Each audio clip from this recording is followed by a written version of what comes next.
many Igbos are now running to APC because they have seen that it's not business as usual. I tell them say they don't cast, they think say na joke.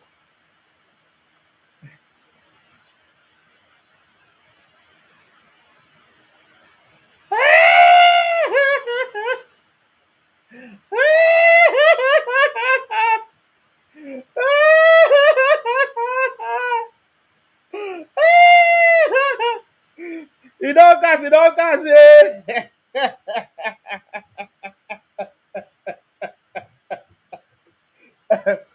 He don't cast, eh? He don't cast.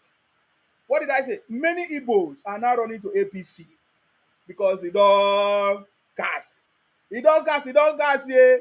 The only way is the city boy. The city boy is on the throne.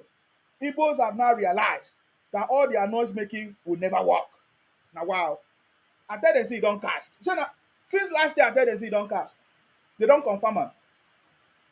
They don't confirm and say he don't cast. You understand me? Uh-huh.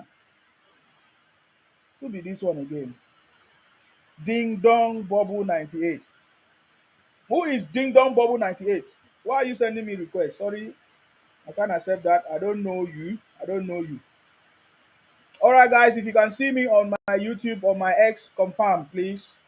Happy Saturday to you. Is already finishing or finished. Some people are waking up to their own Saturday, anyways. Happy Saturday, guys. How's your weekend going? We are live and direct. This is Akparawa Nsima, the first son of Idu. I'm from Akwa Ibom. Akwa Ibom, yeah. Akwa Ibom is in the Royal South region of Nigeria. We are kings and queens. We are royalties, and we overcome the world. You see, that is one thing that the Igbos don't want to hear. They don't want to hear about the South people. We are royal South, and Igbos cannot take it. I have quietly listened to the Igbos argue about the concept of South. They don't understand why it's South. In fact, some of them are saying, oh, everybody should be called South. Since Biafra don't cast, they want to turn all of us to South. The thing they sweet me for belle. I listened to one broadcast. Somebody said it to me, how Igbos are now discussing that, okay, since the name Biafra don't cast, because that is where we are now. Since the arrest of Nnamdi Kanu, Biafra don't cast. Since the arrest of Simon Ekpa, Biafra don't cast. There's nothing. Since the arrest of these Igbo criminals, Biafra don't cast. I tell them, say, he don't cast. He don't cast here. He don't cast. Now, I'm beginning to hear some of the Igbos, because I will not say all of them. Some of them are now discussing that, okay, since the word Biafra don't cast, we have a map. When we look at that map actually means all the Igbos, the Southeast and the South are coming together. It's a lie. That is a lie. Anybody that is running the idea that the South and the Southeast are coming together to be called one name is a lie. It will not work. You understand me? I'm glad that you guys have realized that the word Biafra don't cast. You understand me? So Igbos in the southeast of Nigeria should respect their own. Respect your own region. Why the South people respect their own? All of a sudden, you now want the South and the Southeast to come together because Biafra have cast. Nah, the word cast. Now English now. Is it because you have realized that, because Igbos have realized that Biafra have cast?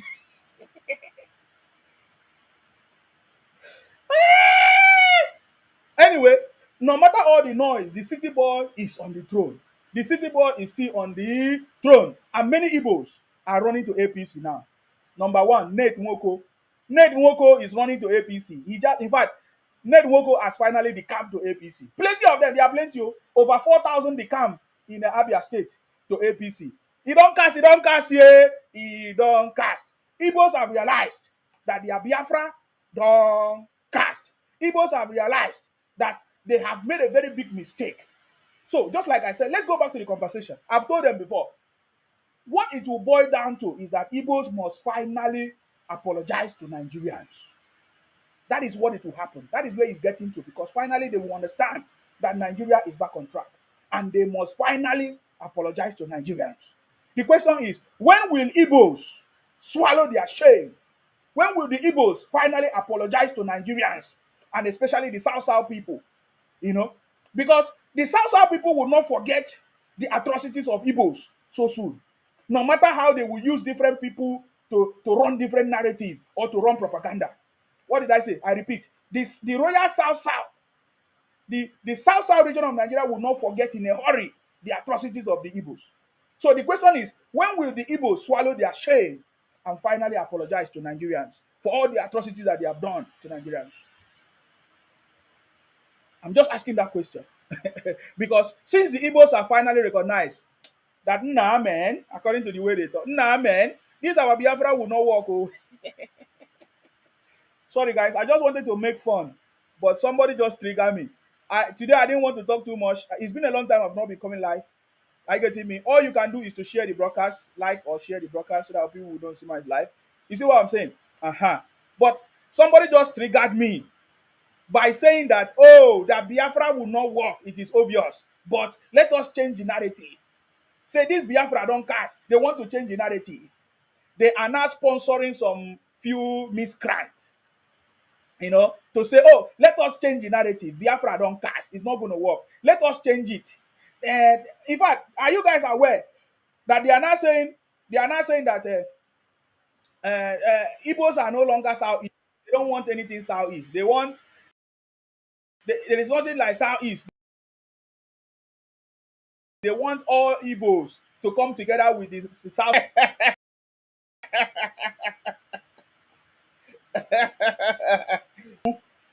You notice you say Igbo and your brothers and sisters are mumu. You never see them. Upon the fact that Igbos are shouting that they are the wealthiest in Africa. Is that not a shameful something? You are coming here to talk rubbish. You are talking nonsense where Nsima is. You Igbos have been making noise everywhere in Nigeria. We have never seen any tribe making noise like the Igbos. You are not ashamed, Vicky. Igbos are a bunch of criminals. With all the noise Igbos have been making, we have never seen the progress of Igbo. Don't make that noise again where I am. I did not come this broadcast for you people. But if you people want to bring it on board, I will put you people in your place. What did I say? Igbos will finally apologize to Nigerians when they have realized that all their lies and propaganda is not going to work. I get it. My broadcast is not for Igbos tonight. You can see my topic. My topic is many Igbos and others are running to APC. The broadcast is not particular for the Igbos, but if you want to trigger me, it will never be well with you people. It will never be well with you. You understand me? Because with the noise Igbos have been making, we are the wealthiest. The richest man is the richest in Africa is Igbo man. Where are the legacies of the Igbo man? Can you mention the legacies of Igbo people? What we can look at? Oh, upon the wealthiest people in Igbo region, what have they produced? They've produced fake pastors, fake people doing organ harvesting, fake. Abeg, no dey. So if you dey come to tell person say person dey mumu, now dey mumu. Are you not ashamed that Igbos they went to Finland to declare Biafra? Up to today, we never hear about the Biafra. Who mumu? Who mumu? I dey ask you, who mumu? Who mumu? Who mumu mumu? Igbo dey mumu for Nigeria since 1966. Mumu mumu. Igbos dey mumu for Nigeria from 1966. Mumu mumu. Who mumu pass for Nigeria? Igbo don dey mumu. Mumu mumu. Who are the mumu people that make noise every day? There is no other tribe that brags like the Igbos. There is no other tribe that claim that they are religious, that they are bigger, that they are superior than the Igbos. And you are coming here to make noise. The same Igbos are the one crying every day. The same Igbos are the one complaining every day. Mumu. Guys, I'm sorry. I salute you. Sorry from the way I'm starting, but something just vex me now. You understand me? Something just vex me. I say Igbos will finally realize that they need to apologize to all Nigerians. You understand me? Igbos will. Somebody say, are you not ashamed that it's only Igbo you open TikTok for? You are very stupid. Igbos are a bunch of criminals. Who are Igbos? Haven't you proven yourself enough that you're a bunch of criminals? Do you want me to? In fact, let me just, the way you guys are making me to start, I think it's sweeting me now because Nsima is back. It's because I've been leaving you guys now for the past, how many days now? More than 30 days. I've not been on this TikTok properly. Are you getting me now? If you like, so now one man open the conversation. What nonsense that I'm hearing. That Igbos are now saying, oh, and Biafra don't cast. Let all of us now become South-South. Let all of us, there's nothing like South-East. Bunch of criminals. I tell you, this has always been the ideology of Igbos, to try to dominate other people, to try to ebonize other people and change them. What is it that Igbos are always looking for in the South-South? Why is it that Igbos cannot stand on their own? Why Igbos are always running to South-South for help? And I got answer. Somebody sent it to me. I got answer of what is happening to the Igbos. Now, Igbos will finally realize that the only way out is for them to apologize to Nigerians. I have said it before. There is no way Igbo man can become president of Nigeria if they don't apologize to Nigerians. Nigerians will not have the option to either accept the apology or not. Are you getting me now? That is the point. You understand me? That is the point. Igbos are always, they don't know their identity. Today, Igbos will claim that they are Yorubas. They are from South Africans. Are you not aware now? Igbos are not claiming that South Africans are Igbos.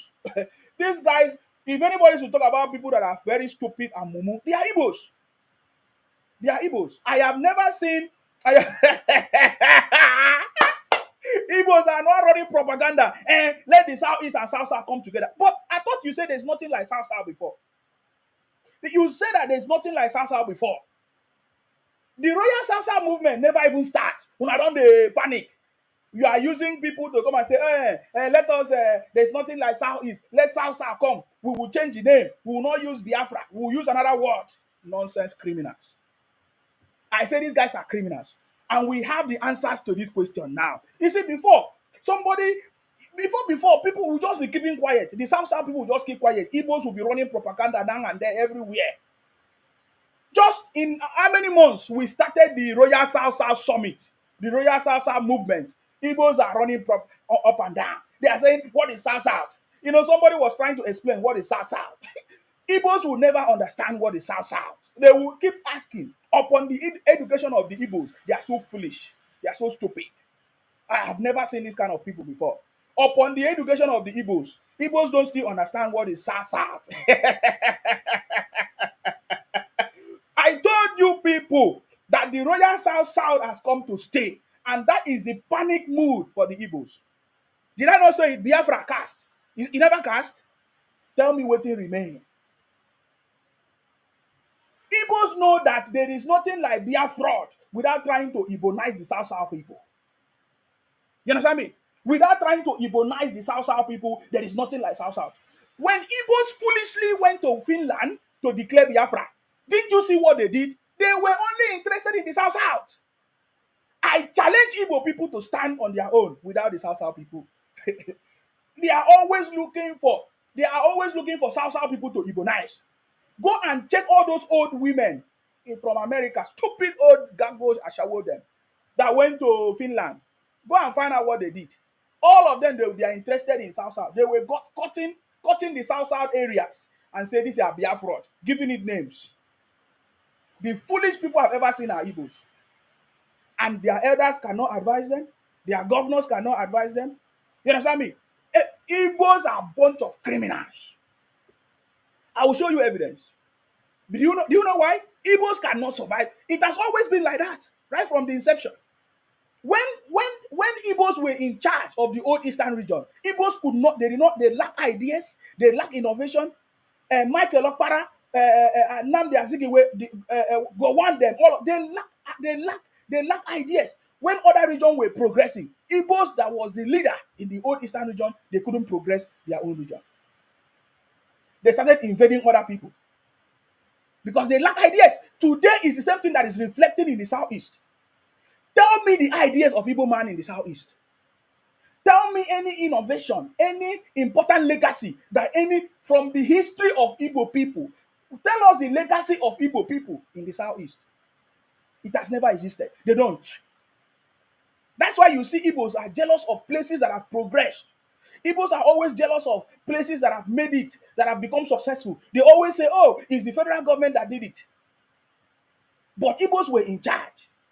Igbos also have the same federal power when they were in the old Eastern region. Igbos also have the same federal power when there was a Western region and the Northern region. Are you getting me now? So what did the Igbos use their federal power to do in the old Eastern region? This is something you should be asking. You see, Anytime you hear Igbo man ask, oh, it was the federal government that built this, in another, ask them, did you not also have the same federal power? Igbos have always been useless. It is because we have not been paying attention. We have not been paying attention. We have just been allowing them to be making their noise for so many years. But this time around, you know, go easy for them. We have not even started anything, though, and all of them are now looking for a way because you don't cast, you don't cast. I keep asking you, go and find out what was the legacy of Michael Okpara as the Prime Minister of the Old Eastern Region. Can you tell me the legacy of Michael Okpara that we can remember today? There is nothing. There is nothing. There is nothing. There is no legacy of Igbo man in the Old Eastern Region that we can remember. The only thing we remember as Igbos coming together to invade other people's region, Igbos coming together because there were some generals in Igbo, some Igbo generals. They came together to buy other generals from other regions because they were so jealous. Tell me the legacies of Igbos. So do not be surprised when you see the Igbo land today is deserted. When you see the Igbo land today, unknown gunmen. When you see the Igbo land today, turn to kidnapping them. When you see the Igbo land today, organ harvesting. It has always been like that from the history. When the Igbos were in charge of the Old Eastern region, there was nothing. There was no progress. Today, Igbos are in charge of their region, led by Igbo governors, Igbo senators, Igbo politicians. There is no progress in Igbo land. Hence, Igbos are running from place to place. And today, I'm hearing them saying, some people are on different platforms saying, let Southeast and South come together. No! That has always been the ideas of the Igbos. They are criminals. They are looking for who to dominate. They are looking for who to ebonize. They lack ideas. They always look for the South people to use as an advantage, to progress their gimmicks. Look at the ideology of Igbo man. Igbo man will come to use some few people in the South, so that tomorrow they will say, is he not an Igbo man?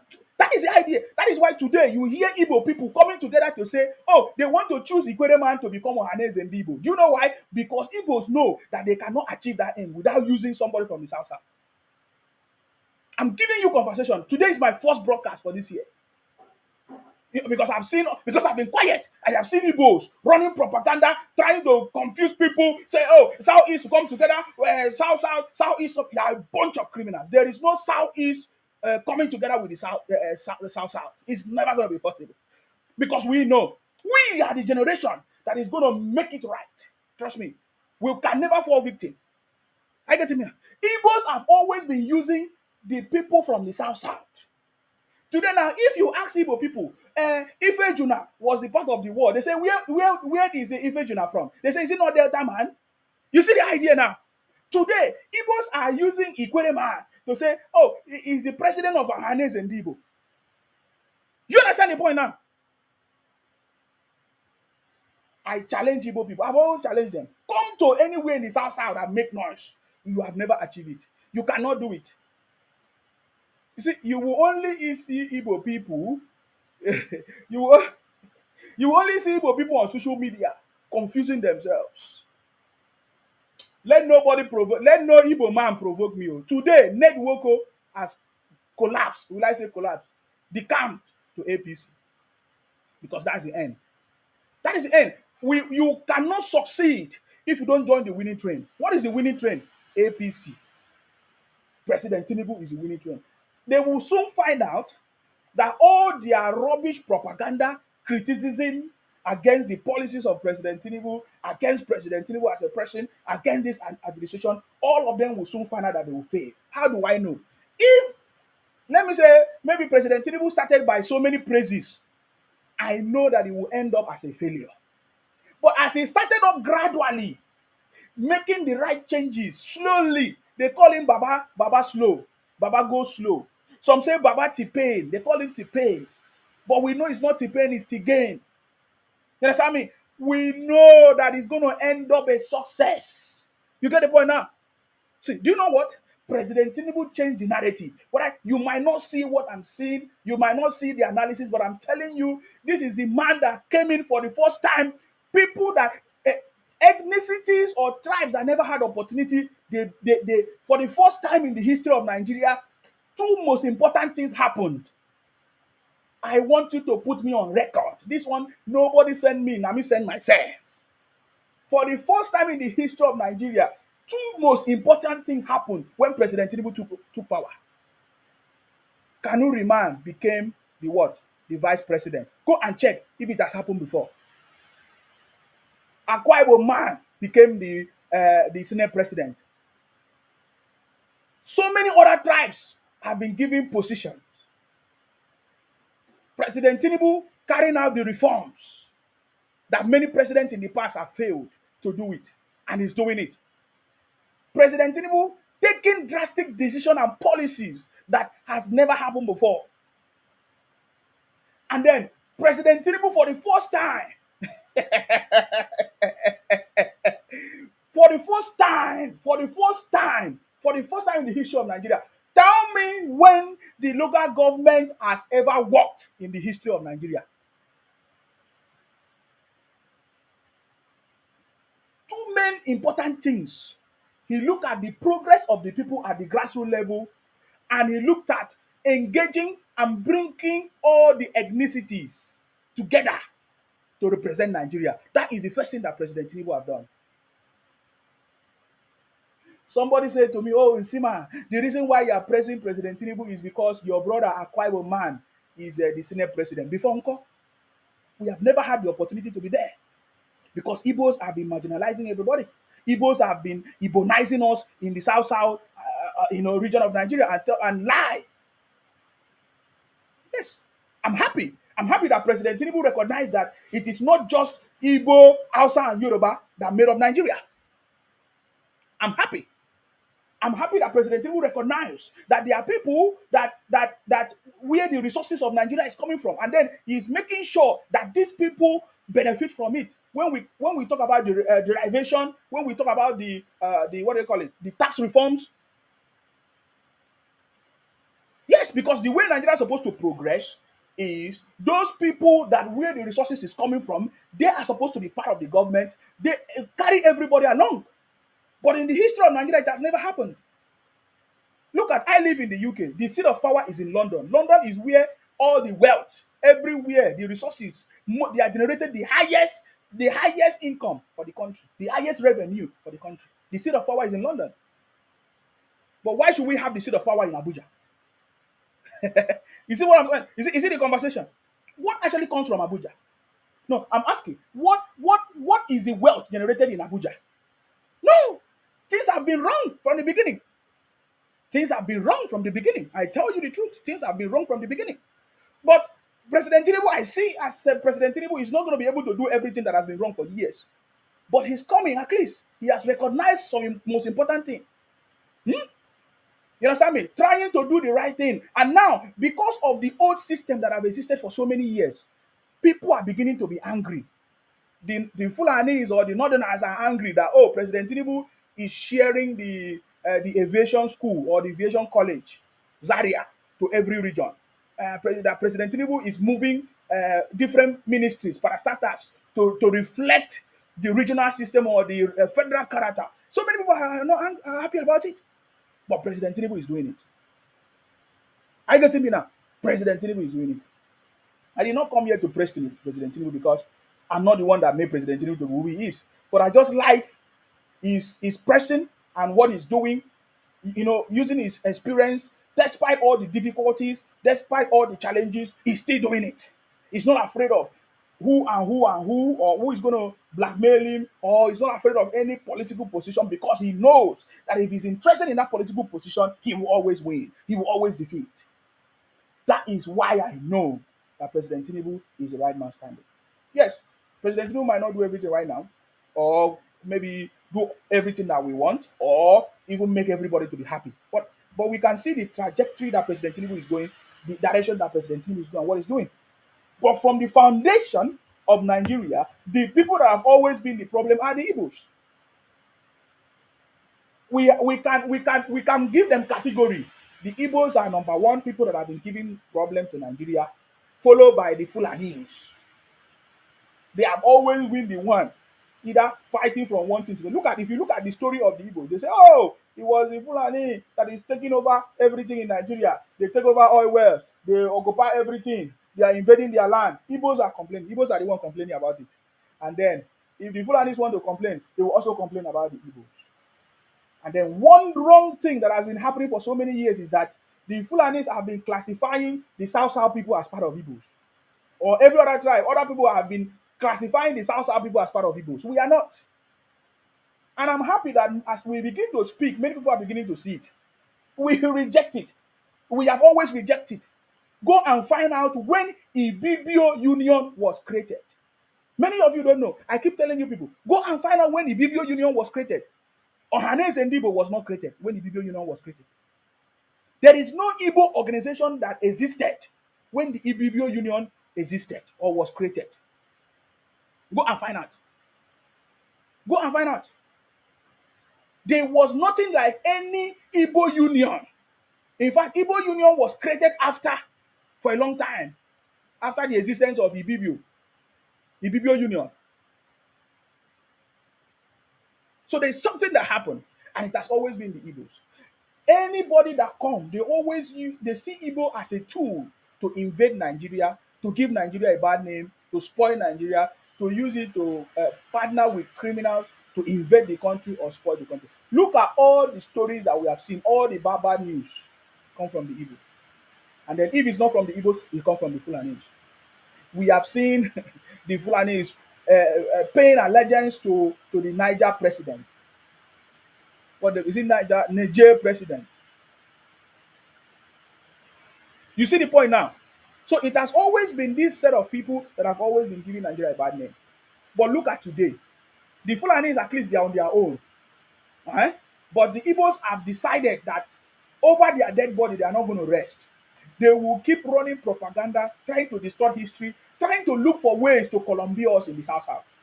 You see, when I say this thing, many times Nigerians don't know what I'm explaining. Every time I try to put this point across, but Nigerians don't know what I'm saying. I said the Igbo project failed. It was supposed to be Nigeria, Igbo, Hausa, and Yoruba. Wazobia. But the Bia project failed because our people from the Royal South refused to be ebonized. I keep saying this thing. You guys are not getting my point. The WA project succeeded in the north. The Zo project succeeded in the west. But the Bia project failed in the old region. I will keep telling you, when I make that statement, many of you don't understand me. But one day you will understand. I said the Bia project failed. It was supposed to be Wazobia. That is why the Igbos today, they feel like they own us in the South. So anybody that will champion the idea of the South people and the Southeast people coming together, they are a bunch of criminals. Whether they change their name from Biafra to any name, because now they can see that there is nothing like Biafra that will ever happen. They can confirm that there is nothing like Biafra that will ever happen. If you check the agenda of the Igbos, including those stupid women that went to Finland to declare Biafra, the target was the South. Go and check. Go and check how the Igbos shared the South to become Igbo region. And they call it Biafra. I say the Igbo project failed. There was something that was called Igbo project, the Bia project. It all failed. They wanted to Ebonize all of us in the South region. It all failed. So anybody that championed the idea of telling you, oh, let the Southeast and South people unite, you think that our forefathers that created the South or the state was they did it by mistake? Now, you will hear Igbo say it was Alex Ekweme that created the South. They are a bunch of criminals. Have you not heard it before? You always hear the Igbo say, oh, it was Alex Ekweme that created South. Therefore, if it was Alex Ekweme that created South, therefore, South is Igbo. Or you will hear them say, because Major General Philip was part of the people that fought on the side of Biafra. Oh, that means the Akwa Ibom people are Biafra. Have you not heard it before? These guys are a bunch of criminals. If you don't know the truth, they will manipulate you. It's just like today. Now you will hear that they try to give Ohaneze a presidential position to Ikwere. Tomorrow they will use it and say, can't you see that it was an Ikwere man that became the Ohaneze president? So therefore, Ikweres are evil. They are a bunch of criminals. If you want to do a litmus test of what I'm trying to explain, ask any Igbo man, do you have any problem with South South? Ask Igbo man, what is South South? They will be confused. In fact, if you can even go and ask Obi Kubana, he will be confused. If go and ask Peto Deche, he will be confused.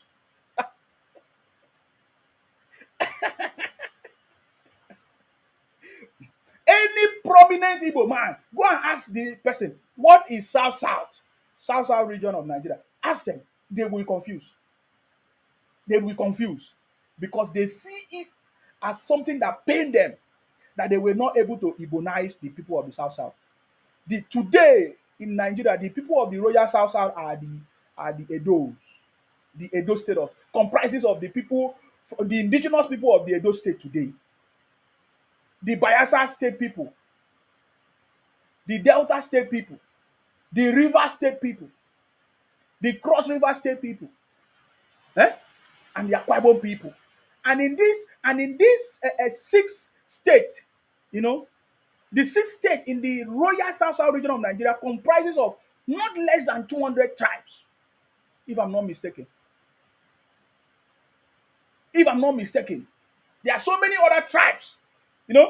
Sometimes you hear of Ibibio, you hear of Anang, Efi, Ijo. There are so many. There are so many tribes in this, in this region, in the South South. In fact, if you don't know, the South South people are the majority when it comes to population.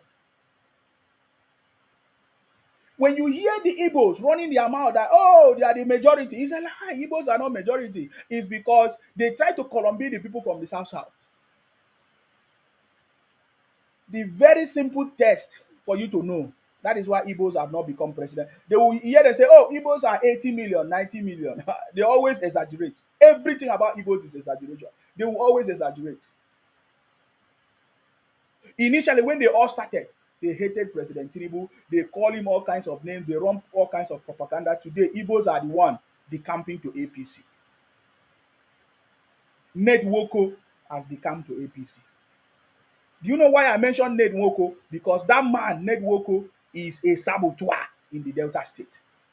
Because I don't understand how a senator in the South region of Nigeria will be fighting for a creation of a state in the Southeast. So there have been these traitors for so many years in the South. That is why for a long time, many Nigerians did not know about the South people. They thought that the South people are also Igbo. That is a lie. So let me find out this our brother. What is here? I salute you guys. I'm sorry for the way I've started. I don't know if I've greeted anybody here. Okay, let me do my greetings. I'm sorry, guys. It's been a long time. Olayinka, I salute you. What's going on? It is well done. Oh, I salute you, sir. What's going on with you, sir? Happy Saturday, happy weekend to you. I'm fine. Mm-hmm. The only thing I see is that before, when we are small, we think that even South is part of Southeast. Very good. Because the orientation that the Igbo people given to us in Nigeria. Yes. For those of us that have never been to that area before, because I live very well in the north. Okay. You will see in my comment section, I'm addressing one Hausa lady. Okay. I saw something he wrote. It's like abuse to the Igbo. You will see I write it, I should stop that thing. I was going, I don't like anyone to begin to blame one tribe to each other. We should go into our home to go and make correction. Every tribe has its own error and mistakes. Only one thing I don't want, all the problem we are having in Nigeria, majority of it comes from the Fulanis. Because the agenda in Nigeria is never good. Can you tell me? Can you tell me the problem? You say all the problem we have in Nigeria come from Fulani. I want you to mention the problems that the Fulanis have in Nigeria, and then I will tell you that what you are saying is a lie. Yes, the Fulanis might be part of the problem, but What I'm saying is that no. I want to. Can you tell me the problems of the Fulanis? Let me land. No, sir. I want you to correct yourself, sir. Tell me the problems of the Fulanis. What is the agenda of the Fulanis? The agenda of the Fulani, when the Usama Danfodio entered to Nigeria, is the one that began from the north, began to take the land by introducing Islam to them. And this is Islam that introduced to them in the north. He just using that way to take their land and their traditional position in the north. And they have tried that thing, they have succeeded. Truly, the Hausa have now realizing that they have made a big mistake. Because in the Islam, in their Islamic school, they will teach them that anybody that is a Muslim, if you have in your tribes, when you have any other practicing apart from Islam, you should hate it. You should hate them. And you should make life difficult for them. Are you getting me? No. Those are the tricks. No. I live in the north. I'm not getting you, sir. I'm not getting you, sir. How many I don't get the point. So Usman Danfodio came and brought Islam to our side. So what were there before? It is the Fulani that introduced. Oga, what were there before? What were there before? You see, these Hausa people, in the beginning, they are not Muslim. They are what? In the foundation, they have their own traditional practicing. What is their tradition? It's just like individual tribe in Nigeria has their own tradition. What was their tradition? Have you ever heard about the tradition of the Fulani of the Hausas? What was their tradition? Their tradition is just let me start an example. Like Yoruba now. Yoruba in the beginning, we are not Christian, we are not Muslim. We have our own traditional way we live. We believe like worshiping idols, all those stuff. That is. Oh, you were worshiping idols. Yes. So you were worshiping idols. Yes. You see the problem? You are the problem of yourself. You don't know what you're saying. So why? Let me ask you a question. Why is all the Yorubas not Muslim then or Christians? That is the reason why I'm telling you that when the religion... you are very, very wrong, sir. You just mentioned about religion. Okay. You just want to tell us about religion. But the religion you are practicing... No, I'm not talking about religion. That is what you just said, sir. You said that the agenda of the Fulanis in Nigeria is to come and Islamize the people. That is the agenda. Yes. But what about the agenda of the other people that came to Christianize you and also Islamize you in the West? That is not the point. The religion we are talking about is not only practiced in the north. It's not only practiced by the Hausas. Islam is practiced everywhere. That is not the point. No, you are. I want you to see that you are wrong, Oga. You cannot say that you are wrong. I cannot tell you. You are very, very wrong, sir. I'm asking you: is it only the Fulanis that practice Islam, Oga? I ask you a question. Answer me. This is the Oga. Is it the only the Fulanis that practice Islam? Answer me. It's not only Fulani. So why are you saying that is an agenda? That is not an agenda, sir. You need to correct yourself. You need to correct yourself. Oga, if you have problem with Islam, that is your personal problem. I don't have problem. Don't ever come here to tell me that Islam is my problem, because Islam have since. Do you know how old I am now? Nobody have changed me to anything. If I was a child and my parents presented anything to me, yes, I was a child. But when I come of knowledge, nobody can tell me what to do. So don't ever tell me that Islam, the Fulanis brought Islam to Nigeria. Oga, don't ever make that statement again. Everybody have the right to do whatever they want to do. You understand me? So why is there no Sharia in South? Why is there no Sharia in Southwest? Why is there no Sharia in Southeast? So please, you don't bring that concept that if Oga, if you have problem with religion, yeah, you seem to have problem with religion because I asked you, you said to me, Oga, listen to me. Oga, that's what I'm saying. If you have problem, but you want to Christianize Nigeria, are you okay? So I have problem with Christians. I have problem with Christians. In fact, the biggest problem I have is with Christians. You know what I mean? Because the people causing problem in Nigeria are Christians. You know what I mean? You know what I mean? The biggest people causing problem in Nigeria are Christians. I can give you an example. You know what I mean? I can give you an example. So don't even go there. Don't even go there. So you cannot, if you have problem. Excuse me. What religion are you? What religion are you? Me? Yes. I'm a Christian. Exactly. So Christians, were you not Christianized? Christianized like how? Can't you see how you're a foolish man? You were Christianized. Now I know you're now I know that you are a foolish man. See, you don't need to abuse me. I say you are a foolish man. You are a foolish man. Because if you are saying Oga, you are a foolish man. Take it, Oga, you are a foolish man. Oga, look at this one, say you are not mature. You are the stupid one. You are a very stupid man to come here to say, you are a very stupid man to come here to say, I say you are a very stupid man. I need to abuse so that you go home and reset your brain. You are a very stupid man. You were Christianized, just like other people were Islamized. Are you getting me now? So nobody is complaining of your own Christianity. You are complaining of people's, will I say Islam? You are a very stupid man. Islam is not only practiced in Nigeria, it's practiced all over the world. But it's not the cause of the progress. I live in the UK where everybody practices their religion, okay?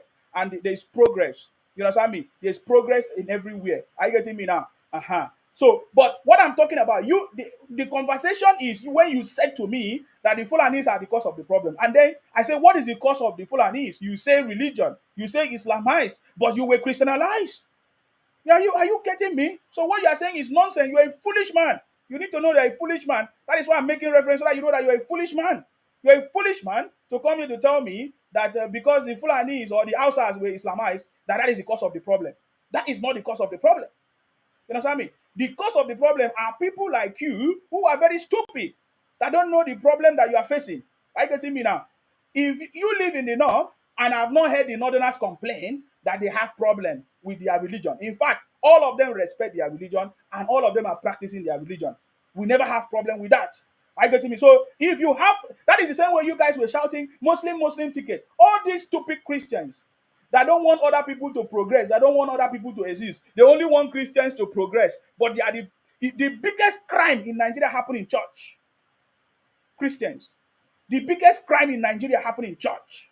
Christians are the one committing the biggest crime. Do you know the people kidnapping? They are Christians. Especially the Igbo Christians. Do you know the people doing organ harvesting? They are Christians. You understand me? They are Christians. So don't ever bring that your stupid idea here. I need to make sure that you go home knowing very well that you're a stupid, foolish man, that you're an idiot. If you want to bring your religion to come to my page, if you have problem with Islam, you can go there and solve your problem. I don't have problem with Islam or any religion. I have problem with Christians who claim that they are superior than any other people, but they are the highest people committing the biggest crime. As I'm talking to you now, the Igbo governors are all Christians, and the Igbo state has not progressed. The Igbo region has not progressed. Ohanes and Igbos are Christians, but there's no progress in Igbo land. The governor of Anambra is a Christian, but there's no progress in Igbo land. You understand me? Most of the states in Nigeria that are not progressing, they are all Christians, but there's no progress. But if you go to the north, you will see progress. If not see anything, you will see good road. You will see love among themselves. You will see they practice their own way of life and they are okay. They don't buy themselves the way you buy yourself in your place, poisoning, beheading people, and all kinds of nonsense. You understand me? Now, if you want to talk about the problem of Nigeria, you can actually mention, will I say, different events that has happened in Nigeria to say these are the major problems that have happened in Nigeria or causes of issues that happen in Nigeria. Are you getting me now? So I really wanted you to see that you're a foolish man to come here to tell me that the Fulanis are your problem. I say, what is the problem? They say you mentioned Usman Dan Fodio, who came to Islamize people. Nonsense. What about the people that came to Christianize you? You understand me? You are a very foolish idiot to come here and talk nonsense. You think that in Sima platform in some way you can talk rubbish. Don't you know the reason why Igbos are afraid of Sima? Go, if anybody send you, go and tell them that you're a criminal, and you don't do that on my platform. The biggest challenge of Nigeria today are the Igbos. The Igbos. We know the problem of leadership in Nigeria. And when we talk about leadership, you will see a big vacuum in Igbo land. There's no leadership in Igbo land. There's wickedness in Igbo land. The leaders in Igbo land are so wicked. All of them are Christians. Why should I be a Christian when I see Christians fighting themselves, buying themselves, poisoning themselves? Why should I be a Christian when I see the biggest crime happening in churches? Why should I be a Christian when I don't see Christians help themselves? You are very stupid. I need to correct it and reset your brain. If this is the only thing I've achieved today, next time don't come to my platform again. You are a very stupid man to come here and talk that nonsense. Idiot. Next time don't come here again. Are you getting me now? You understand me? So if you want to mention the foundation, you say you live in the north. You live in the north. So if you live in north, is that why you are foolish? Is that why you are foolish? Is that why you are foolish? Igbo people will say they have mansion. They build mansion in their villages. Who live in those mansions? These are Christians, wicked people. You need to see the wicked. We are coming, don't worry. I told you in Sima Media is starting. We will give you evidence of what we are saying. The biggest atrocities in Nigeria are committed by Christians. The biggest atrocities in Nigeria are committed by Christians. Have you not seen pastors buried people's head under his foundation of the church for progress of his church members? Have you not seen pastors carrying drugs to abroad powder, doing in the name of? You have not seen it before? Don't ever go there. Don't even go there. I have never seen it in Islam before. I have never seen it. In the case of Islam, if there are people doing terrorism, you will see themselves, you will see their name. They will be very, very clear that this is what they are doing. But Christians, they will be hiding. They will be hiding under church and commit the worst crime ever in Nigeria. So let nobody come and tell me that nonsense. Igbos have always been the cause of the problems in Nigeria from the foundation of Nigeria. After 6 years of Nigeria independence, Igbos have been the problem of the country. Even when the colonial masters handed power to the Igbos, the colonial master handed power to the Igbos in 1960. Go and find out. And after 6 years, Igbos became a problem in Nigeria. And Igbos they come to tell us that they want to be president of Nigeria when they have not apologized. What are you people talking about? Dayo, I salute you. Yeah, well done, bros. Yes. Yeah. Thank you so much, Ishima. Happy Sunday. Well, is this Sunday your side? Saturday, yeah, I salute you. Saturday. Yeah. Sorry. You see, I just want to start from the beginning. The problem are the people, not even the religion. It's not even the religion. Because when you want to bring religion issue on this case, it's going to be a mess issue. Mm-hmm. The greatest crime against humanity ever committed in the world is the issue of slave trade. Taking Africa by force across the Atlantic Ocean against their own will. And who are the perpetrators? Are they not Christians? Yeah, they were Christian missionaries. Yes. Are they not Christians? Of course. Are they not the Protestants and all these people for the Europe? The greatest crime against human being since God has created this world is the issue of slave trade against the African people. People don't reason on that way. They are talking about people coming to Islam. Islamize who? The thought about religion is independent. Nobody can force you to accept any religion. If you like, you can be a Muslim. If you like, you can be a Christian. And Nigeria is a secular state whereby you have the freedom to practice whatever religion you want. Nobody can compel anybody to either be a Christian or to either be a Muslim. And when you look at this religion, it is people that manipulate the text on that books. Because all the two books preach peace and love. But people manipulate the words in that books to perpetrate their own personal agenda by committing crime, committing wicked against their fellow human being, the act of wickedness against their fellow human being. So we should not bring the issue of religion. It is the people themselves, the mindset, the orientation of the people is the problem. We have people that are Christian that are bad. We have people that are Muslim that are bad. But it has nothing to do with religion. So don't say it's more than follow. No. When we had the independence, it is not the Christian, it is not the Muslim that destabilized the country. Those people who committed that coup are Christians. They are all Christians. It's not even about religion or Islamization. When you assassinate the leaders of other religions and you want them to keep quiet without taking their own revenge, it's not easy. So if we are going to go back, we know the people that destabilize the country. Yes. It's not even the Muslims. Because we have been living in peace in regional government system. We are developing at our own pace before a bunch of Christians gather themselves together to commit this atrocity against Nigerian state.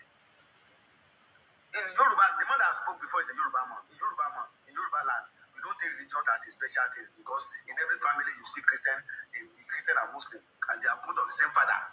Nobody compel anybody to be either Christian or to be either a Muslim. And we don't even force ourselves either you should marry a Christian or you should marry a Muslim. We intermarry. Muslim marry Christian, Christian marry Muslim. And everybody practices their own religion as their own way.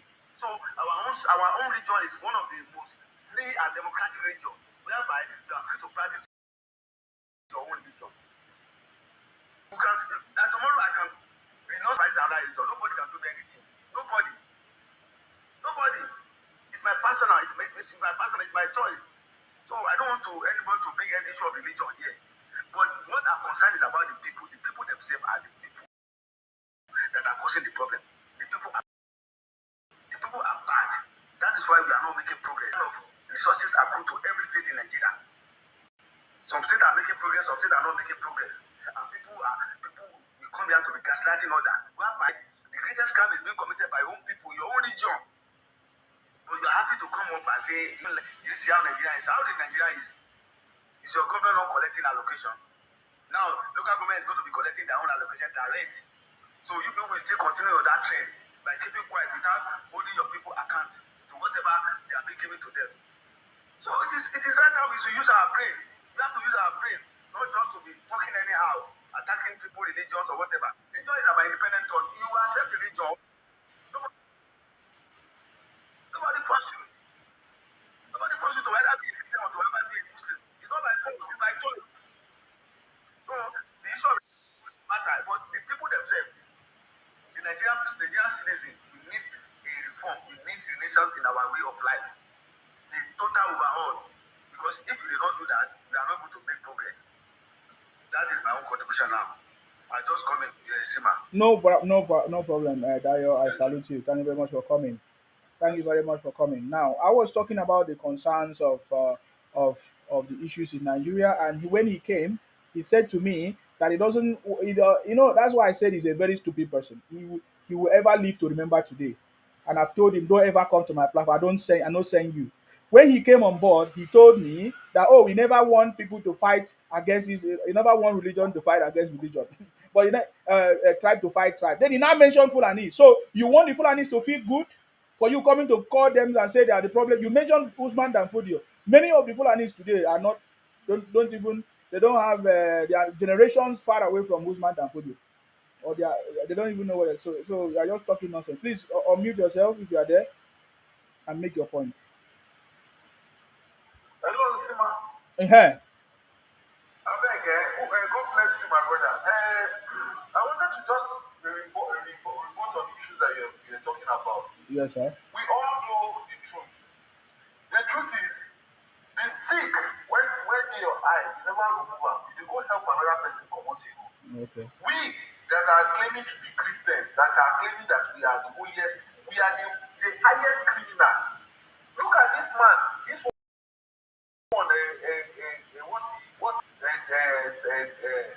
the one in Edo State, Delta, that said that Nigeria are the cause of the problem that they are in.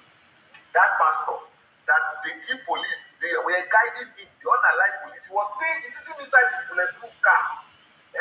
And the bullet did not hit him. He came to church and was giving testimony. These same people, they will eat church money. The church will contribute money. They will build universities, and their children are studying abroad. You understand? And then you come up here and then you say the money they are siphoning from individuals in that country. In fact, if I had power, I would have put They created a special ministry of religious affairs. And anything you preach on the altar, there will be agents there listening to you. Yes, as soon now. as you start preaching, start deceiving people, you will arrest you or you pay a fine. Yes. I'm telling you, Suleiman, that Suleiman is a thief. The other one, they are all thieves. I'm telling you, they are all. And if you look closely, one of them that are doing that pastor thing is they are mostly the Igbo. When Igbo enter the market, everywhere scatter. Because the Igbo man now, he turn he mix juju, babalawo, everything inside the church he go. And then they are doing it here in Nigeria. And then somebody come up here and come and start pointing finger at a Muslim. That it is Muslim that is the cause of the problem of Nigeria. Like you rightly said, my brother, you are 100% correct. Did the religion not come and meet them there and they accepted it? You are even talking of Usman Dan Fodio that happened how many thousand years ago? What about the one that just came, the Christianity that just came, that is not up to 500 years on the African continent? What about that one? So, me, as far as I'm concerned, the truth is, they should all be honest with themselves. Let us wake up to reality and know that we are moving gradually. There is no country on earth that doesn't have its own problem. Nigeria is not a utopia. We are facing reality. A step at a day, one step at a time. If God willing, the president keeps doing what he's doing. What do you have to say? In America, don't they have their problem? London, don't they have their problem? Is there anywhere in this world that you go to? Go and look at the taxing system in Europe. Look at the way they tax people in abroad.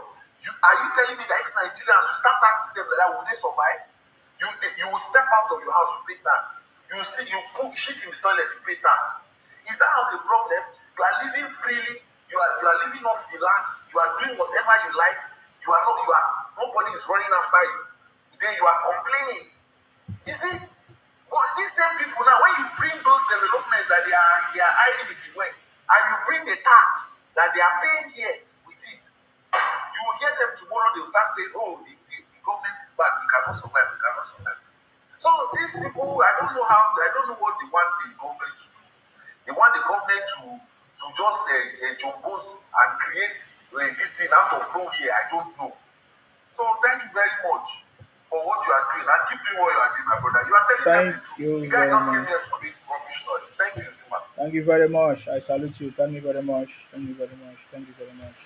Thank you very much, my brother. Now let's talk the reality. Many of you don't know, if we want to review all the activities of of Christians in Nigeria, you can see that the atrocities of Christians in Nigeria are more than that of the Muslims.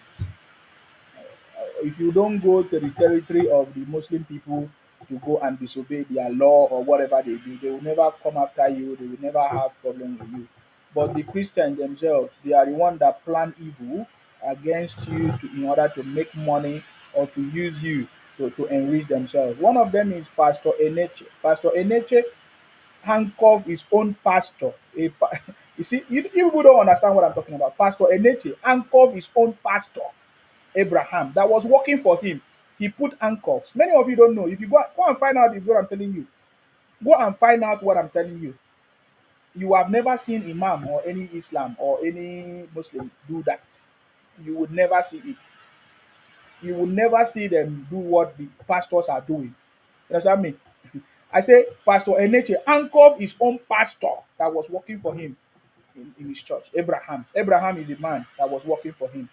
Put handcuff, use police to put handcuff in his hand. Are you getting me now? Yeah, so pastors are using police as their security guard, but they are deceiving their fellow members. Oh, the Lord will protect you. Go, God is behind and before you. Is it in front and behind you? The Lord will protect you in your going out and your coming in. But in their own, they are using security. They are they are enjoying themselves. All they are a bunch of criminals. This conversation tonight is not about Christians and Muslims. So let nobody don't divert my attention. Igbos are the biggest problem in Nigeria. Hello, I salute you. Hello, are you there, boss? Yes. Good evening, my brother Sima. Good evening, good evening. I salute you. Thank you very much. I salute you, my brother. You're welcome. I your side now. Very, very good. Those Igbo people will be Biafran, will be criminal. When they call social media, call they talk nonsense. Could even say for over 3 years now, you get one video when I post on my platform. When you go get for over 3 years now, I book myself. For over 3 years now, the guy say in village, in a theater, people go to burial. Where am I finding? Dad picked up the red and Matt, play the video for you. Hold on. Okay, you are playing the video. Go ahead. Yeah, I want to play the video. Go ahead. Let's hear. First, today I want to talk about my village. Okay, I hear that. Should I make this video? Should I keep quiet? Should I speak? Oh, I also have that video. Yes. I'm not to okay, you get out to like this. Could you say these stupid people? They hide this secret thing so. No, the guy said he wants to begin to say the truth. That is why I'm saying. Do you know why they are beginning to say the truth? Because they don't see say all of them don't cast. I tell you say you don't cast. This is the casting period. Yes. Go ahead. Let me don't stop you so that you will not forget your train of thought. Okay. Could you say this everybody when they listen to me that's some other people's village I'm gonna speak. Is the Geopolitical does not have a village currently. Yes, so listen to this video and share it. If you're from Anambra State, Enugu, Imo, Ebonyi, Abia State. I'm from Anambra State. My village is Lilu. Lilu. Lilu. Lilu is a village in Ihiala local government area. It's a town, of course. It used to be a town, now it's a desert. Lilu is a town in Ihiala local government area of Anambra State.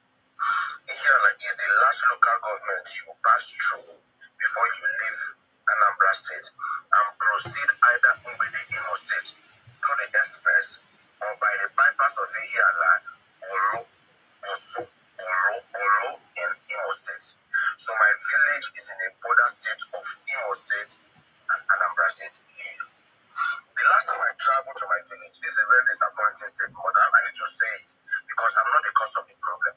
But I want to use my platform that I have because I've not heard this go into the media. Yes, so it's like people are closing it from going out. Yeah. But I'm here to scream it out. Okay. For the past 3 years, a lot of people from my village have not gone home. The last time I visited my village, I think that was 2020 February for a program.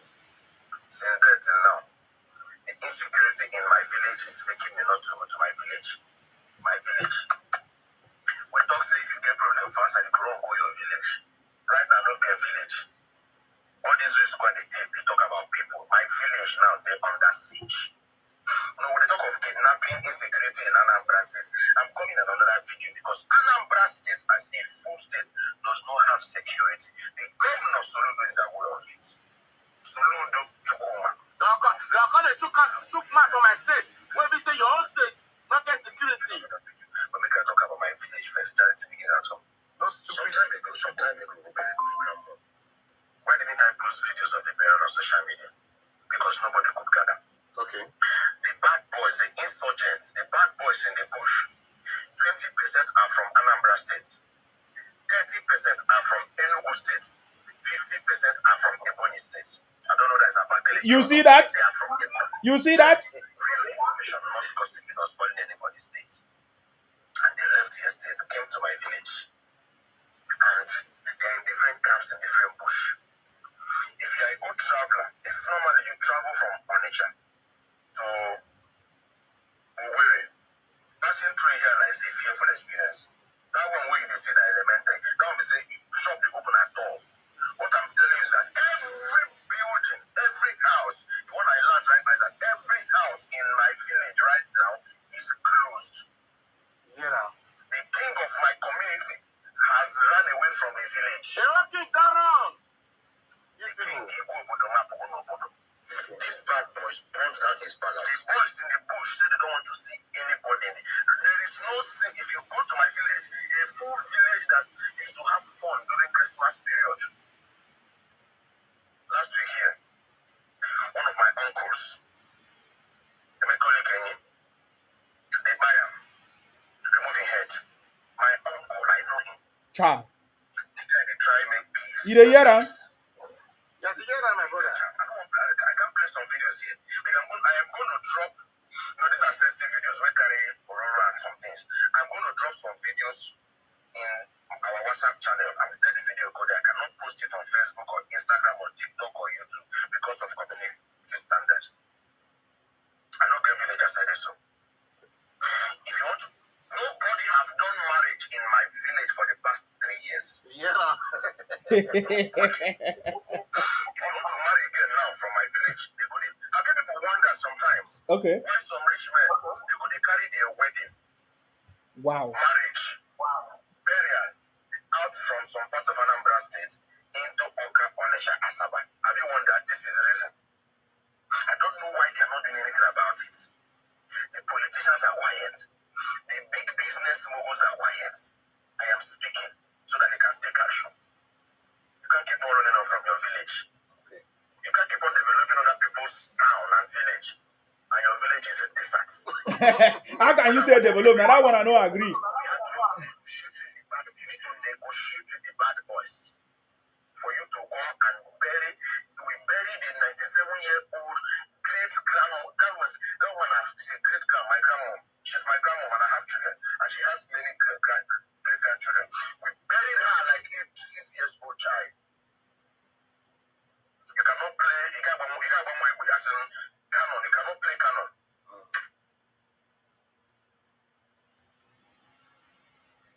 Is that all? The Commissioner of Police, Anambra State, CP Nage Obono Itam. Lelu needs your help. Lelu needs your interference. The APGA chairman of Iyala local government area, Engineer Anna Yochoko Ojiako. Okay. Lelu, a village in the local government represents. Okay. And Agasiaka, Ojugoya. All the beautiful buildings in Lelu right now have been burnt down, broken with stones. The boys don't burn down some buildings. They don't live for some buildings. All the wires, electric wires, has been taken off. They don't carry them. They don't sell them. I'm calling on a member representing Ihiala Federal Constituency, House of Reps, Green Chambers. You see, and they still a member in the House of Assembly, collecting constituency money, collecting everything from the federal government. Representing Anambra South is actually late. Governor Chukwuma and Soludo, there is no growth and development in the midst of insecurity. You cannot be the governor of a state and strangers come into your state and chase away the indigenes of a state from their house. It's unheard of anywhere. So I'm doing this video to create the first awareness because I'm going to scream. I'm going to scream, and nothing on earth to stop me from screaming. I don't have a village. You grown up man, not a village. They didn't come home for Christmas. They've not been coming home. Okay. For how long are we going to continue to allow this happen? Why are we allowing this happen? What are the benefits of allowing strangers to come and take over your land? You hear them make noise. Money na water.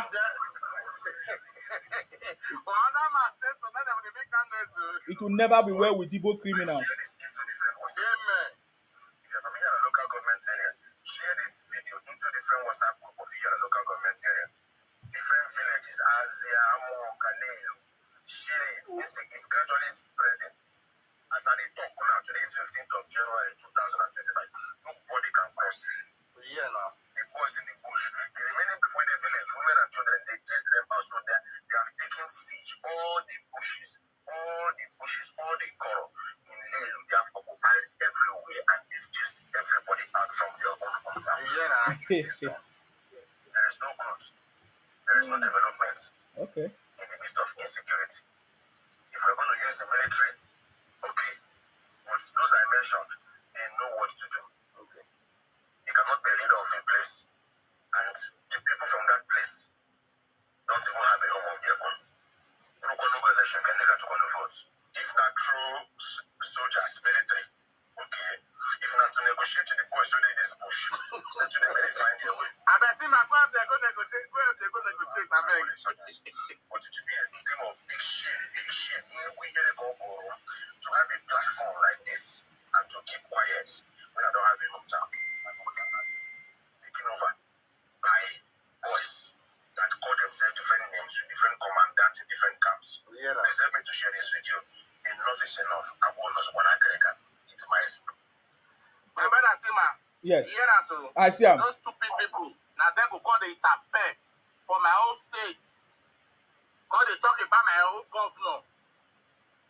When we say your own state for over 3 years, you never let you go your state. Even marriage, burial, they not they do for them again. And their governor is a professor. He's a professor. You see the stupid, all those stupid people, they'll come out on social media, they shout money na water. When we say your own state, they're not the let you they go. Even the so-called governor Soludo, now Lagos people too got married that the other day. Shameless people. So you see what we are talking about here. Yes, now. Now who is the cause of? Okay, sorry, thank you. Yeah. Now beg I day. You go help them. I know they help criminals. Thank you very much. You go help them, go back. I know they help criminals. They are a bunch of criminals. After here, you will come here, come and make noise for we are doing. They're a bunch of criminals. I tell them to their face. Bunch of criminals everywhere. They will come and be shouting money in our water. We have the highest, the richest in Anambra. Look at it. It's very, very clear. It's very, very clear. So who caused it? Now, if you are talking about the progress of the country, are these not the people causing the problem? Yes. So every region is trying to work, use the resources of their own. Look at the story of this man now, that they still have a house of member representing them when there is nobody in their village. So who is he representing? When there is nobody in the village, and they are giving him a constituency money, security vote. It represents animal for bush. Any Igbo man wey no respect himself, thunder go fire him. Amen. Because when I hear Igbos talking nonsense, instead of them to focus on their region, their southeast where they come from, because now the truth is out. Every Igbo man should focus on their southeast. Are you not embarrassed? Are you not ashamed of yourself with the whole of the wealthy people you say you have? Where is Chimamanda that wrote a letter against President Tinubu? Where are those people? Where is Kanayo? All of them. Guess what? All these people, they come from Anambra State. Do you know that? Do you know that all these Igbos, they have no one day sit down to think about their space in Anambra? What can we do to stop these problems? But Kanayo was complaining the other day that the insecurity, what do they call it? Checkpoint everywhere. When Igbos have turned Nigeria to a kidnapping zone and let's say ungovernable area. Are you getting me now? When you talk about the Fulanis in their Boko Haram, we see the actions of the president and Nigeria on trying to tame them. Look at, do you know how many helicopters have invaded? Is it helicopter or what they call it, soldier, whatever, action that have taken place in the north, trying to stop them? So if the federal government bring that kind of action in the southeast, what will you people say? Igbos have always been the problem of the country, but they are not saying the truth. They are not opening up. They want to come and Columbia South. You hear them say South belongs to them.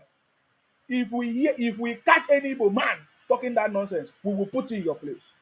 This is the Royal South movement. I can tell you, your life will never remain the same. I have told Igbos that your life will never remain the same again in the Royal South. So if you like, run your propaganda. Igbos should come together and save their land. Look at those foolish women in America. They come from America. They come from everywhere. Igbos. Can't you see how stupid they are? They have spent 20 years abroad, 17 years abroad. They cannot come together and save their land. All of them contributed money to go and share South region into the Abia fraud. Yes, are you getting me now? So, if you are telling us that the story that this man shared with us about what is going, that he has not gone to his village for 3 years, they don't do, and nobody do wedding in their own village anymore. Their women don't do their marriage in their village anymore. Even marriage, they know they do. Even Soludo did his own. Sorry? Soludo did his own. Soludo did his own in Lagos.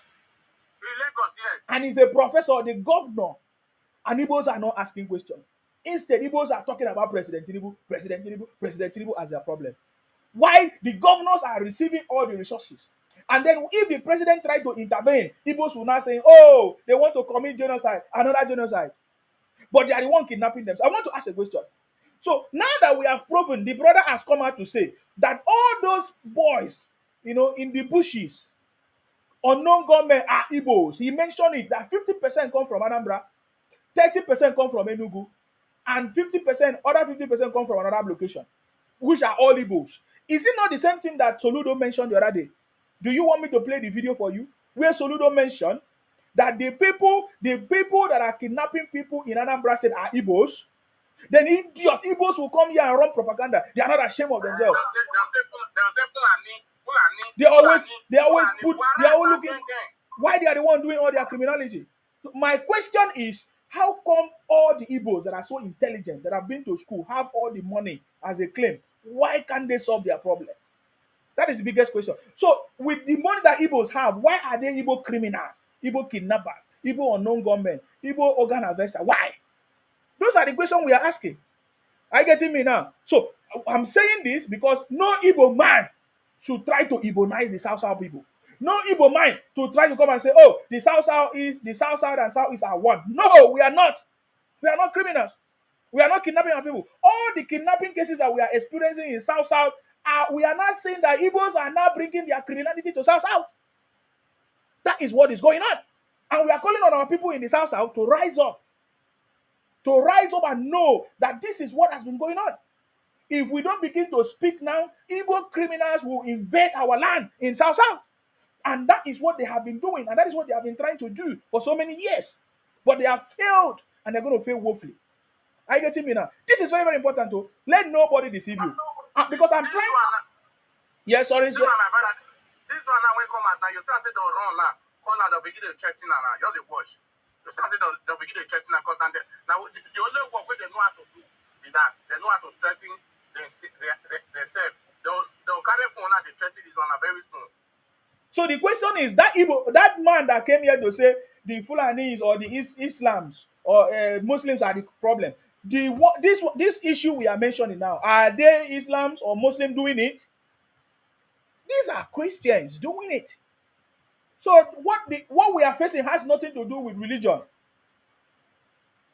That was the same way they were complaining about Muslim ticket, that President Tinubu is going to Islamize the country, right? As it stands now, the highest political position are held by the Christians in Nigeria. The Muslims have not complained that they want to Christianize Nigeria. So they are always looking for excuse. And these are Igbos always looking for excuse. Using some few people to run their propaganda. You getting me now? I can never be for part of that nonsense. I can never fall part of that nonsense. We know the truth. Igbos should fix their land and stop running from place to place, looking for other people's land to claim when they have not fulfilled their own space, when they have not helped themselves. No, tell me why Igbos should focus on things that does not make sense. Things like running propaganda, things like Obi, and come to think of it, this is the state where Obi comes from. As Obi address it, look at this story. Look at the video now. Now the person who want to save Nigeria went off his save your state. Now he say one he did not see one tweet today. Somebody tweeted, the presidential aspirant that cry on TV. Is it the president that will come and fix the country? Did you not see? Somebody tweeted it today. It's trending. Somebody tweeted it. No, I never see her. Oh my God! Who is the president that cried on national television? Is it not Obi? Yes. So common that he lost the election. He was crying on national TV. Didn't you see it? He cried. The only presidential candidate. Let me play the video now. It's trending now. Trust me. Everybody's talking about it. It's trending. See how the person that was crying on the TV want to come and fix Nigeria. Huh? I want you to see him crying. You see? He was cleaning his. Look at it. See. He was crying. He has not fixed where he come from. This is the state where this man come from. This is the region where he come from. Now somebody said, how president where they cry for TV won't remove subsidy or push for tax reform bill? That is the story. That is what is trending right now as I'm talking to you.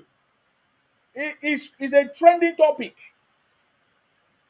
The man that was crying when we are talking about serious issues on the national television, this is the same man that come from Anambra State.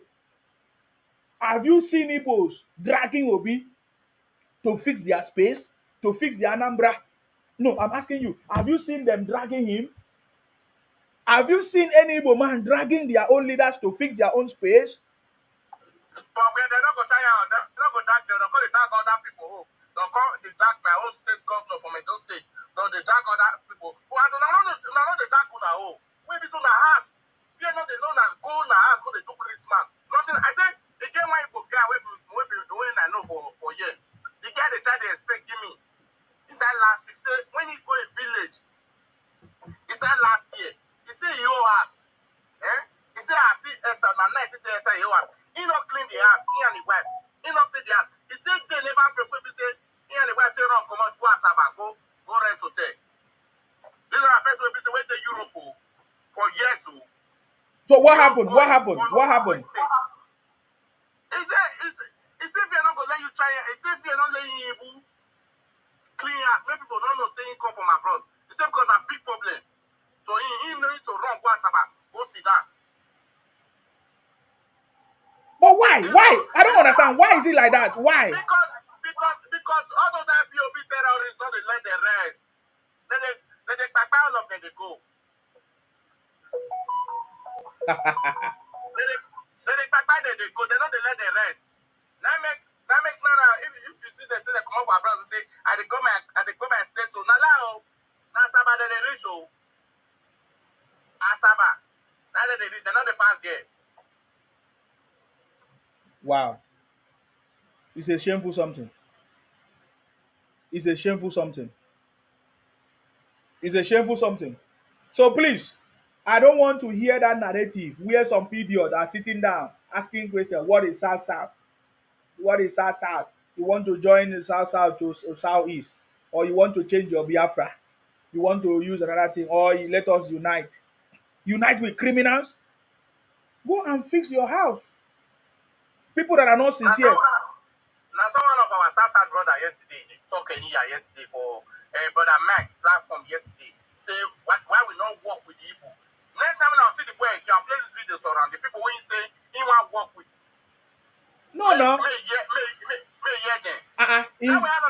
Is he not alive? Is he not alive? How can he say why he not work with Igbo? Is he stupid person? Has he not go to school? How many people from South that have worked with Igbos but end up regretting? How many people that have worked with Igbos that end up regretting? How many people? Has he not seen it? Our forefathers worked with the Igbos because we were forced to in the old eastern region. Do we not? In fact, we regretted it. In fact, we run for our dear life. Go and find out about the Bibio Union. I always say it. The Bibio Union discarded and, in fact, fought for freedom from the Igbos in the old eastern region because the Igbos were in charge as at that time. The Bibio Union. Go and find out. As at that time, there wasn't anything like Ohanese and Igbo because the Bibio Union existed before the Igbos. So there is no tribe that has worked with the Igbos that have not faced it. Sometimes I don't blame the Edo people because the Edo people, you were not there in the old eastern region. You might not understand what we are talking about. The Edos were not in the old eastern region. The Edos and the Deltas and all of them. You were not in the old eastern region. You don't know what we are talking about. Because if you were there, you will never want to associate with anything with Igbos anymore. Yes, and that is why the state was created. And now we have different regions. So therefore, anybody that come to tell us that we should go back to where we came from, the Igbo domination, marginalization, criminality, and ebonization that happened during the old Eastern, it means you are speaking out of ignorance. You are very foolish. You understand me? You are very, very foolish. I remember the time when I supported Igbo Biafra, Nnamdi Kanu. Because Nnamdi Kanu say, oh, it's different, it's whiter than white. I'm different from my forefathers. I'm not going to do, oh, it's going to be a confederation. We discovered that Igbos are using different tactics to try to Ebonize other people. Then they started saying, oh, the Bibios are a subgroup. Other people are a subgroup to the Igbos. These are criminals. This has always been the mindset of Igbo man. So we don't subscribe to anything South South Igbo South South union nonsense talk. That is stupidity. We love the way we are. You respect yourself, you respect your own region, and we also respect our own region. You respect your own tribe, you respect our own tribe. We respect you, you respect us. The South South people, we are royalties. We are royal South South. The Igbos should stay on their own in their southeast region and stop pork nosing in people's other region. Now, the reason why the Igbos continue to do because they have a place to run to. That is the reason why the Igbos continue to commit crime because they have other spaces that they can run to. Now Igbos are running to everywhere. They are running to Akwa Ibom, especially in Akwa Ibom. Igbos are in Akwa Ibom everywhere. Igbos are claiming some part of Akwa Ibom. Igbos are running to Edo, Delta, all those areas. Igbos are trying to run to River State, Ikwere, all those areas, Ika, all those Igbos are looking because they don't have a home. Because if you have your home, you would have been able to respect yourself, go back to your home and form your home. How can you every day you are begging for unity? Every day you want to ebonize people. Every day you say you cannot exist on your own. Is that not a proof? Is it not how desperate you are? And you think that they are very desperate. See, my brother, you do well. May I come down? Thank you very much. Thank you very much for coming. I appreciate you. Thank you very much. Are you getting me now? So this nonsense must stop. This nonsense propaganda of Igbos must stop. If you want people to respect you, you have to respect us. You understand me? If you want people to respect you, you have to respect us. Just like we have been respecting you for a very long time, but now you think that you have arrived and that you want to ebonize us. You want to, come to our own region to ebonize us with your propaganda. That will fail big time. No, the story of this brother really shocked me. How Igbos are stupidly keeping quiet without addressing it. How Obi, the so-called presidential candidate, former presidential candidate, is so quiet about the situation in his hometown. Have you ever asked yourself why is Obi so quiet about the insecurity issues going on in his hometown? Have you ever asked yourself that question? Ask yourself, why is it that Obi don't talk about the issues that is going on in his hometown or in his own region? It's the same thing.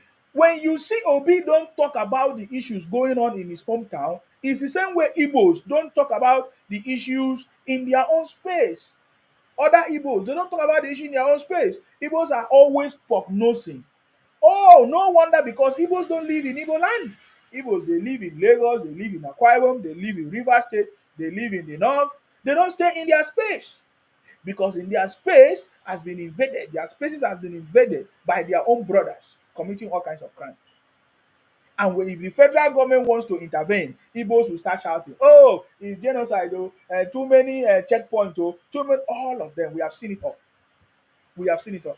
Okay, guys, I salute you. Thank you very much. I've not ignored you. I see all your comments, but when I see somebody provoke me, just like I said, you know, trying to ebonize us and say, "Oh, South South and Southeast should come together.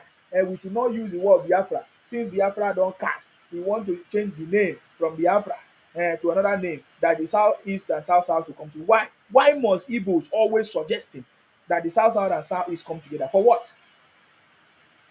Why? Have you ever asked Igbo man, why are you always interested in South South? When the South South people have clearly stated everywhere that no, we are separate from you, even as we stay in the same country or we are in the same country. No, you should focus on your own way. But why Igbos are always interested in South South? Why? That's a very important question that we must find out. Akin Wumi Samuel, thank you very much. I salute you. Thank you for coming. Thank you very much. Cha Obi say, God bless you. Sima. Thank you very much. Cha Ohi. Is it Cha Ohi or hi? Joseph Edward say, good evening to you, my Oga. Nsima, happy Saturday to you, sir. Big brother. Thank you very much. Joseph, I salute you. Olatunji said, good Saturday, Mr. So another excellent lecture today. God bless. Thank you very much, Marvelous Odion. Remain blessed. General Sima, thank you very much. Olatunji said, and Sima, South region, citizens in a different league. Southeast Igbo should move aside. South can surely stand on their own without fear or intimidation or victimization. Thank you very much. Peter Chimeze say, Igbos are very useless human beings. Very good for you. Olatunji says South region can surely stand on their own without fear of intimidation. Southeast should move aside. Joseph Edward said, Nsima, to God, APC is no one in Nigeria. God bless Nigeria. APC Nsima to God, APC is no one in Nigeria. God bless Nigeria. I'm not sure I understand that. Innocent, that means they said, Nsima, I enjoy your analysis. Thank you very much, sir. Innocent, I salute you. Olatunji said, Nsima, the old Eastern region is a failed project administration in the First Republic. Exactly. Thank you very much. I salute you for that. Joseph says, sorry, my Nsima, Happy New Year to you. Thank you. Akin Wumi said, Mr. Nsima, don't mind those who are taking others for granted and fools. Good intention means nothing. It's action and consequences of those actions that matter. Thank you. Olatunji said, Nsima, Nigerian military might or power is concentrated in the northern part of Nigeria. President Tinubu should restructure the armed forces. Of course, President Tinubu knows this already. Should restructure the armed forces, of course. Share everything, weaponry to every region, to every space. Let them be equal, you know. Osawige Papa say, good evening, General Akparawa and Sima. Nice to see you this night. Thank you very much. Akinwumi said, Mr. Sima, your excellent job of explanation of truth and facts are simply the best. Indeed, thank you. Peter Adedoya said, that is a good talk, sir. God bless you. Akinwumi said, don't mind him. Why can't he speak the bitter truth about those hypocritically and jealousy with their distraction and evil secret agenda planners, invaders in other people's father's land? Olatunji said, it is about all churches in Nigeria. It is about time all churches in Nigeria should be streamlined. Abuchi and he say, God bless you, my brother. Thank you very much, guys. That's a comment I can see on my YouTube. Thank you very much. You can be part of our program on YouTube. If you have not seen our program, you can be part of our program on YouTube. You can go there for our program. Solan say, but them, I don't even know, but them wey no sabi you go waste their data on you. But you dey here. Person wey no sabi you dey here. Just that I don't want to block you. All Igbos on my platform talking rubbish, you are still here. I don't know why you are still here. If you don't like what are you still here? Can't you see how Igbos are stupid? I've told you, Igbos are very, very stupid. Every time, Igbos are very, very stupid. I've said it many, many times in their conversation, in their thinking. They think from Yash and they talk from Yash. Now, as I listen to this story, it's a story that touched because every Igbo man have the same story in all their region, but they don't want to be sincere.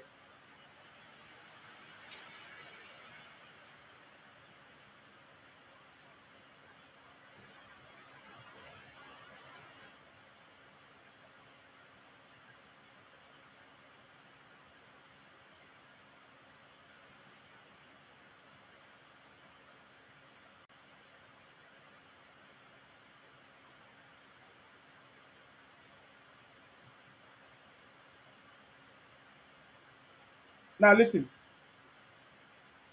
this is the story we are talking about. I'm struggling. Should I make this video? Uh-huh. Should I keep quiet? Yeah. Should I speak? Should I keep quiet? I said, no, I need to speak. I'm not known to keep. The brother has been struggling. Do you know why he's been struggling? It's because he's afraid that his brothers will come and attack him. What's his name? This brother, I don't know his real name now. This Igbo man. He said he has been struggling to say the truth because he doesn't know why nobody's addressing it, including Obi, including their governor. Nobody's addressing it. So he's been thinking about it, slow to talk. He doesn't want to open up. Are you getting me now? I want you to listen to him again. It's a very important conversation. This will tell you how stupid the Igbos are. And they have not been sincere to themselves. Yet they are looking for another place to Colombia or ebonize. They are looking for other regions or other space to Colombia or they are looking for any other leader from another place for them to talk rubbish. Listen. Quiet in issues like this. If it concerns some other people's village, I'm going to speak. Ezekiel Tubechukwu does not have a village currently. Did you hear that? Ezekiel Paul Tobechukwu, that's his name. Ezekiel Paul Tobechukwu, that's his name. Igbo man from Hiala in Anambra State. I want you to listen. He said it very, very clear. Listen, Listen to this video and share it. Mm-hmm. If you're from Anambra State, Enugu, Imo, Ebonyi, Abia State. I'm from Anambra State. Okay. My village is Lil. Lilu. Lilu. Lilu. Lilu is a village in Ihiala local government area. It's a town, of course. Did you hear that? He's from Ihiala local government and his village in his Ihiala. Igbo man, Tobechukwu, giving account of what is going on in obese Anambra, yet we have never seen any tweet from Obi talking about it, explaining or even offering advice or help or recommendation on what to do to resolve this issue. Pay attention. It used to be a town, now it's a desert. He said that his village used to be a town, but now is desert. Why? It used to be a town, but now is desert. Why? Why has Obi not addressed it? Some people ask me, oh, do you have problem with Obi? No, he's a public servant, so I only have, he's subject to my questioning and scrutiny. Why is Obi not able to address those issues?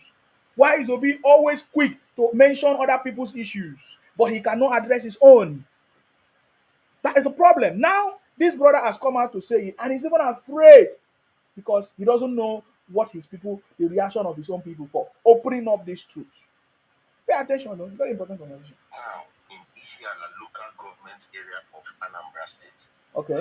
Ihiala is the last local government you pass through before you leave Anambra State and proceed either Mbede Imo State through the express or by the bypass of Ihiala or Olo in Imo State. So my village is in a border state of Imo State and Anambra State, Lil.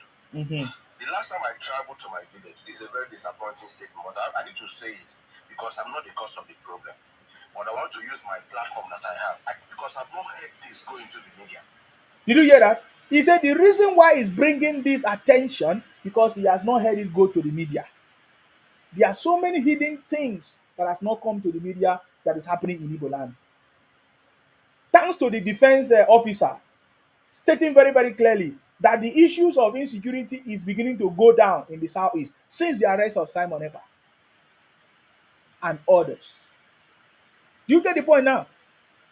Because they praise criminals. If you want to know the tribe that praise their brothers, their criminal brothers, they are Igbos. They support their brother until one day when they are caught. But if they are not caught, they will continue. They will continue their criminality. Do you understand that? It's like people are closing it from going out. He said it's like people are hiding this information. That is why Obi don't talk about it, thinking that people will not know. Because if Obi is raising the concerns, if Obi can see value in talking about other places and other things on his pages, on his Twitter page and other pages, why is Obi not seeing value to talk about the insecurity issues, the problems that they are experiencing in the southeast, where it comes from, in Anambra, where Obi comes from? Why is he not talking about it? For the past 3 years, a lot of people from my village have not gone home. A lot of people from my village have not gone home. Last time I visited my village, I think that was 2020 February. The last time he visited home was 20 February. When? For a program. Since then till now, the insecurity in my village is making me not to go to my village. The insecurity in his village is making him not to go to his village.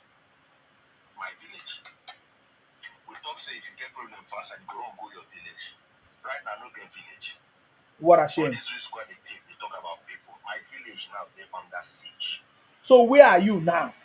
The question we should be asking, where is he? Where is Tobechukwu talking? Tobechukwu is either enjoying the resources of the Akwa Ibom people, or Lagos State people, or Edo people, River State people, or Delta State people. That is where Tobechukwu is staying. If he's not staying in Nigeria, you can see them. going out to enjoy other people's this thing, but upon that they'll still be making noise. Yet they are not able to talk about their own people. No, when they talk of kidnapping, insecurity in Anambra State, I'm coming on another video because Anambra State as a full state does not have security. Did you hear that? Anambra as a full state does not have security. By the way, let me tell you the good news. I just learned that Soludo is about to launch a security outfit. I don't know whether it's a security outfit. 2,000 personnel, over 50 Sienna, or is it 50 or 25 Sienna that is already ready at the ICC Oka. He wants to launch a security outfit, maybe in order to tame the criminality that is going on. That is the latest news from Soludo, because we need to call him out. Since the Igbos cannot talk about it, because how can Nigeria will be better when some part of the country is not fixed? It's like you saying that Nigeria is fixed, why they are still fighting the Boko Haram fight, or why there are still issues in the southeast. That is a problem. Are you getting me now? And now Soludo, Dayo said, I hope Soludo is not going to recruit the IPOP members. Who knows? Who knows? Who knows? Who knows? So yes, that is the latest conversation, that Soludo wants to launch a security outfit. That the vehicles are ready, everything is ready, and they're already getting ready to launch all the equipment. 50 Sienna and others, ICC Oka, they are getting ready. But the question is, why must you wait until when everybody, you have taken the life of people, risked people's life, properties, and everything? Now you want to finally launch a security outfit. That is what is happening. And this brother is saying there is no security in Anambra, even when we have a professor who is a governor in Anambra State, and he cannot fix their problem, and he has not addressed it. Each time we say, "Oh, what do you call it?" Trying to put blame on people, but he cannot address these issues, and Igbos are not ashamed. Every time you will see them coming here to make noise and try to abuse people, or trying to belittle people, or trying to, uh, you know, it's their way, but they have failed. You listen to that brother. Very important. Governor Soludo is aware of it.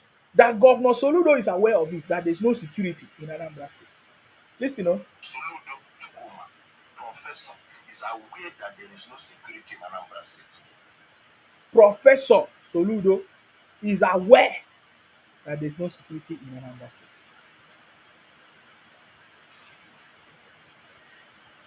Because I'm wondering why these Igbos, why is it that they don't concentrate on their own issues? Why Igbos don't concentrate on their own issues? Because they don't live in Igbo land. They are going to other spaces to benefit from their own resources. Yet they don't value you that is giving them that food, or that give them that resources. That is the point. That is the point that we are trying to make. I'm coming with another video, but make I talk about my village first. Charity begins at home. Okay. Some time ago, we buried my grandma. Mm-hmm. Why didn't I post videos of the burial on social media? Because nobody could gather. You see? He said the reason why they had a burial of their whatever, of their grandmother or something, of their mother, but they couldn't arrange a party, a better party.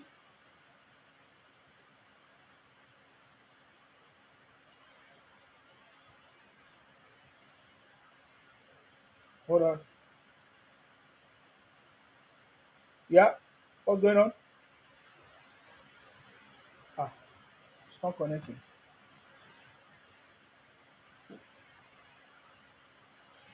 I have a caller here, but I don't know what is wrong with the network. Sorry, if you are calling me, you call me back. He said they had a whatever funeral, whatever in his village, but he could not post the pictures or the video because nobody could gather. Nobody wants to come. Nobody wants to buy. Good difference. Listen, I want to talk about my wait. people from my village have not gone home.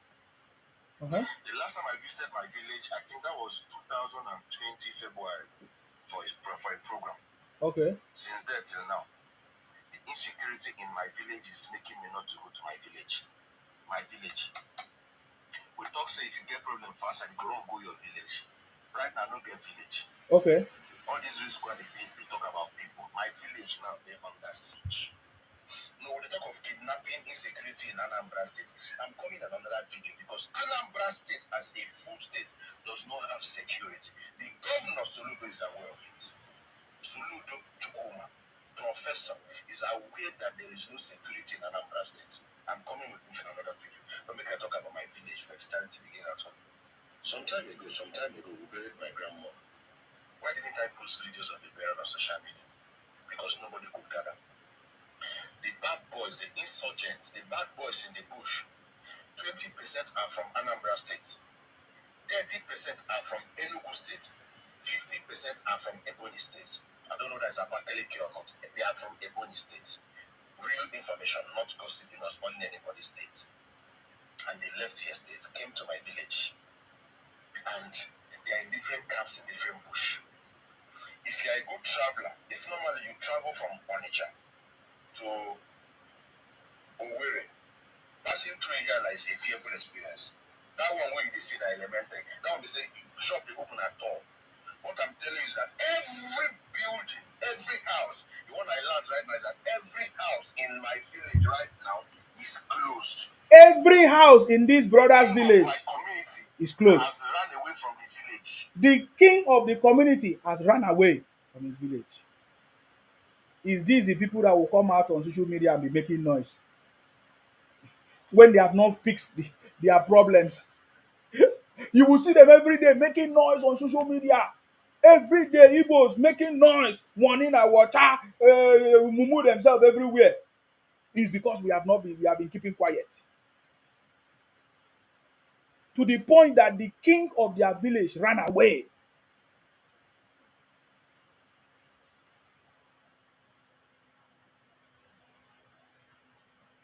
Let's go ahead. The king, this The Igwe ran away. This person that keep calling me, if you call me again, I will block you because I can't hear you. What is going on? Good evening, Mr. Sima. Yeah. Who are you? Happy New Year. Okay, we are in 18th of January. Oh, the Happy New Year, me. What's going on? Do you want to contribute in the conversation? I just want to contribute just a little bit. It's about this issue of the Igbo.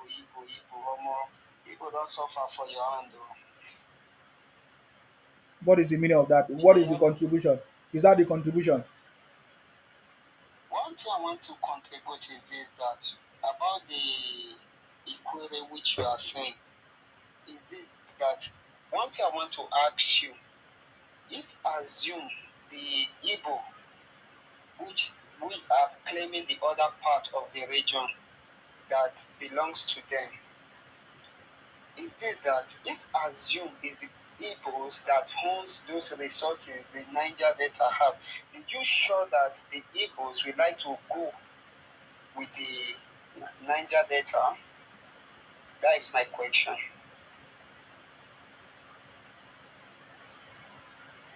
What are you? I don't understand you. Are you asking me?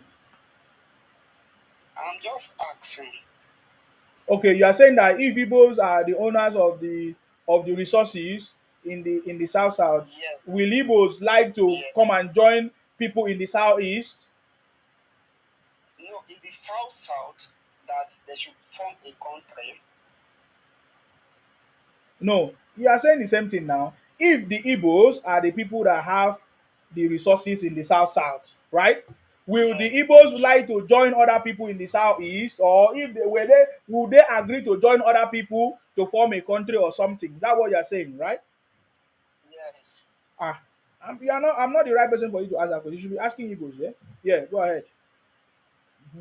Because why I'm just saying so is because I just look at as a selfishness, because they just want to grab what they want.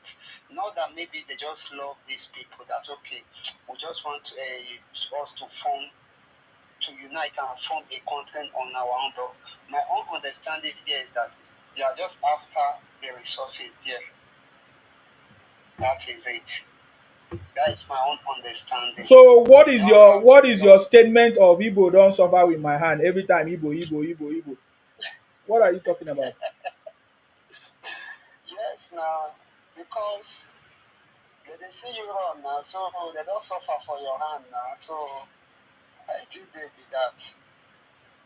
They don't suffer for your hand. You know, say the other time, that was last year, December, when they were trying to announce their new country online. So due to the way you are after them, they have to cut off that day and change a date for it. Russia, Yeah. They went and rush and announced it on another day. You are a bunch of criminals. I tell them. So that's it. Anyways. Okay, brother, I understand your point now. Thank you very much for coming. Igbos have been the one trying to distort our history in the south region of Nigeria, and we can never keep quiet anymore. Thank you. I appreciate you. Yeah, I really appreciate you. Thank you very much. Thank you very much. Baba, what's going on? Mr. Edo 100, Happy New Year to you. Yes, I salute you. Please go ahead. Thank you very much for your good job. And thanks for making people know the antics of the Igbo. All these things where things where you talk, they insult them. Don't say you want to insult them or they lie. I know they insult anybody. I know they insult Igbos. How they tell they insult them? Yeah. Don't be saying they lie for their head. I know they use that word, I beg. No, they use that. I know they agree. Just go straight to the point. I know they insult Igbo. No, not be insult. As in, like, when they try put them in the right position. Like, I don't know why Igbos know the solution and problem and solution of other regions, but they don't know the solution of. They don't want to talk about their own state. You know, if Igbo hear about Sheikh Tinubu for Lagos, she also won't be governor. All of them will pause to insult Sheikh Tinubu, will talk many things. You know, but for their own states, we don't hear anything about their own states. Their state is going down the drain every day. But they don't talk about it. I don't know why they don't talk about it. They don't talk about their state. And they're plenty on social media. They listen to us. They know they drag any members or any governors for their state. So I don't know their reason anyways, because the thing they baffle me, because they talk about if issues happen for North, Igbos go talk about the northern, you know, for West, but their own states, they quiet about them. And they're not doing themselves any good, to be honest. So may they try change. You know, I just want, give you kudos for the good job you do, and I appreciate, they make some of us know. See, these people, they are corny, and it's obvious, so thank you very much, my brother. Thank you very much for coming. I appreciate you. Stay blessed. Thanks. Thank you very much. Okay, let's continue our conversation, guys. Let's continue our conversation. Please, if you are calling, let's just stick to the topic. You cannot say me I'm insulting Igbos. Why should I insult them? I'm not insulting Igbos.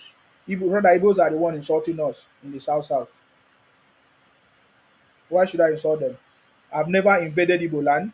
I've never go to argue any resources in Igbo land. But Igbos are the one always coming to my space, coming to belittle my people, coming to ebonize my people, distort my history. They are the one insulting me. I'm only responding. Please, if you don't know what to say, don't come here again. So please, let's continue the conversation. Yes. Since there till now, Listen, the insecurity in my village is making me not to go to my village. This is just a case study because we want to find out why Obi cannot discuss the issues that is going on in his state. Because it seems to be the biggest problem in Nigeria. Last year, the highest kidnapping case is happening in Anambra, but Obi did not talk about it. So why Obi covering the criminality and the insecurity going on in his own state? where it comes from. So can we say that Obi is supervising the criminality and terrorism going on in his own state that is affecting Nigeria and he's not talking about it? Look at it now. This is a very good case study. This brother cannot go to their village. It's been 3 years. Even the king, the chief of their village, don't run away because no security. And Soludo, the governor, is aware. It's not that he's not aware, oh, he's aware. Now he's launching a security outfit to, I don't know whether it's tomorrow. So let's see how that one is going to work. My village. We talk say if you get problem fast and you go go your village. Right now, no get village. All these risks what they take, they talk about people. My village now, they're under siege. No, they talk of kidnapping, insecurity in Anambra State. I'm coming in another video because Anambra State as a full state does not have security. The governor Soludo is aware of it. Soludo Chukuma is aware of it. Is aware that there is no security in Anambra State. Did you hear that? I'm coming with another video. But make I talk about my village first. Charity begins at home. Some time ago, we buried my grandma. Why didn't I post videos of the burial on social media? He couldn't post videos. He couldn't post video of his of burial or funeral of the grandmom because of nobody that came. The bad boys, the insurgents, the bad boys in the bush, 20% are from Anambra State. Listen, oh, it's giving you the account of the bad boys. That is why state policing is very important. In fact, I'm doing this to point finger at the state police, or will I say change of the structure of our policing system, because the people in the community in the state knows who are terrorizing them. Yeah, the people in their community, they know the people that is terrorizing them. That is their problem. Community policing, community police or state police, regional police will be the solution. Now listen to this brother. He gave a very good example that the people terrorizing us, 20%, they know who they are. But if you send a policeman from the north to go and be the police in Anambra, or how can that work? The policeman will have to learn the terrain. No wonder we just received a report that one DSS was spy somewhere in Enugu or Anambra. I have not confirmed. I have the information. Because how can you be sending innocent people to go and buy? If I was to be a policeman from another, I would not go to another state, especially in Igbo land, where I don't want to go and be a victim. If I was to have a police person, I would advise my brother, don't go anywhere near Igbo land. Igbos should police themselves. Igbos should police themselves. They have been buying people, they don't care. So listen now. So state policing is very, very important. Let the Igbos protect themselves. So I love this idea of what's his name? Soludo launching the security outfit. They say over 2,000 personnel. So Igbos, they know themselves. The problem is that as he's launching it, is there any system in place? Are they going to be given weapons as well? Will they be able to use it for their purpose and to protect themselves than to fight themselves? Are they going to be able not to divert it into something different?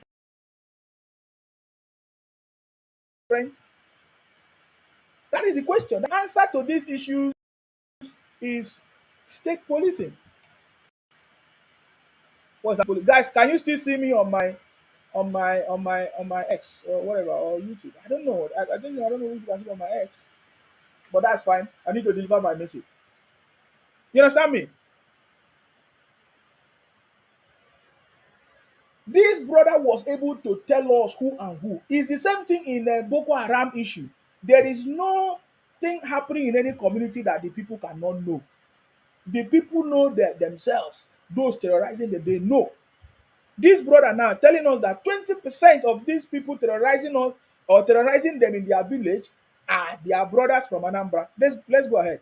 50% are from Enugu State. 50% are from Enugu State. 20% are from their state. 50% are from Ebony State. 50% are from Ebony State. All of them Igbos. He said that the people terrorizing them, 20% are from Anambra State, which I doubt. It's supposed to be more. He said 20% are from Anambra State, 50% are from Enugu State, and another 50% is from Ebonyi State. Somebody said that this video is fake video or is not true. That is a lie. This is a true life story of this brother, giving us life account, real life account. It's a case study. It's a real life case study of what is going on, and it tells us everything that happened, the people that are involved in these cases, confirming what Soludo said, that the people terrorizing the Anambra are all Igbos. 99% of them, they are not other people, they are Igbos. And he gave a percentage. This is the same thing that is happening here. So if you are Igbo man or woman, what do you have to say? How is it that Nsima hate you? How is what I'm saying means that I hate you or I don't like you? When nobody to help you. His name is Tobechuku from Ihiala in Anambra State. That nobody to help them. They cannot say it.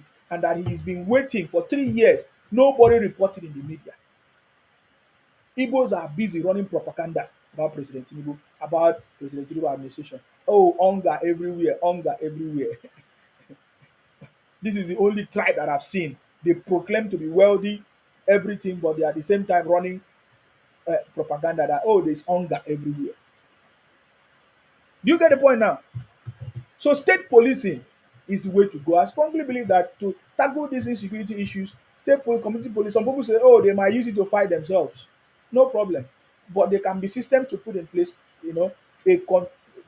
like say, control systems and points to make sure people don't use it or whatever against themselves. But I strongly believe if people that know themselves govern themselves, they should be true to themselves. They should be able to protect themselves. The community will be able to identify the people behind them, just like this one. So it's self-infliction. Igbos are doing self-infliction. And they will turn out to blame anybody else. So, like in this case now, what is going on now? What is going on in Igbo land? Who is doing it? But you see tomorrow now, Igbos will turn back and say, oh, somebody is doing it to them. Oh, they did not recognize them. Oh, they neglected them. Oh, the federal government don't recognize them. But who is spying yourself? Is it the federal government that is spying you? Who is spying yourself? Is it outsiders? Is it another person that is spying you people? No, you are the one spying yourself. I get me now. And this is what has been going on for years. For years. Whether or not, they are from Ebonyi State. You see, he confirmed, he said they are from Ebonyi State. Go ahead. Real information, not gossiping or spoiling anybody's state. It's a real information, not gossiping. My own is that they are all Igbos who speak the same language. Victor Obo, thank you very much. Happy New Year to you, Victor. I see you. Happy New Year, sir. Happy New Year to you, sir. Thank you very much. Salute you. And they left the estate, came to my village. And they are in different camps in different bush. If you are a good traveler, if normally you travel from Onitsha to Owerri, passing through Ihiala is a fearful experience. Did you hear that? Passing through Ihiala is a fearful experience. Hey.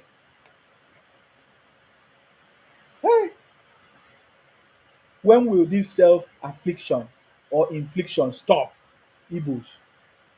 Why are you wicked to yourselves? Why Igbos wicked to yourselves?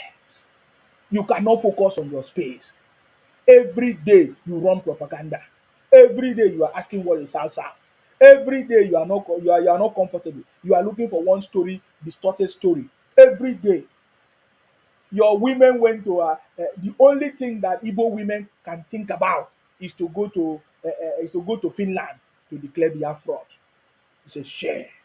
Shame to Igbo women. You go to Finland to declare Biafra fraud. You are not ashamed of yourself. Every day I see Igbo stupidity. Every day I see Igbo stupidity, and they'll come here and be making noise on my platform.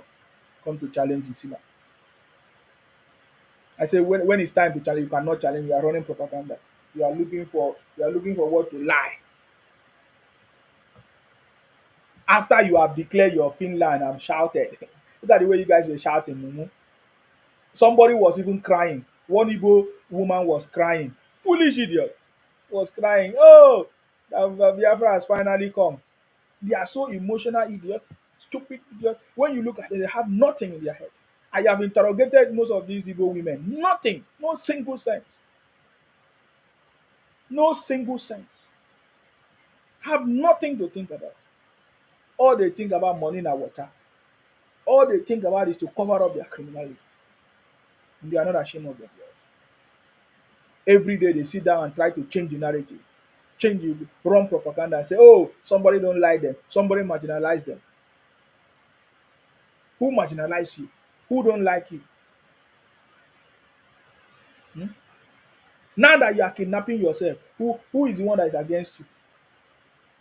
And your so-called leader, Obi, that's supposed to speak up, is not talking. He's covering up and then talking about other people's issues. Why is not addressing his own? How come they say charity begins at home? Is that not terrible? Thank you very much, Sunday Clement. I see you. Sunday Clement, I see you. Thank you very much. Abuchi Ani. God bless you, my brother. Thank you, thank you. Thank you, thank you, thank you. Olatunji says, Sima, it's about time all churches in Nigeria should be streamlined. Have I read that before? Akinwumi says, don't mind him. Why can't he speak the bitter truth about Ethiopia and jealousy, destruction, and evil secret agenda? Thank you very much for that. Innocent say, bring back our girls in another region, but you will not hear them say, bring back peace in their own region. Mr. C. Africa say, Obi is a foolish man. He cannot be the president of Nigeria. Never. Mr. C. Africa say, yes, we can. Innocent say, Obi lacks the cognitive ability to rule over others. Thank you very much, Innocent. That is true. That is very good example.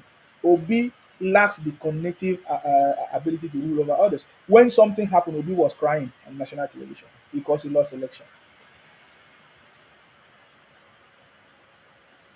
You understand me? Igbos. Igbos are the one running from place to place. Tomorrow they say they are from India. You will never say any Ibibio man or any Akwa Ibom man or Calabar man confuse his own identity because we know who we are. We are Ibibio people. Simple. As simple as that. We will never go and claim anybody's land. You will never see Ibibio people go to Igbo land and claim something that they are not or trying to beg for unity. Igbos are begging for unity. Igbos are trying to ebonize us, to beg us to become Igbos. We are not. We can never become. You understand me? So we know the propaganda. We know the stupidity of Igbos. It's been a long time since the old Eastern region, and we have not forgotten it.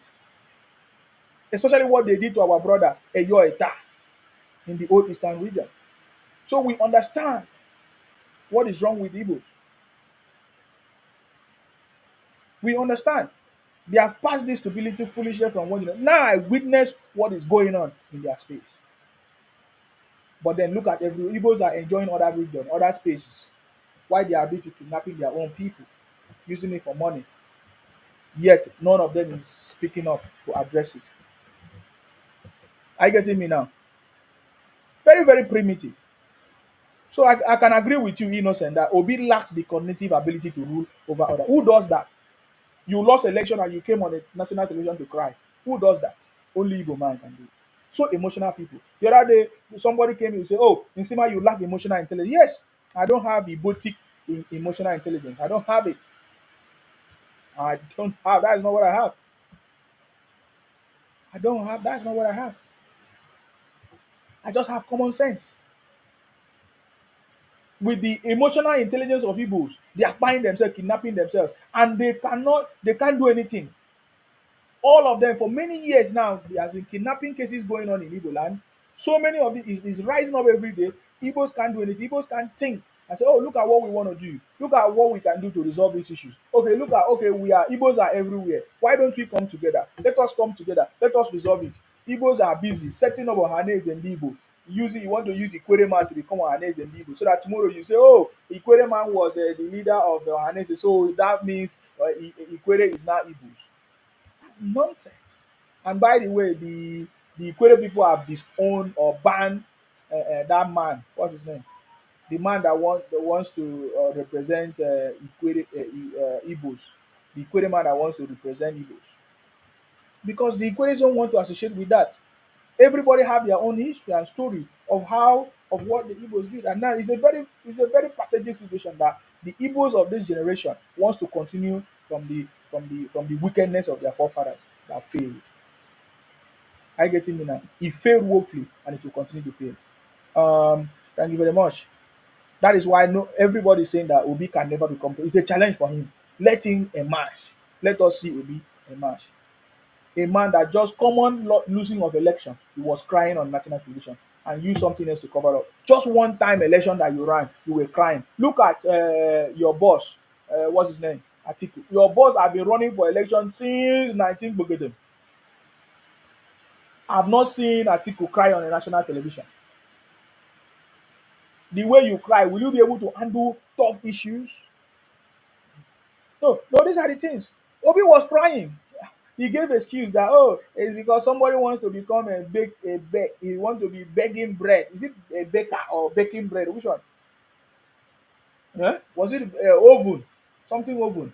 And somebody wanted to do baking and there is no oven. He was crying. I said, what are you talking about? He used that one to call. No, Obi was crying because he lost election. Didn't you see it? I show you. Obi was crying because he lost election. There's no need to read that guy's story again because he has given us the main point. He pointed out the people carrying out the activities, the Igbo brothers, and for many years he has not been to his village, that the governors are not doing anything, the chiefs have run away. Where is the Igbo that are making noise? You understand me? Obi was crying. You people did not see it. Look at though, everybody's talking about it now. Obi was crying. Obi was crying. See,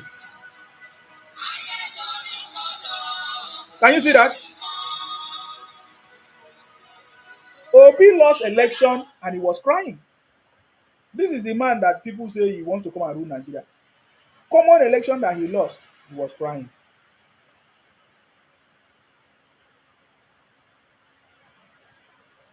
Common election that Obi lost, he was crying.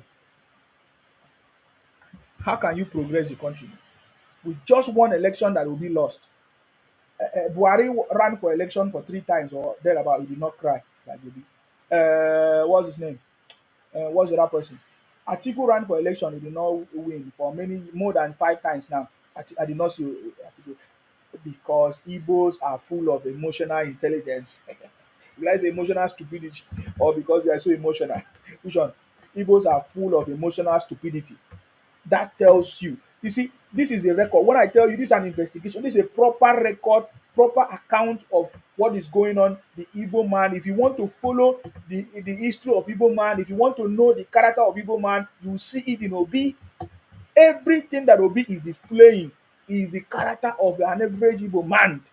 Obi lost election. He was emotional. He was crying on the national television that he is going to go to court. Even after when he went to court, he don't have any evidence. According to he couldn't present any evidence that there was maybe malpractice in the election.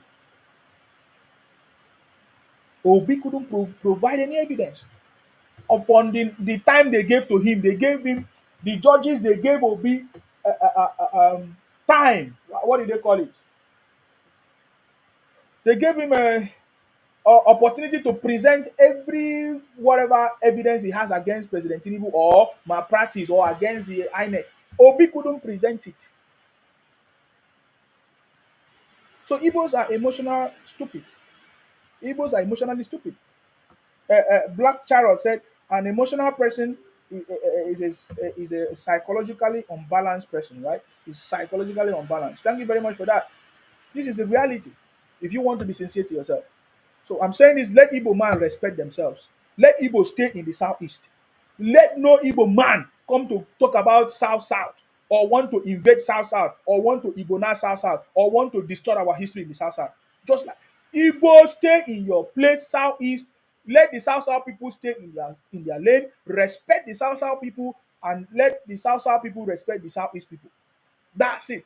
Igbos have always been causing problem in Nigeria. Now they want to continue in the footsteps of their forefathers that failed. For how long will this stupidity continue of Igbos continue? Why don't Igbos face their region and develop their region and use their intelligence? Let us see.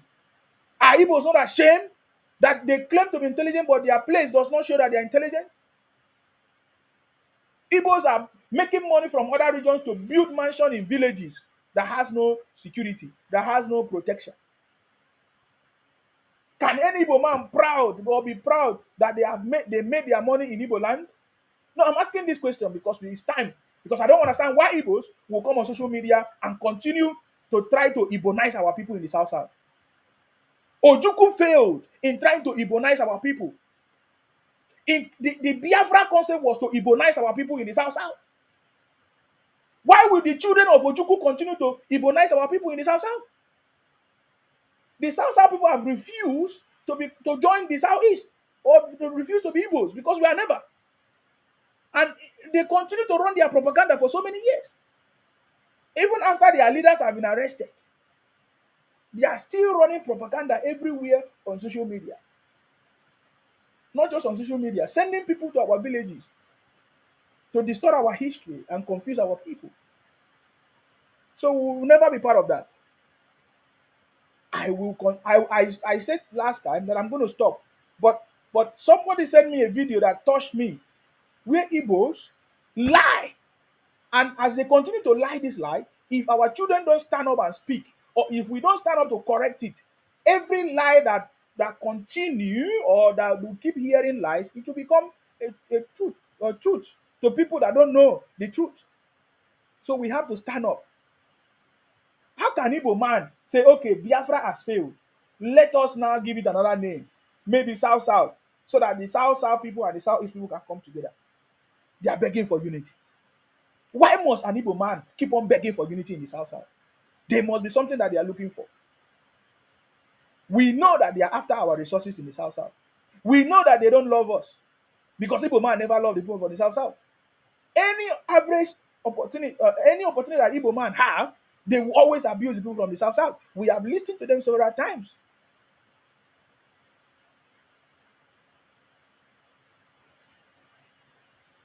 So that nonsense must stop. Because we in the Royal South South movement, we cannot allow that to happen anymore. I get it now. It's very, very clear. The service chief, defense chief, yeah, what's his name? Yes, he came out to declare that peace and security is returning to Southeast since the arrest of Simon Ekpa. I read it very, very clear. It was a very, very clear story, a statement made by the service chief, right? It's very, very, very clear. I'm trying to capture it. Looking for it, I can't find it now. It's very, very, very clear that peace is beginning to return to the Southeast since the capture of Simon Ekpa. Where are the people that was telling us that we were lying? Where are the Igbos that was telling us earlier that we were lying? Did the people not witness it? I told Simon, you guys to listen to Simon. Did I not say that day, immediately I saw Simon Ekpa on Rudolph Okonkwo's interview? Did I not say that day that this is the same thing that happened to Nnamdi Kanu? Immediately Rudolph was interviewed Nnamdi Kanu. Nnamdi Kanu was arrested because he confirmed what people were trying to confirm. And the same thing Simon Ekpa did. Simon Ekpa on that platform confirmed that he is the one carrying out all the activities of buying police people, army checkpoints, this and that, and he upload videos.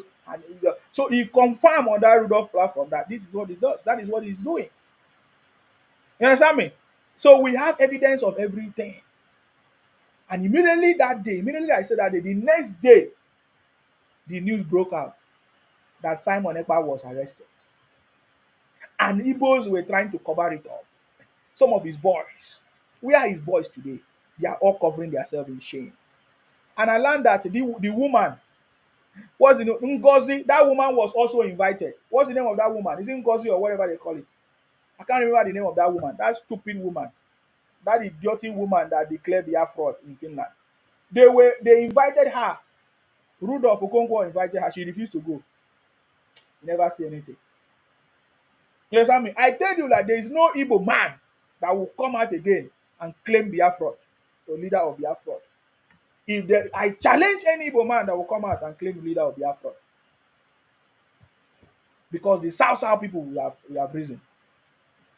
The royal South have risen. I challenge any Igbo man that want to come and claim South and say, "Oh, I'm the leader of Biafra. South is Igbo or South is Biafra. Come on, let us see you." It's been how many weeks now, or months, when they arrested Simon. Even they are fighting among themselves. The same thing that happened when Nnamdi Kanu was arrested. They were all fighting among themselves. So we know it. Now let me give you account, in case you don't know. When I say that Igbos is the #1 problem of the country, followed by the Fulanis. I'm saying the Fulanis because of the Boko Haram issues and the banditry, which are majorly carried out by the Fulanis. Maybe some headers clash, farmers headers clash, another problem. But these are Fulanis. But #1 biggest problem in Nigeria are the Igbos. I can mention few things. I just want to mention a few things. #1, the first coup in Nigeria was executed by the Igbos. What that means is that they buy other people, the other tribes, other people from other tribes, in order for them to lead Nigeria. Failed. We also failed. If we want to go into deep conversations, we can give you account of how the Igbos carried out the first coup in Nigeria. I want you to be recorded. Nsima Ibibio man said it. Just for you to know that we know them very, very well. What the Igbos did to us in the old Eastern region, we can never forget in a hurry. Eyo Eta, go and find out what the Igbos did to Eyo Eta. You people don't know what we are talking about. So sometimes when I talk, I hear some people come and say, "Oh, you are abusing the Igbos." No, Igbos abused us first, just that we have not retaliated. Now listen, Igbos, they are the #1 problem in this country. When other regions are progressing, Igbos are bringing us backward, and then they will push the blame to the Fulanis. Igbos are the one doing it. When other leaders in other regions are progressing, Igbos will push their problems to the president. Why they have governors and leaders that's supposed to bring development to their space. Igbos are the one doing it. There's no other tribe doing it. And just like I said, Igbos were the one that executed the first coup in Nigeria. The coup was an Igbo coup led by the Igbos. Now, sometimes you will hear them say, "Oh," just like I said it. You see, somebody now commented here on about Odingo once said, Nzogo is from South. Do you see it?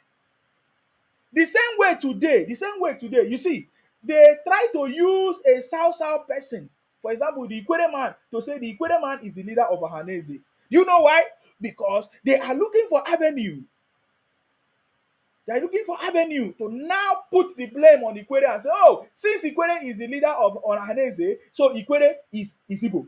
You get the point now? Now, this guy now on this comment said, "Oh, Nzogo, is it Nzogo or whatever, was from South. That is a lie. These are Igbos.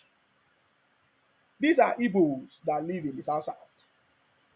These are Igbos. These are Igbos. It's just like today. Igbos are everywhere in Nigeria. In Akwa Ibom, Igbos are there. You know, when they commit their crime, they will even change their name, but they are Igbos. You get the point? So these are Igbos. So the first coup organized by the Igbos. How do we know? All the leaders of the Igbo coup, none of them were spying. They spied other leaders from other tribes. That is how we know that it was Igbo coup. They planned it, executed it, and tried to use some other people in front to cover up. But it was an Igbo coup. Mention any Igbo leader that spied during the first coup in Nigeria. So it was an Igbo coup. That is how you know a coup. It's not all these names that they are using to confuse you. We are more intelligent than them. How come upon the spying that happened, How come Igbo leaders were not pied? In fact, Igbo leaders were given a pre-warning that some of them have to flee away from the country or flee away from the area when this thing happened. They were all informed. Do you know that the first VCs of the whole universities in Nigeria were Igbos?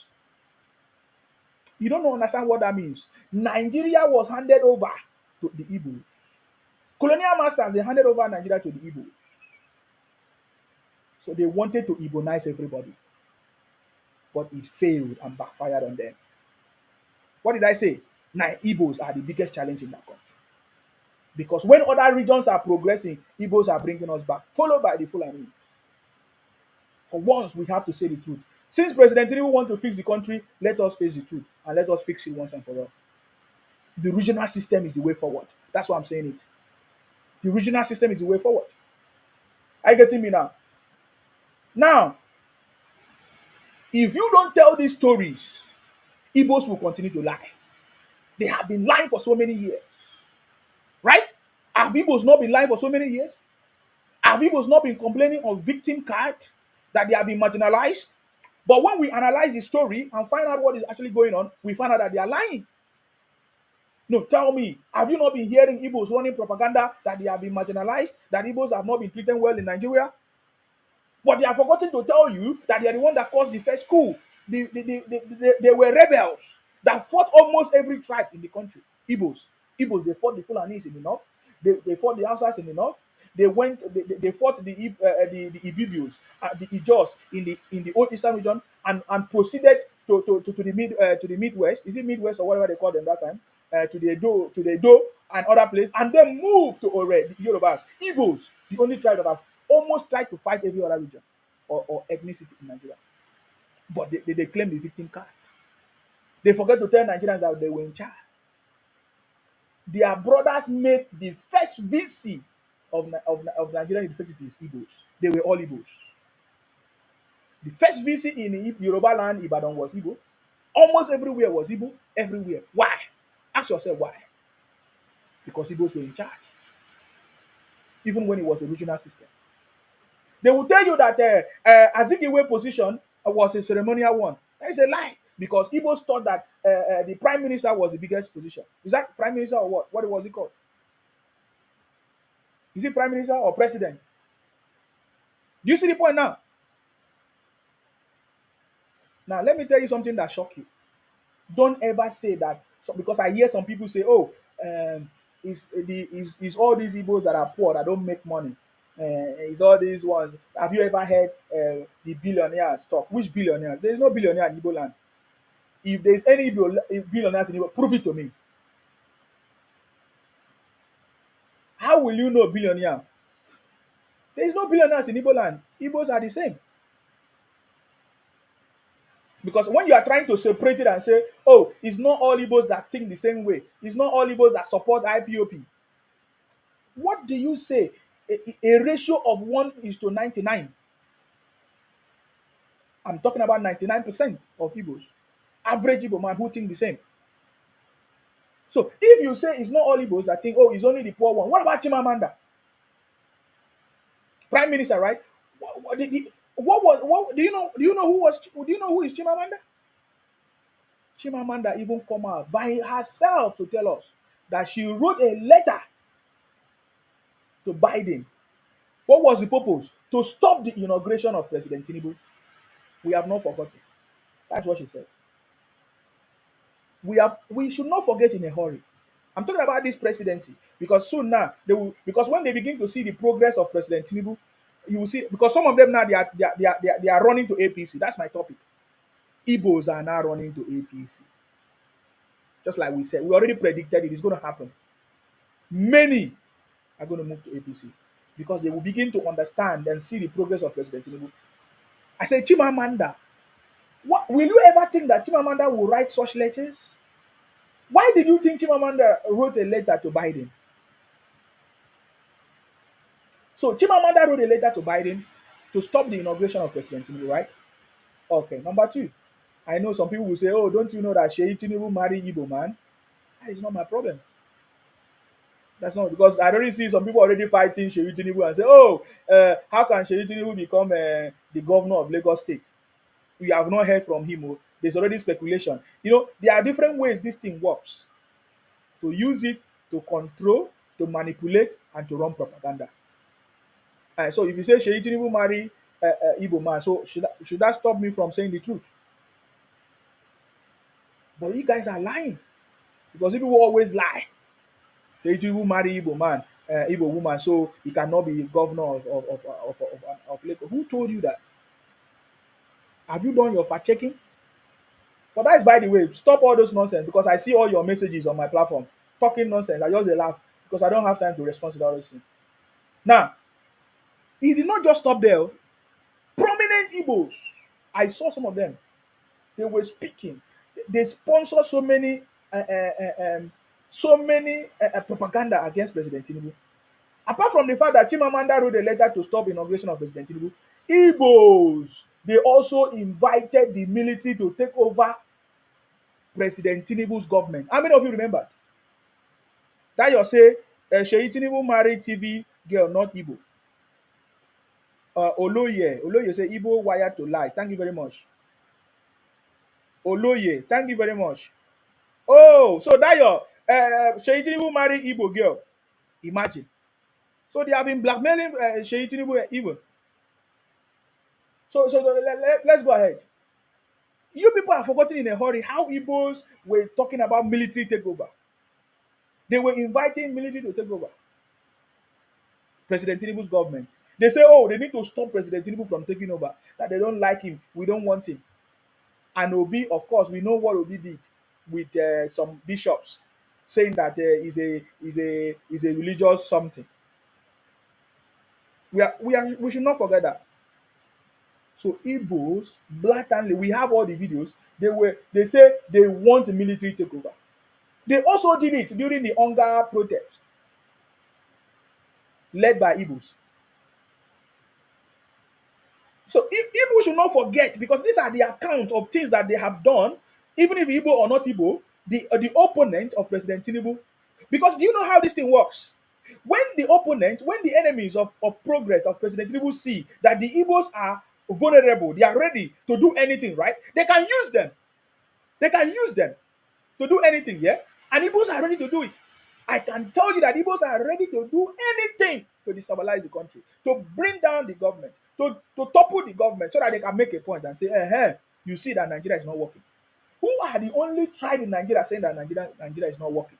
But when you look at the record, Igbos are the one making Nigeria look like it's not working. Igbos are the one involving in all kinds of criminality, kidnapping, organ harvesting. Their leaders are not working, no progress in the southeast. They are invading other people's region, staying there to do. So when you see when Igbos are saying, "Oh, Nigeria is not," because the Igbo southeast is not working, and that is why they are moving from where they are to other places, right? They are the only one complaining. Igbos are the only one. Oh, Nigeria is not working, but Igbos are the one doing it. That is the truth. Forget about it. It doesn't matter. They will come after me. They always come after me. Igbos always come after Nsima. There's no problem about that. Because I also support them. So now that we have known the agenda of Igbos, we cannot keep quiet.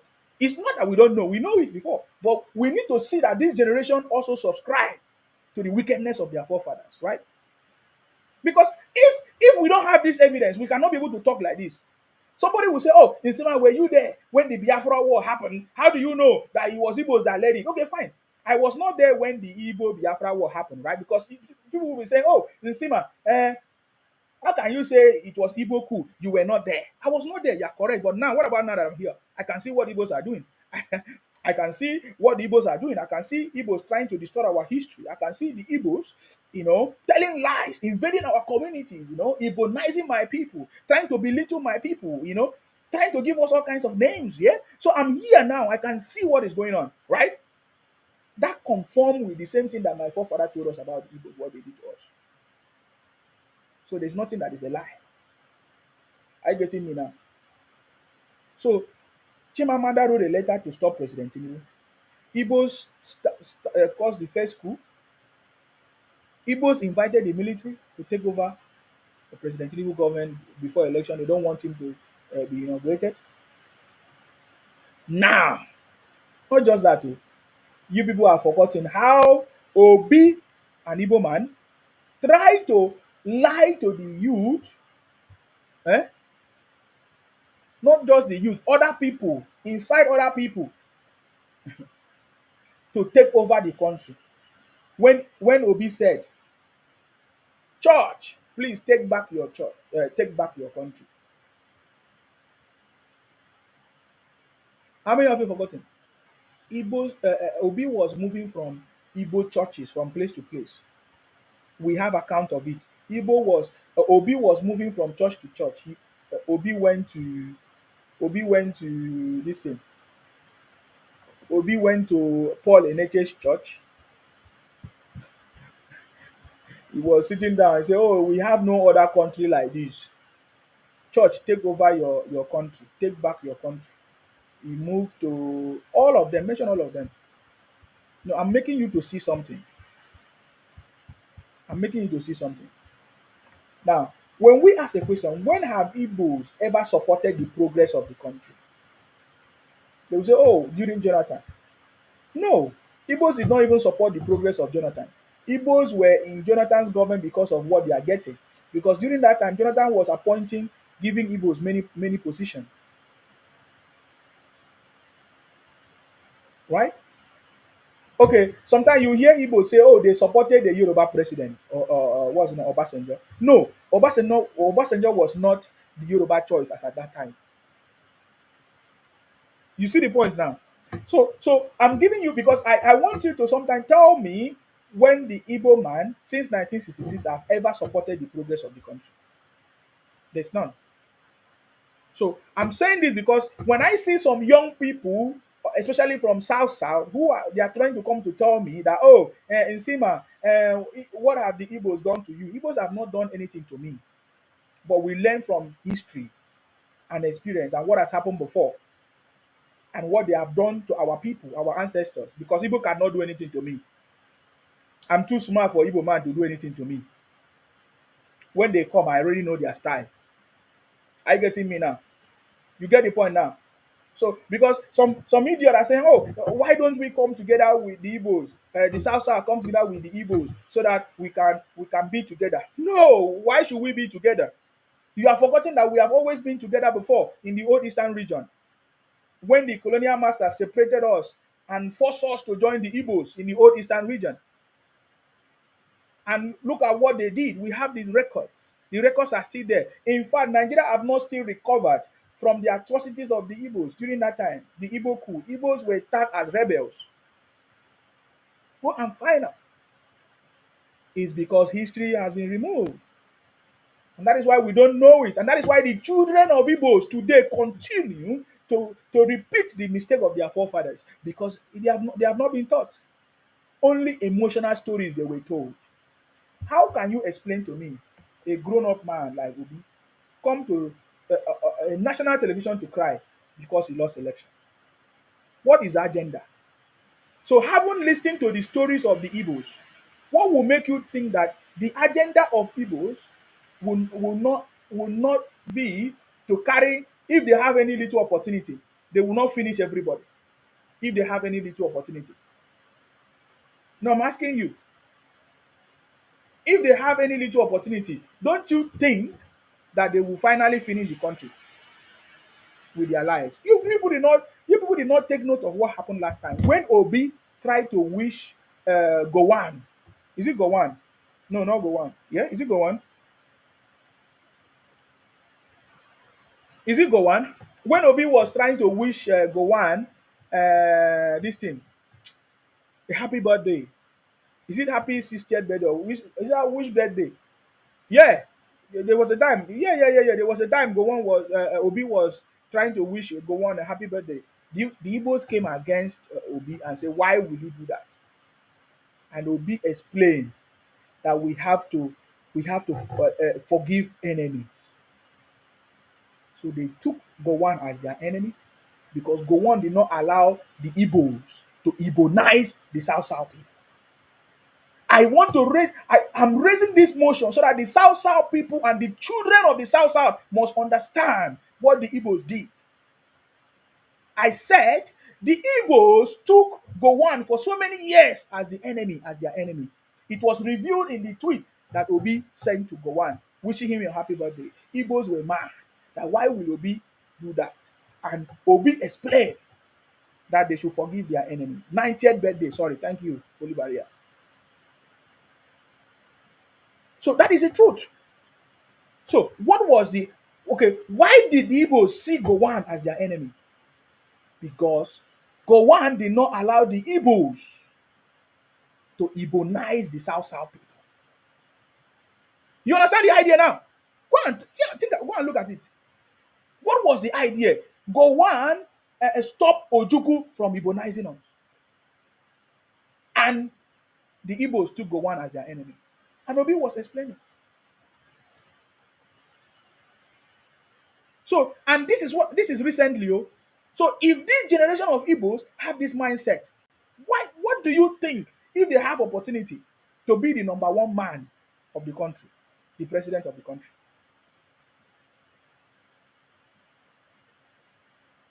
That takes me to the final conversation that I've said. If for Igbo to become president of Nigeria, they will have to apologize to Nigerians, especially the South people, from the atrocities that Igbos did to the South people, and then take a new pledge before maybe Nigerians will forgive them and consider them for presidency. By the special grace of God, we have regional system, and that time the presidential position might not be so palatable anymore. Are you getting me now? So that's what I'm saying. When will the Igbos swallow their pride and apologize to all Nigerians and the South people for continuing to try to belittle the South people? Why will the South people continue to keep quiet and allow the Igbos to distort their history and force them to be Igbos and ebonize them? Why? That's the question we are asking. Are you getting me now? It's a very important question. Go and ask every average Igbo man. He will express displeasure of being a Nigerian, that Nigeria cannot work. They should divide the country. What makes you think that Igbo man think that have that average Igbo man have that mindset? It's because they have been emotionally controlled by their parents, failed parents, that tell them lies.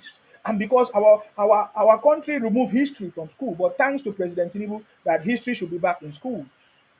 Because the children of Igbos were not taught, because they cannot repeat the same mistakes. And that is why, what's his name? That's why Buhari, our former president, His Excellency, Buhari, yes, Buhari, said that they are ignorant. The children of Igbos are ignorant because they were not there when the war was there, when the fight happened. That even their forefathers say it will never happen again. Ojukwu proclaimed it will never happen again. It was a mistake. They will never make that mistake again because they were fine. They did not have food to eat. Can you imagine people that want to be independent don't have food? They were depending to get food from their enemies. In Igbos, Ojukwu was depending to get food from Nigeria that is fighting to eat. It's a shame. I'm going to pick up this call. Thank you very much, guys. Some why say Igbos are idiots is your concern.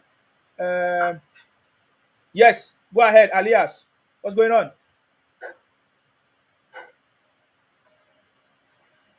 Hello, are you there? Alias Okpara. Alias Okpara. Are you there? Okay. When you are ready next time, you come back. I have to remove you. Sorry. When you are ready, you come back. I didn't hear you. I was calling you. Now, some wise, I see you on YouTube. You said, who invade your community? You can't speak for Niger Delta. Just speak for your particular language people. What are you talking about? The story is there. We have every coverage. How Igbos invaded. In fact, the Ojukwu army advanced Ekotekpene to buy people, RAPE our people, force our men to join the Ojukwu army. We have the records. So stop deceiving yourself. You're a very foolish idiot. You think that I have time for the idiot? Yes? Hello, hi, Sima. I salute you. What's going on? Yeah, it's cool, man. Perfect. Yeah, I believe that we are all neighbors, and you cannot change it. So we have to also think about the future of the younger generation after we are no more here, so that we will leave a good track for the younger generation. I don't understand what you're It's saying. very What do you mean important. we are all neighbors? Neighbors with who? Which state are you from? Me, I'm Yes. from Imo State. You are from Imo State. Yes. Yeah, that is what I'm doing now. I don't want my children, my grandchildren to to take it for granted what the Igbos did to us in the old Eastern region. That is why I'm saying this. I'm doing it. I'm not doing it for you. I'm doing it for my people. Are you talking about? Are you talking about the war time, or you're talking about I'm before the not just war? talking about the war. I'm talking about now. Are you not seeing your brothers trying to distort our history and trying to force us in the South If South they are to believing, become Igbos? Sorry? if they are living together for so many years, they don't have problem. What makes you think that the South South you're talking about today, the Edo Kingdom was overrunning people's villages, conquering towns, and taking them to slavery? Why are you putting ally with them then? Why am I what? You're working with the Edo people, but the Edo was conquering a lot of cities, a lot of villages. You are talking about Benin Empire. Is that what you're saying? Yes, exactly. Yeah, but they are not coming to tell me that the Bibio man is Benin. They are not telling me that. The only people doing that is No, Igbo. no. Yeah, that's the problem. What has happened in the past has happened, right? Which I might not be there, I might not know the full What story. about What has happened in the past has what happened. about you? But the people, now that I'm alive, I can see what the Igbos are trying to do.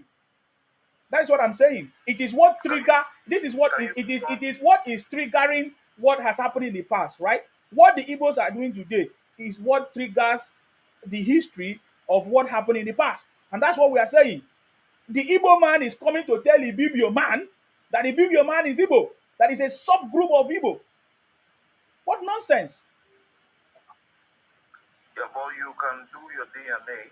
We're gonna make DNA from Why you, is and then Igbo we man can not do know it. DNA since? Oh, that was the same way Nnamdi Kanu was making noise. Nnamdi Kanu said he was from Israel. He did DNA, and nothing happened. Even the Israelites, they rejected the Igbos. They were claiming that you are Jews. So this is a modern world No, you now. are So talking nonsense. The whatever same modern dictates the word, the truth. same modern Oga, the same modern word. Nnamdi Kanu did DNA. That is a Jewish man, right? He's a Jew. He's a whatever. He did it, and nothing happened. The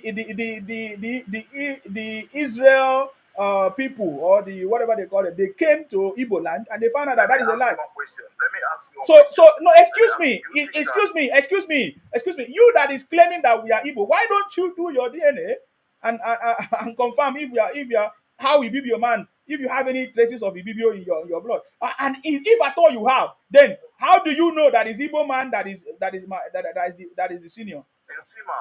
in Sima, you have to know that human beings are almost one. You Oh have to God, know that is that not what we are talking about. human being. Human, 1 minute. we are not 1 minute. talking about human beings. Human beings. There Every is no separating everybody. Ibibio. 1 minute. Let me say Oga, something now. Oga, don't There is bring no that your separating. nonsense talk. That is not what we are saying. There is a police. That's not what we are saying. That's not what we are. You, an Igbo man cannot come and tell any other tribe that that tribe is Igbo, because you don't know if you Igbo whether you came from that tribe. That's what we are saying. You can't make that noise. You can't say that. That's the point. You should respect what somebody is, but Igbos are not respecting it. You see what I'm saying? But the Bibio have been there. The Bibio people have been there for thousands of years. So you know that the Bibio people have been there. So why are Igbos trying to invade them? Igbo don't invade nobody. Never. You are just assuming. I'm not assuming, man. I'm I don't telling you think that something. I'm telling you we something. don't need problem, Sima. You Oga, have to know that what you're doing now. I'm not. Did you see me have cause problems? Have Igbos finally realized that have Igbos? I'm asking you a question. Have Igbos finally realized the that Bibio people, listen, bro. the Listen, Bibio people Sima. are not You know, Igbos? That is my point. That's all I'm saying. listen. Yeah. The Bibio people and the Igbo people, they have very good relationship, more than the way you think.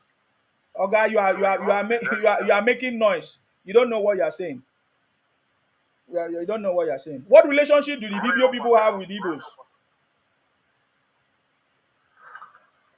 We have good culture, good everything. What are you saying? Is there any other person's culture that is not good? Sides. My brother, you say that Igbo and Ibibio have good relationship, and you're talking about culture. Is there any tribe that don't have culture? Everybody have culture. Your culture is not better than another person's culture. They're very similar. It's a lie.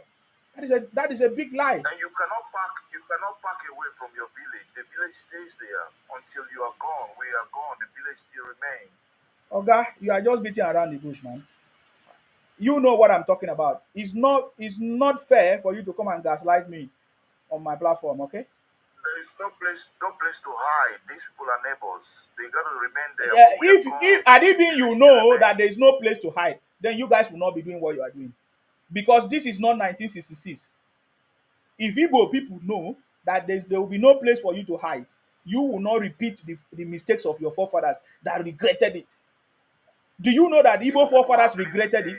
Igbo people have lived with everybody. They never invaded nobody. They never troubled nobody. The Calabar people, the Efik people, all of them live in tranquilo. No problem. I don't know what you're saying. I don't know why you're getting crazy. You're getting crazy talking anyhow, creating problems and other stuff like that. Oga, bye-bye. You are very egotic, stupid idiot. Get out. Don't waste my fucking time. South, I salute you. Good evening, my brother. I greet you. Sima. Yes. I greet you. Wait till that idiot they talk. He don't know, say no be joke. People never do anything. The only civil WARO who get for Nigeria, who cause not be Igbo people. Why they still live peacefully with other people? Yeah, that guy must be no, he's a stupid man. If people live peacefully with others, why did Ambazonia leave the old eastern region? Why did the Ijos wants to leave the old eastern region? In fact, they left for 12 days until they fought him and bring him back. They forced him back. Why will the BBO Union requested to leave the old eastern region? What is he talking about? He's talking nonsense. He thinks that we are joking here. He thought that we don't know the story. He's a very stupid person. Igbos are very stupid. I've told you before, they are a bunch of criminals. It's because they think that we don't know the truth and the story. It's because we have been living it. We are not talking about the history for long. And we allow them to continue to run their mouth, yeah? These guys are sick, and they are really sick. I don't know, even from 10 years old to the 50, 70, 80 years old, they are all the same.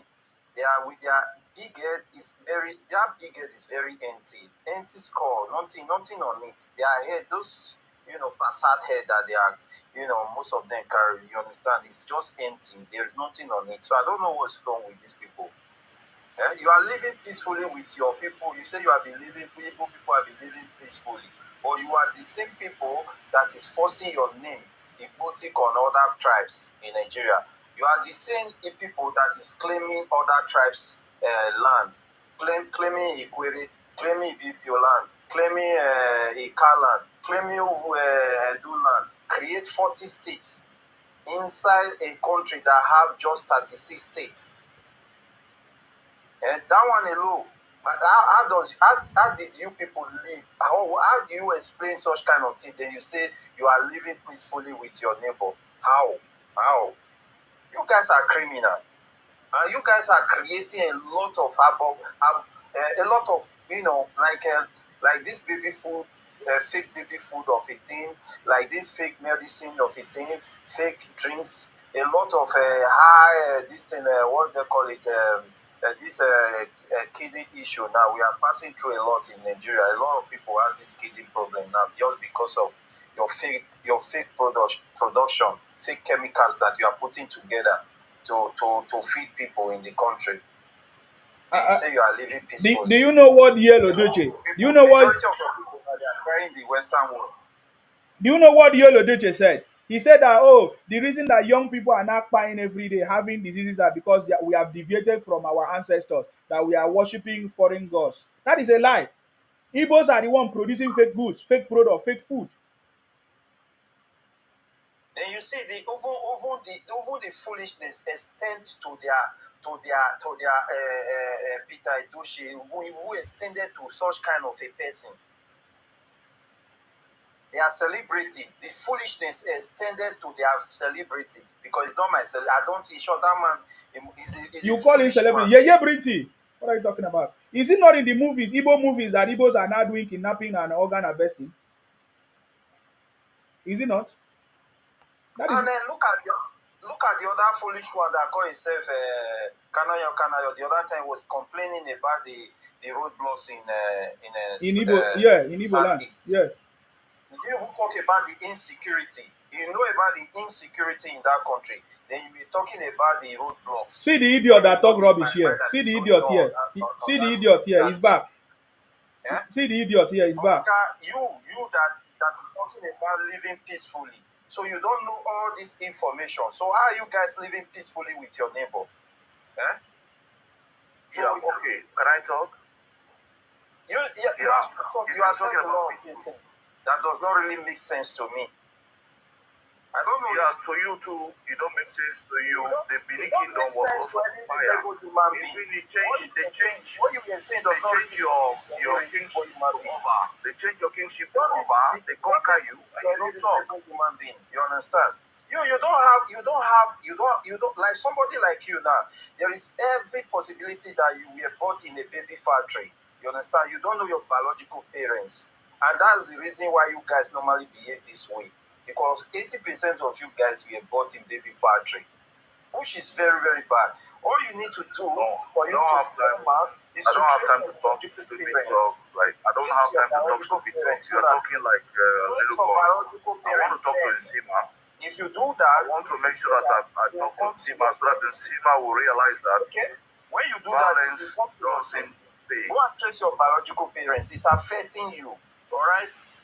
It's affecting you. What's your problem? Your whole family are all, Excuse me. I thought you came here.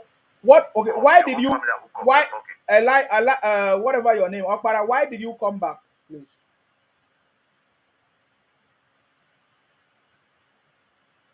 I came back to tell you that really, I think when people make mistake, you can look for solution to make correction. That is why we are saying. That is why we are saying the Igbos should swallow their pride and apologize to Nigerians and the South people. Why have you guys refused to do it? To apologize to Nigerians, Igbo lose not less than 3 million people. And you don't start. You don't start. How many million money? You don't start. They lose everything. You don't start. And then you are saying that they should apologize. You don't start again. For the mass is not. At the time of that civil WARO, how many population do you have that you lose 3 million? If you go and look history, go and look movies, go and see what happened to the history that you wrote on your own, or the history that was. Are you talking? No, let me ask him something, Opara. Are you talking about based on the starvation? Because we know that many of the Igbos during the Igbotic coup, they occupied because of starvation. They were all starved because there was no food coming to the Biafra territory as at that time. Are you talking about based on the starvation? General death, general pie of everybody. No, because the people that was spying people. No, my brother, the people that was actually spying people were the Biafran side, spying the other tribes in the old eastern region. Are you getting me now? So, but if you are referring to the hunger, yes.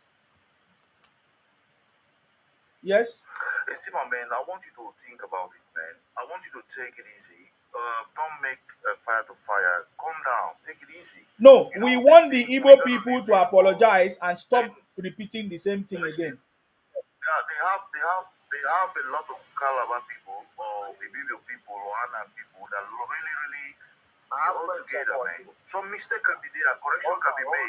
Hold on. We cannot keep on. In that Biafra WARO that took place, I think that you're very wise the right way.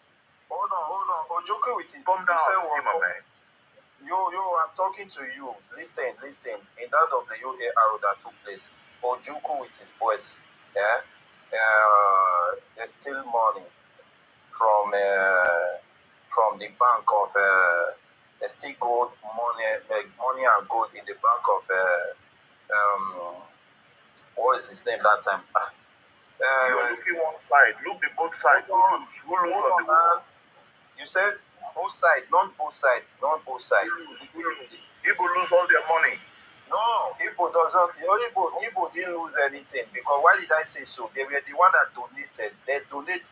Juku prints paper for them to exchange their real money. They took the money they have in the bank, the money they have in Nigerian bank. You don't even know what is going on.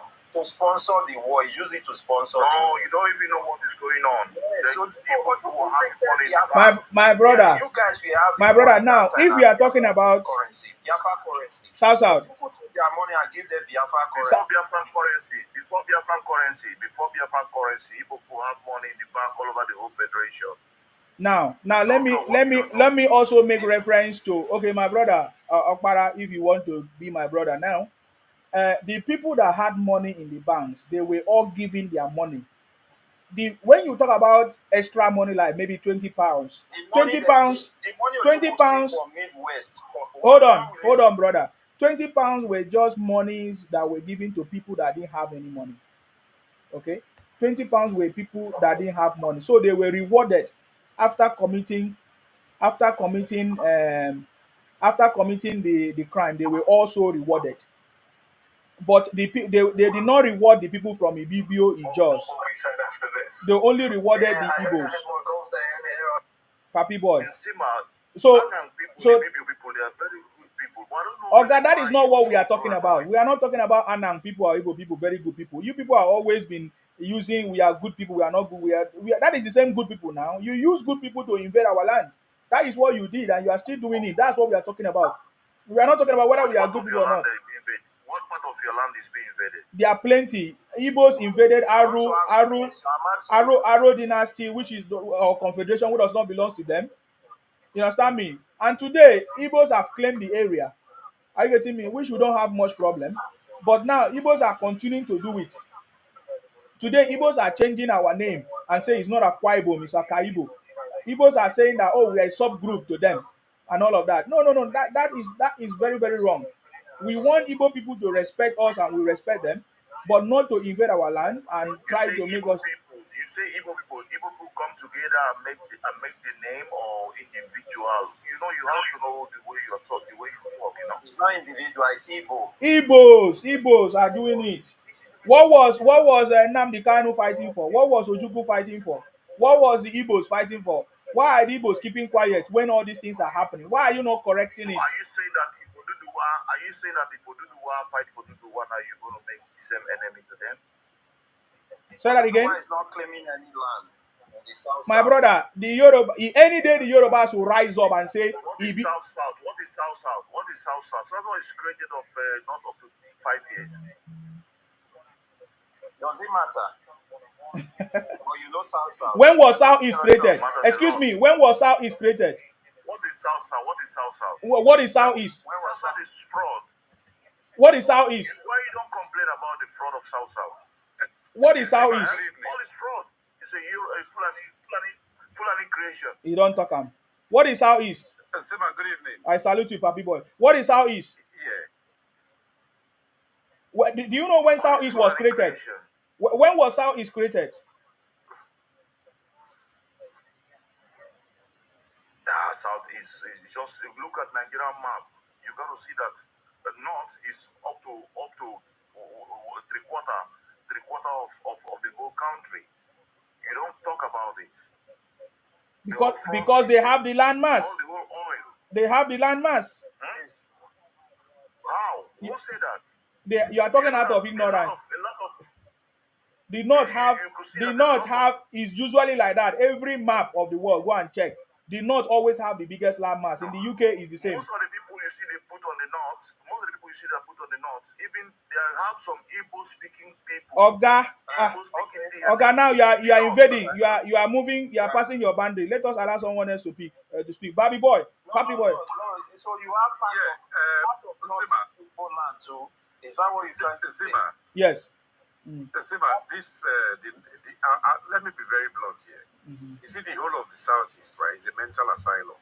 Because at the end of the day, when you look at these people coming out, the sort of bold claims they make, it's just unbelievable.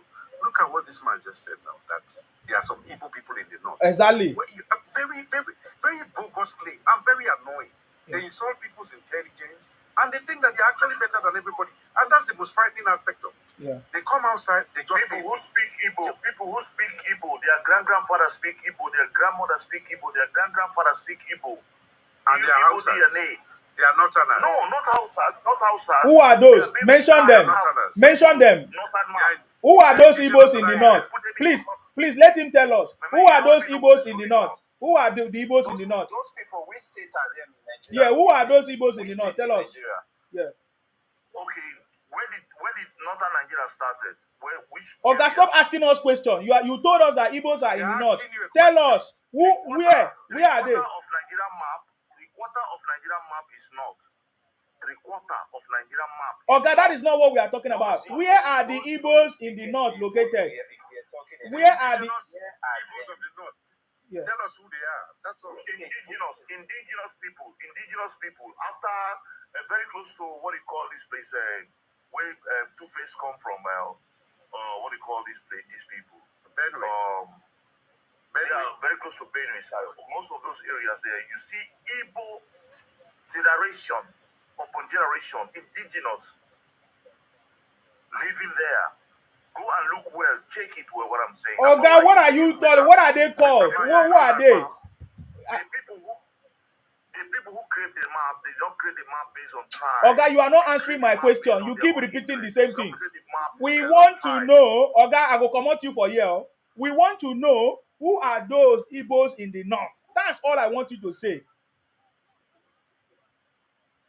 Okay, let me use another this. I'm going to give you the name right now. Okay, take you 1 minute. Yeah. Take time and check it. When you are free, you can unmute yourself. Please go ahead, Papi Boy, because I have other people. Go ahead. Yeah. Yeah, no, I just wanted to highlight what this guy is saying, because at the end of the day, we need to put it right in their faces that what they are saying is actually nonsense.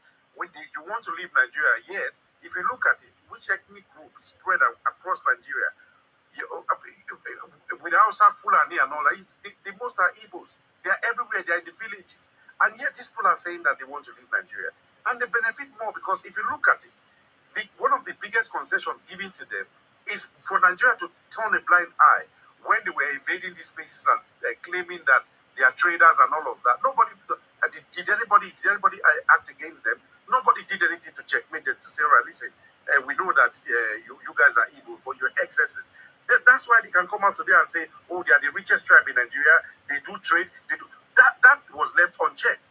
But what they fail to realize is, if they succeed from Nigeria tomorrow, which I don't think will ever happen anyway, they will have to reapply for their stay in these communities that they've all invaded. They will have to, because if you are saying you are Biafra, then which means that you either take one nationality or the other. So this nonsense, they have to be reminded that it has consequences. You cannot just say you are leaving Nigeria. And added to that is the fact that if you say you should look at it, if Nigeria wants to play a dirty game, we can start to prop up those indigenous tribes in the east and say, all right, listen, start to demand your own land and demand your own autonomy. Where do they go from there? If the Gala people rise up tomorrow and say, oh, actually, this is our land, it is not yours, what then happens? They have to think about these things. It's a gray area, it's a minefield. So I think that it's high time we start to remind these Igbos that, listen, it is not all nice and dandy. You have to actually look at the consequences of your agitation. That's just what I just wanted to chip in. So, sir, I want to ask you a question. So, why are we keeping quiet? Why are Nigerians keeping quiet? Why is Nigerian government romancing with Igbos? Why?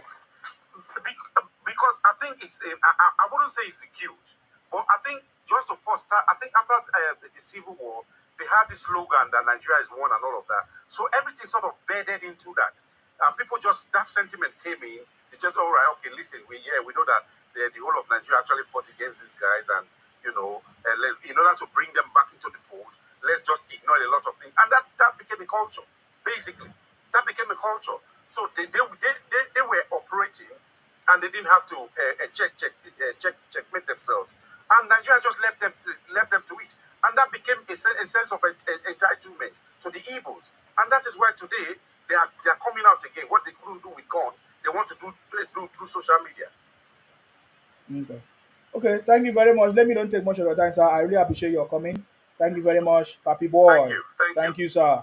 Thank you for coming. Stay blessed. Sao, do you have something to say before I let you go, sir? Yeah, the last thing I have to say now is this: is that we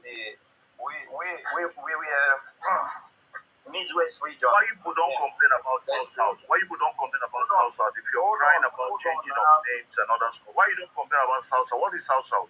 Hold on. We were the victims in that war then. You understand? We were the victims because these Igbo people, you understand? Victim of Benin. Hold on. If you measure about Benin, there will Google by your father. You did Chris. See, and then, buy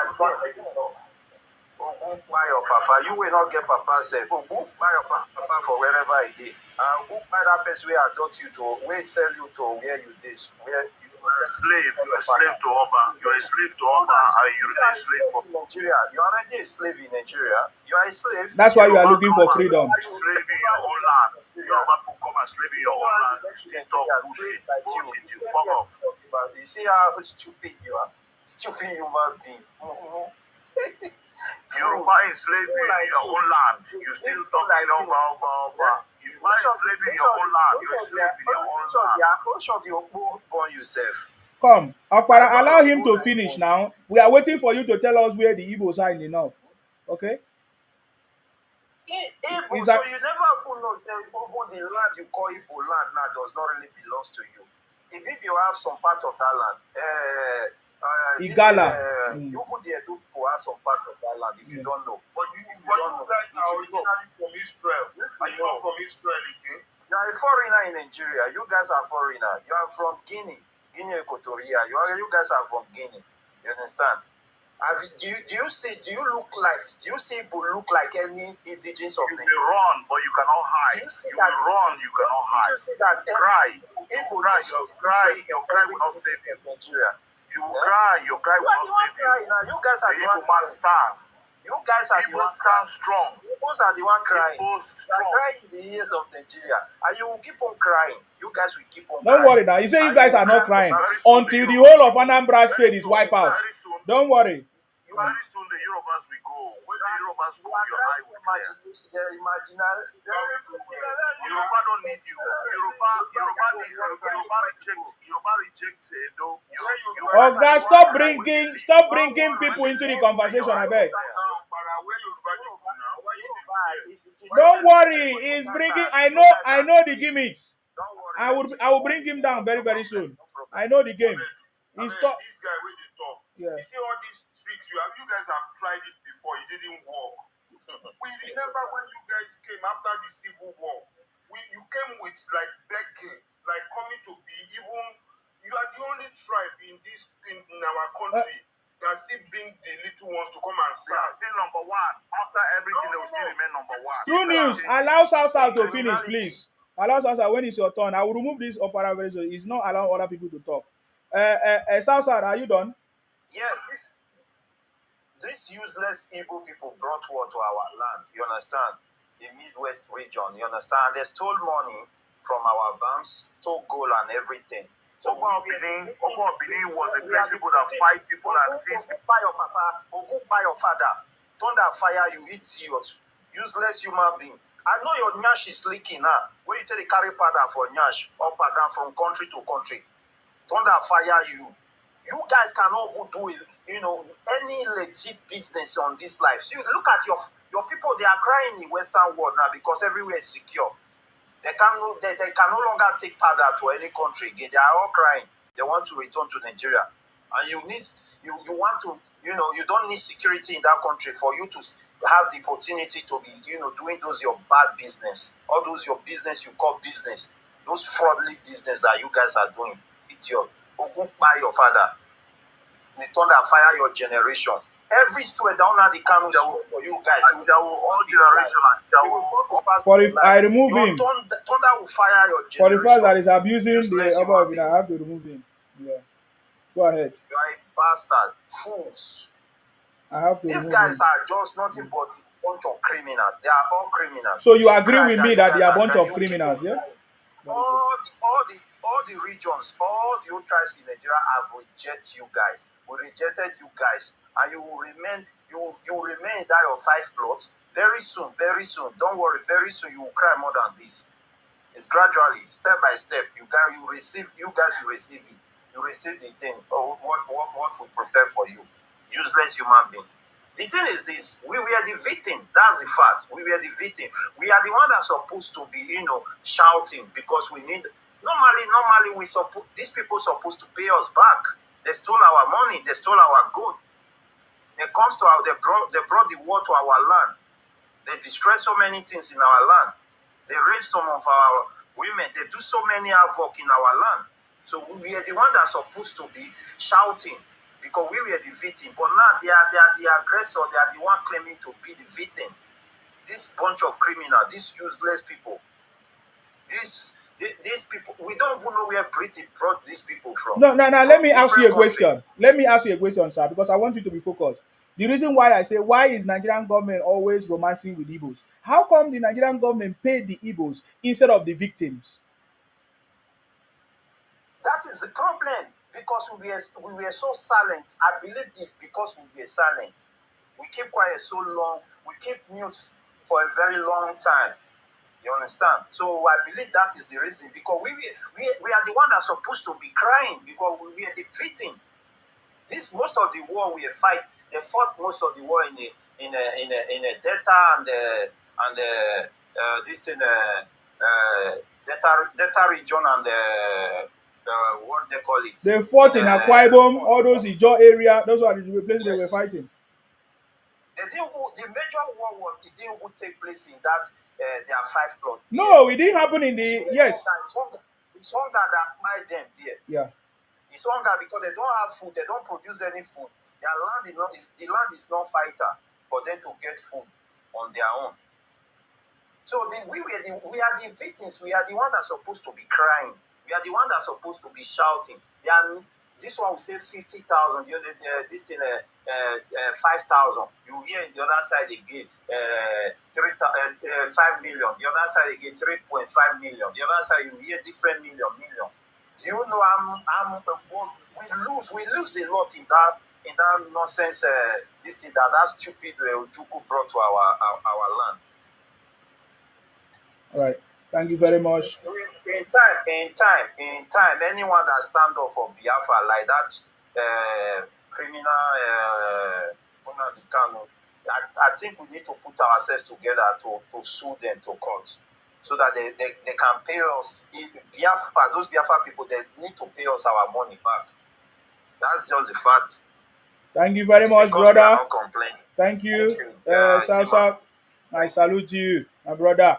Thank you for coming. We can no longer keep quiet and allow the Igbos to lie that because as they continue to lie, the lie eventually sound like truth in people's ear. That is why this has been continuing for a long time. My own, I ask question, why will the federal government continue to romance with the Igbos? How come the Igbos were rewarded or were compensated and the victims were not compensated? That's the question I'm asking. Okay, that's the question I'm asking. Edo first, I see you, but Truth News. Can we give a Truth News opportunity to speak, please? Truth News, are you there? Yes, I'm here, my brother Sima. Yes. Good evening. May God continue to bless you. Bless you more. And work. You see, we will not be silent.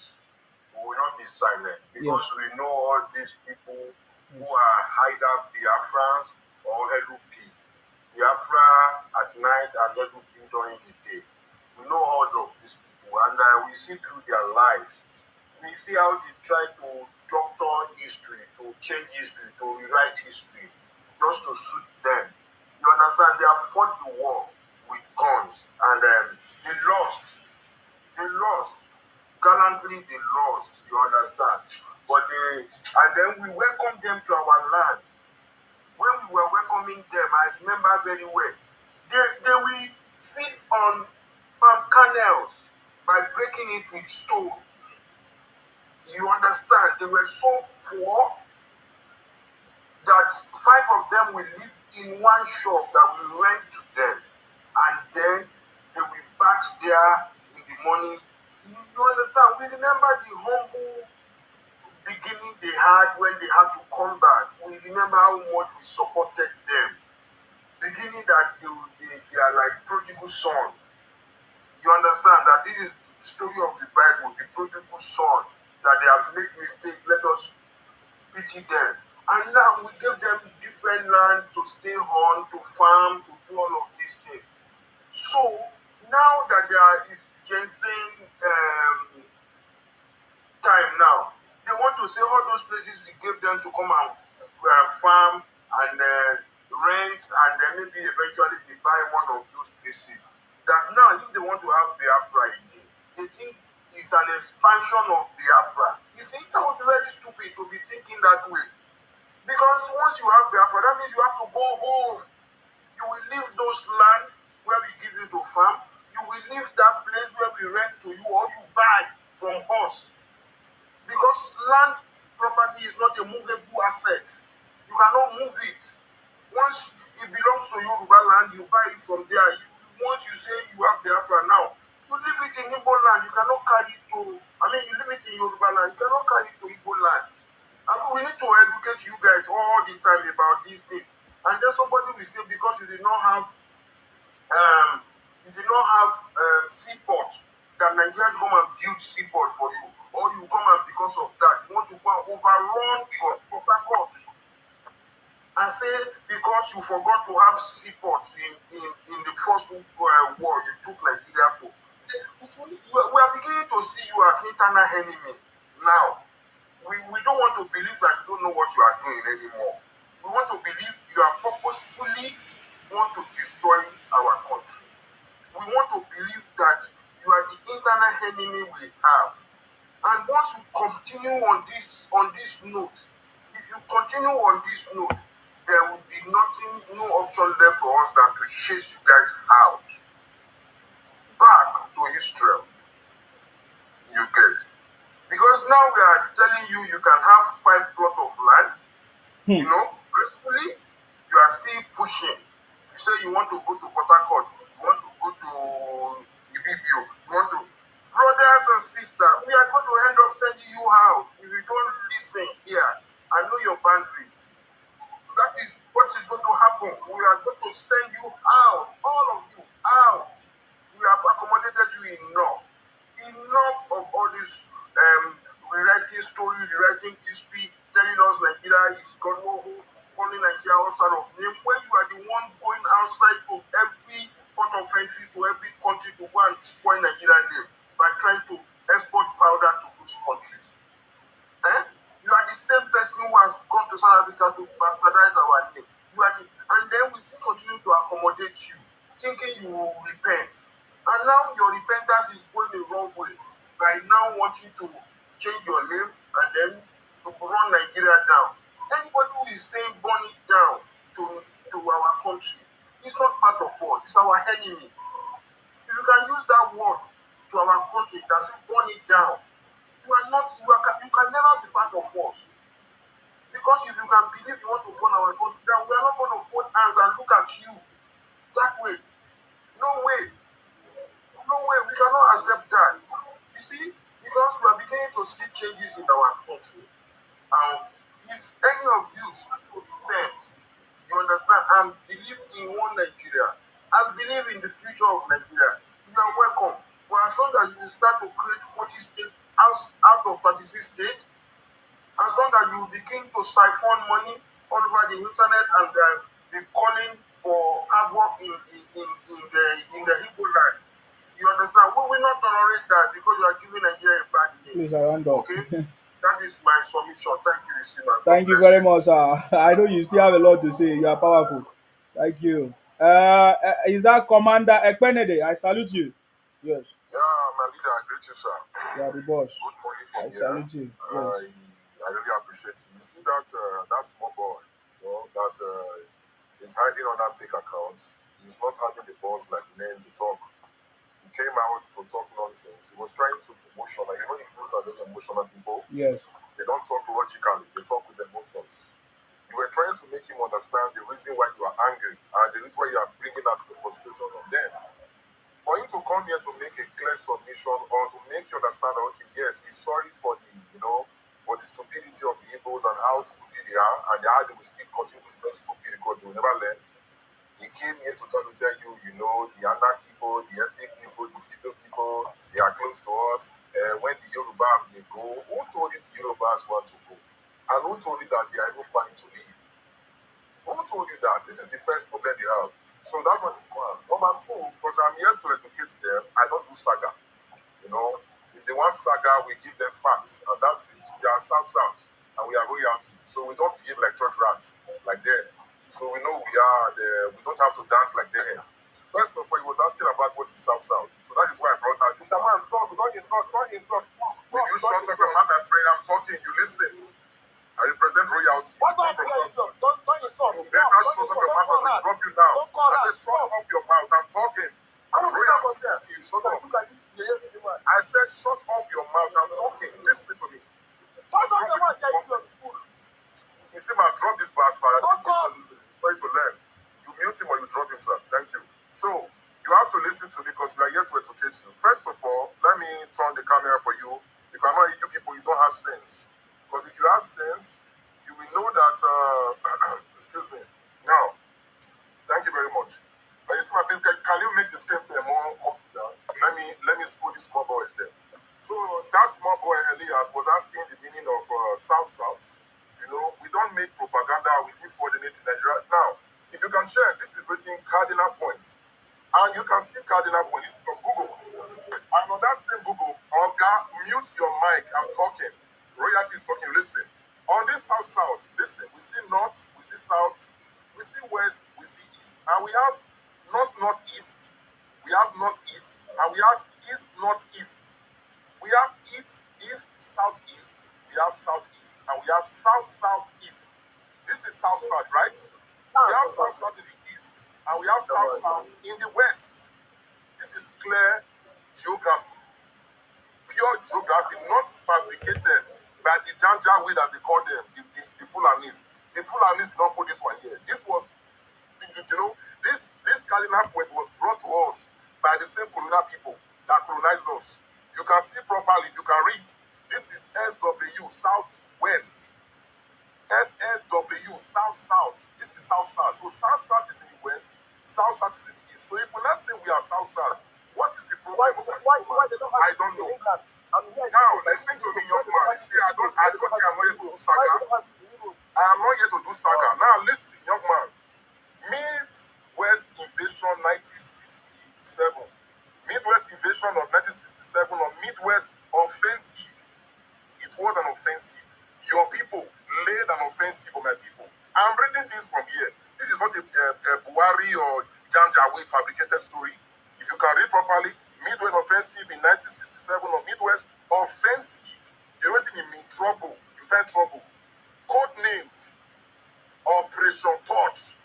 But when Buhari give a crocodile smile, a crocodile dance, when I saw that one die, you people launched Operation Touch upon the Midwestern region. It was Midwestern region. You see that? It was a military operation between Nigeria and Biafran military forces during the Nigerian Civil War. The invasion began in August. Your people, 9, when 3,000 Biafran soldiers, led by General Victor Banjo crossed the River Niger into Asaba. Now I'm asking you this, Mugu. Who led this invasion? Who started this war? Your people started this war, and then you come out today and tell me that my people, for now trying to counter-offensive or do counter-offensive, you are not telling us now that we unalive those people. You are a very stupid man.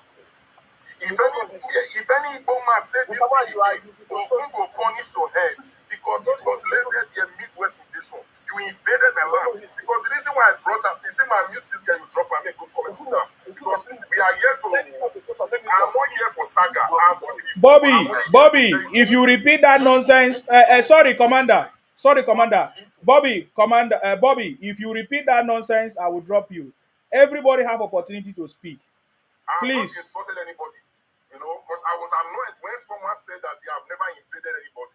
You get this they did to us, not the one they were doing in the southeast those days. Commander, be very clear. Who did it? The Igbos, please. You need to mention their name. This is what these people did to Yes. my people. They came to my land, stole £5 million, then arrow APE our women, did a lot of nonsense, and they went straight to Ore. And then we are moving. This was the former southeast region. Now you were moving straight to Ore, and this is where the whole thing started from. You already invaded my plots. You understand? So if una they talk, una they use sense. They talk. This is the south that you don't know. This is the south side because you don't read. Now lay rice and beans. Now I know. This is SSW. Not be full and do this one. This is the whole word they use. South, southwest, south, southeast. Meaning there is south, south in the west, south, south in the east. So I'm only educating them now. And nobody has ever said anything about east, northeast. Nobody. You know the era. Now, let us go to geopolitical zones in Nigeria because that guy was talking about everything about Nigeria is about north. Now, listen. You can see this blue here. If you check here now, this blue is northwest zone. Igbo people, listen. The blue here, northwest zone. Let us go to this pink. The pink is what? Northeast zone. Different people. Now, let us go to this yellow. This yellow now, North Central. These people, they are not even Hausas. They are not Hausa people. Plateau people, they are not Hausa. Yes, they can understand Hausa language, but they are not Hausa. Even this FCT, it is not Hausa Fulani. It is not. It comprises of a different ethnicity, but they don't know because they don't get sense. Benue State, are they Hausa people? It is no. Kogi State, are they Hausa people? No. Kwara State, is they Hausa people? No. Niger State, the same thing. So why would you say they are all Hausa people? Sense not in our head. Now listen, South zone. This is this sky blue, you see that? Because the reason why we put in Isaiah because I don't get sense. So we want to give us sense that this dot. I don't get sense. That we put inside this dot here. Because normal is going to join us. Get no more cause. Now people will get sense that day here. So we put that red flag. I don't get sense. That we put out this place. Now, look at these people now. People will get sense. We know themselves now. See them for this place here. You understand? Now, see this beautiful zone too. Green. Land is green. They put on southwest zone. Are they Fulani people? Are they Hausa people? Are these not indigenous people? Now we can't carry on lock on this small dot here. And I am going to remain for this Biafra here. When I go there here. Now we call it south zone. No, southeast zone I mean. And this is where you are. 1, 2, 3, 4, 5, 6. 6 geopolitical zone. And Igbo man, no one. All they know is Biafra, not Sato. That is all they know. They don't read. They don't understand anything. And this is why Nnamdi Kanu will come out and tell them that everything about Nigeria is Biafra. Everything about Nigeria is marginalization. They don't know anything. Now, you keep talking about peace and whatever. Now, listen to your leader when he was talking nonsense online. Listen.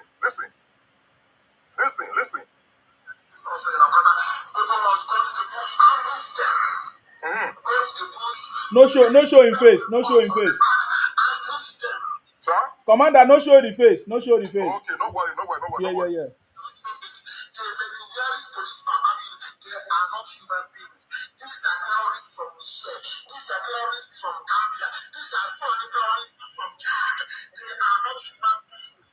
Disarm them and kill them. If you allow them to scare you off the seats, your life is over. Your life is over. You see that? Listen, Lagos.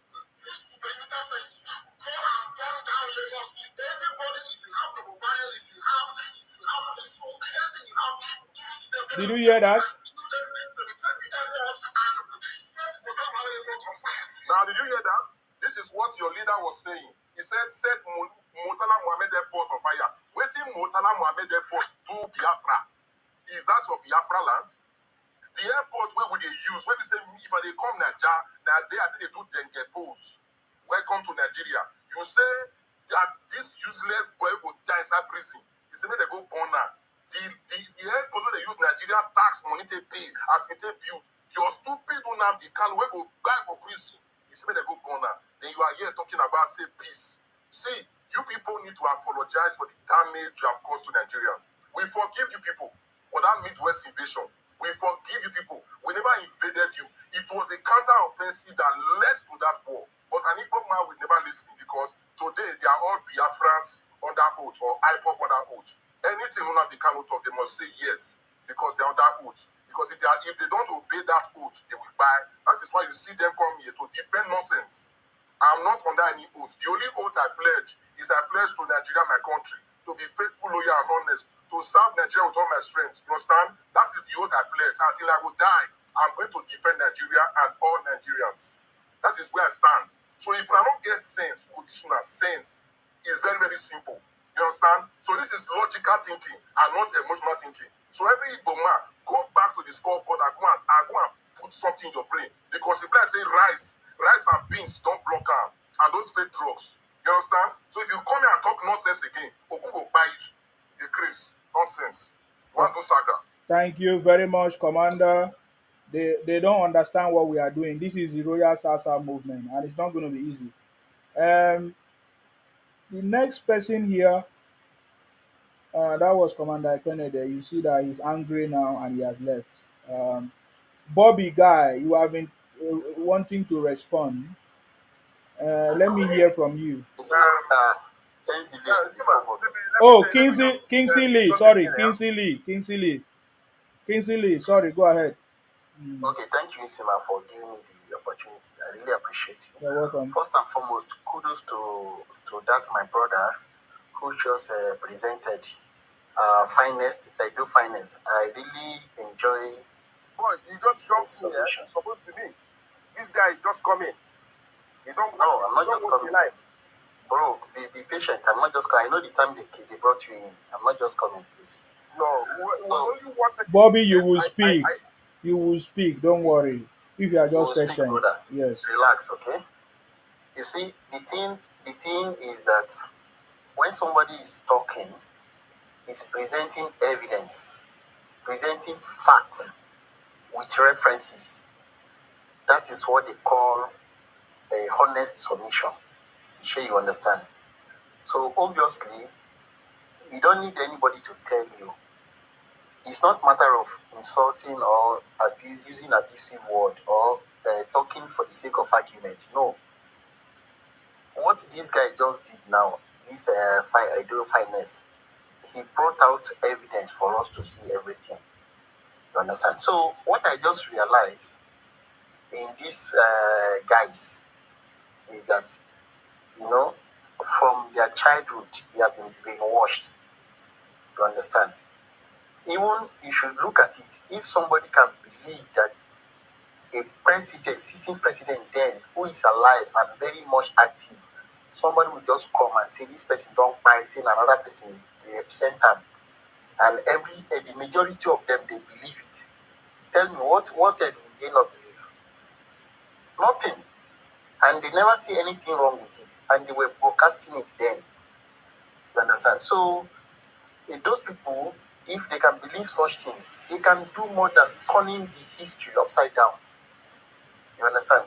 You see, average Igbo man, the kind of history they think it is regarding the Biafra war, they turn it upside down to the extent that they don't even know, or they don't even have reference to their own argument any longer. The same war they started, they initiated, now that turned out not to favor them, they are now claiming to be a victim, which is very, very bad. So it's not a matter of emotion. You understand? It's physicality. It's a matter of reality. It's either, recently the audio this my brother played just now, we all heard it when their small god then, who is now in DSS dungeon now, was saying that they should pull down the Lagos, and the same Lagos in a recent time they were all shouting around that they have brought they are demolishing Alabama market. The same Lagos, whom their leader initially said they should brought it down. If they had brought the Lagos down, then where would they be? That they are crying that they are pulling down, the government were pulling down the Alabama market. So you see, sometimes I just see them, they are confused. They don't know what to do or where to fight for again. You understand? In the previous administration, they were fighting Hausas. They are claiming whenever they do the bad thing, they will be claiming it's the Fulanis, doing all kind of atrocities. Then, because the Hausa, they don't have time for social media. You understand? But they have forgotten that this time around, the case is not the same again. Because if you give the era we are now, if you give people woto in media, and people are there who will give you more woto in the media, you are not the only one that know how to do media. This era we are now.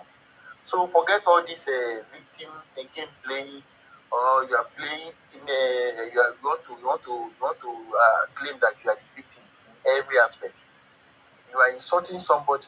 You are using bad word, and you are expecting people to keep appreciating you for doing that. No, brother. This is not the era where you tell people lies on social media and you think people will not do research about it. No. This is the era we face reality. The fact is that if the country you don't love and you are using the passport to go and commit criminality out there, and again still claiming that the country is bad and you are still bearing the name of that country, are you not messing yourself up? Look at the history. He presented the history. He do everything. He give us references. You understand? And somebody is still there on the board and still contradicting, bringing evidence out. No, let's face reality. It's either you change your way or we continue to give ourselves like that. Listen, I'm no Hausa, I'm not Yoruba. I'm none of them. I'm just telling you the pure truth, nothing but the pure truth. Go to outside Nigeria. You guys give Nigeria a bad name, absolute bad names. Again, you still come and be claiming that you are being cheated in the same country. Go to a lot of countries out there. Most Nigerians who are in the prison, majority of them are Igbos. You understand? You go and spoil the country outside Nigeria. Come to Nigeria, you be claiming that Nigeria is not good. Okay, is Nigeria in abroad? No, Nigeria government is not in abroad. But you are here in abroad spoiling Nigeria, spoiling the name. Now go carry powder, put them for this thing, nyash, go do. Now get the most criminal activities. Now name dead here. So still, we know what they happen. Oh. This is not in the era of where una go dey talk to Hausa. Hausa people will not have the time to even reply you on social media. Even when you are buying yourself, you are claiming it is Fulani that is buying you. With a lot of lies, you cannot face reality. Every cough you guys will cough is lie. Even if you guys say somebody should, if you greet somebody good morning, the person need to check that very well. That good morning, there is every possibility it's still a lie. So why are you guys living a deceitful life? And in fact, sometimes I just wonder how these guys one day they will just face reality. So the truth of the matter is this: we just need to give it to them whenever they are bringing it, because the levity hand Nigeria has given them initially as a result to all this one. Like Insima, you are asking one question, that why are they being compensated when they are not even the victim? This question I ask myself, but I came to realize because of the silence. You understand? The people who are the victim have remained silent, that make Nigerian government to ignore and start compensating the wrong person. You understand? Because there is no way we initiated a war, and now I'm fighting with you, for example, Isima, and when at the end of the day I defeated you, now you will now be crying that you are being defeated. During the fight, is it a friendship? Fight is not a friendship. It is to fight. Whoever goes. Now, because of fight, you are now the victim. You are crying, you are the victim. Please, random. The fight. Yeah. So, brother, we just have to face reality. That is it. Thank you, Isima, for giving me the chance, and I appreciate once again Edo Finest for giving us that details and analysis with references. And anybody who want to say anything, if you think you know history, people on this platform, there are many that know history more than you. Don't come here and be turning things upside down. You think that you are talking to Momus. No, it's not that era again. If you want to say anything, put your reference there. We'll check it out and see if it is true. We agree with you, but don't come here and lie and say a lot of things that are not supposed to say. Thank you, brother. I really appreciate it. Thank you very much. I appreciate you for coming. Thank you very much. Udoko, I salute you. I'm very sorry. Let's hear from Bobby. He has been itching to talk. So let's hear from him. Bobby, this is your turn, please. Take the floor. See, man, I've been listening to what all these guys are saying. That shows me that many of them, maybe they know history, but they want to hide it under their carpet. That's their business. Listen, you guys have been saying why Nigeria compensate this. Why can't you ask? Why Nigeria never arrest Ojukwu when he returned back? Because Ojukwu never caused war. Listen.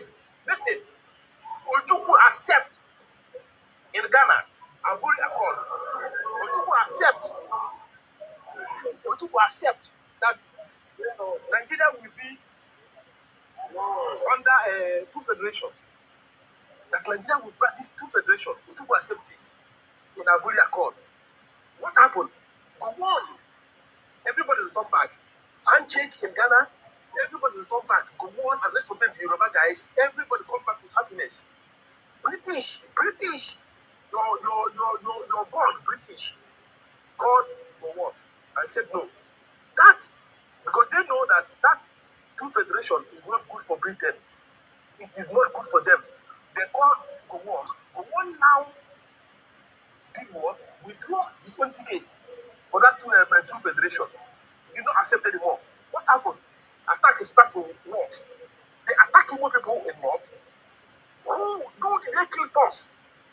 Agui Ironsi. Killing of Agui Ironsi was what triggered this war. Because Ojukwu accept everything. The last mile that Nigeria will be won, and the two federation bring what you get, manage what you have, and bring the tax to the center, which everyone accept in Ghana. Go on, still alive. Go and ask him. And many people that know his history. When this war started, Biafra never threw no bomb in Lagos or in anywhere in North. If you don't know, that's why I say these people don't know history. All these Benin people, they use jealousness to Please focus on your conversation. Don't insult people. It will not be easy with you. Do you know why I allow you to talk? Because nobody wants to counter you. Please don't. He did not insult you. I just allow you to talk because people need to learn. Well, yeah, he's lying, but he knows. Don't worry. We need to capture the lie. We need to capture the lie, please. We need to capture the lie. Yes. Okay, listen. What happened? We'll give you to finish your lie. We'll counter it. Don't worry. Just keep on. Go on. Calm down now. What did all this one? What are they talk like this? Oh boy, no, take lie. No, just run away. Continue your lie. We are listening. No, you know that I'm speaking the truth. Igbo people, Biafra never start the war. Ojukwu never start the war. Ojukwu agreed in Ghana. He agreed in Ghana. Through federation, he agreed. Sign it. It was your Hausa brother, go on, who come back and listen to British people and withdraw his own agreement. You know, problems start from North when they start to attack Igbo people. From there, after who did they kill? Agui Ironsi. When the killing of Agui Ironsi was what triggered the whole problem, which said no, this will not happen, and they are killing our people in North. Biafra should come back. When did Ojukwu come back to Nigeria? Why did Nigeria honor him? Because they know that this man is innocent. He did not want to war. We guys don't have sex. One thing. All you know is sentiment. Igbo people, blah, blah, blah. Because of our success, they give us 20 pounds. They seize all our property. They call it abandoned property. They seize it and give us 20 pounds. That's from that 20 pounds we succeed today because God is with us and God will continue to be with us. Never take these guys. No, just go right there. Just go and give people will go. By faster. Dayo, don't worry. Let him finish. Dayo, please. Look at this idiot. Hustle, you cannot hustle. You send your woman here to come and do a show. Okay, you don't pass your boundary. You don't pass your boundary now. Don't pass your boundary. I just get one question. No. Hold on, guys. We have people that was here before you now. How are we going to do it? Odogu, do you want to say something there, or you want us to move on? You want to Odogu unmute yourself? Yeah. My brother, thank you very much. You know, Nigeria, they hate us very well. You understand? And you people don't like to speak the truth. But when you see the truth, you don't like to speak the truth. You know, we the Igbos, we know the issue, and we can tell you the truth. We know the truth. You are biased. Because you hate the truth as an Igbo man. You are talking about the Ojukwu went to Aburi Accord. So, can you tell us the role Aguiyi-Ironsi played before Ojukwu went to Aburi Accord? We want to know the major Aguiyi-Ironsi played, because Aguiyi-Ironsi play a role, you know, that make our brother Azikataka Buru, you know, to declare Nigeria Republic before Ojukwu arrest him. We want to know the role Aguiyi-Ironsi play, because Aguiyi-Ironsi play a major role. Can you tell the whole world? Who are you asking? I'm asking submission, the guy that gives submission, the Igbo guy. Whether Bob. Are you still there? Okay, so you are asking him question. I thought you want to make your own submission. Bobby, No. unmute yourself. He was trying to tell us the role Nigeria government and British play that caused the Biafra crisis. I want him also to explain to the whole world the role Aguiyi-Ironsi play before Adakaburu declared Nigeria Republic, before Ojukwu arrest Adakaburu, because Aguiyi-Ironsi play a role, right? Who destroyed the regional government? Is it not Aguiyi-Ironsi? Aguiyi-Ironsi. I'm coming, please. Aguiyi-Ironsi destroyed the regional government, and Adakaburu get angry. Adakaburu declared Nigeria Republic. Ojukwu, your brother, your so-called Messiah, arrest Adakaburu, right? After 6 months, Ojukwu you are still the regional government. You are also called brother Aguiyi-Ironsi. Abifu, I don't go free talk to you. Yes. Somebody. Why they have so I don't want to enjoy. Let somebody else talk to you. But somebody else talk to you. No problem. I beg. Odogu, this is my beg. 1 minute. Make I talk something. Why Wait. one by one. Please talk. Bobby, I just rush. Bobby, relax. What about the reason? Wait. Oh. Bobby, wait. Okay, no, Kinsey, hold on, please, hold on. Dayo, what do you have to say? Yeah, thank you so much. You see that Bobby, he wanted to twist the history. But you see my kid Oh, honest is here. Hey. Please, let me just No, bro, you need to hold on. So that Nigeria will be moving forward. okay. Dayo, I'm very sorry, I forgot. Honest, go ahead. Because people have not spoken first, you speak. Yeah. Yeah, thank you very much, host. God bless you. And you see, the issue of ego, they will keep on lying. You know, the worst thing that can ever happen to a man is to deceive himself, is to see the truth and try to turn the truth upside down to get a favor. And when you keep on turning the truth, even when you keep on deceiving yourself, even when somebody will be presenting to you the truth, because you have put it before yourself that you will not accept the truth, that you will live in a self-denial, you will not receive it. You will not want to receive the truth because you will be ashamed to receive it because you have been used to lying to yourself. That is what people are today. He's talking about. I do heard Isima was talking about the Biafra children were starved, you know, during time of the Civil War. No, it was Ojukwu that starved some people. Do you know why? Awolowo were sending them food. Awolowo was sending the Biafra people, the Igbo children, the Igbo mothers, the one that is not too strong in the society, food. But Ojukwu were seizing the food, deceiving the Biafra people, deceiving the masses that the food that Awolowo was sending to them were poison. He was diverting the food to the Biafra soldier. He was feeding the soldier while some people, the children and the women, were starving of starvation. It was Ojukwu that starved their people, not Nigeria. Nigeria did their best to send them food. But Ojukwu deceived his people by telling these people that the food that was coming from Nigeria was a setup and there's a poison in that food. That's why the people rejected that food. Then Ojukwu divided the food and be given to a soldier to feed the soldier to fight war against Nigeria.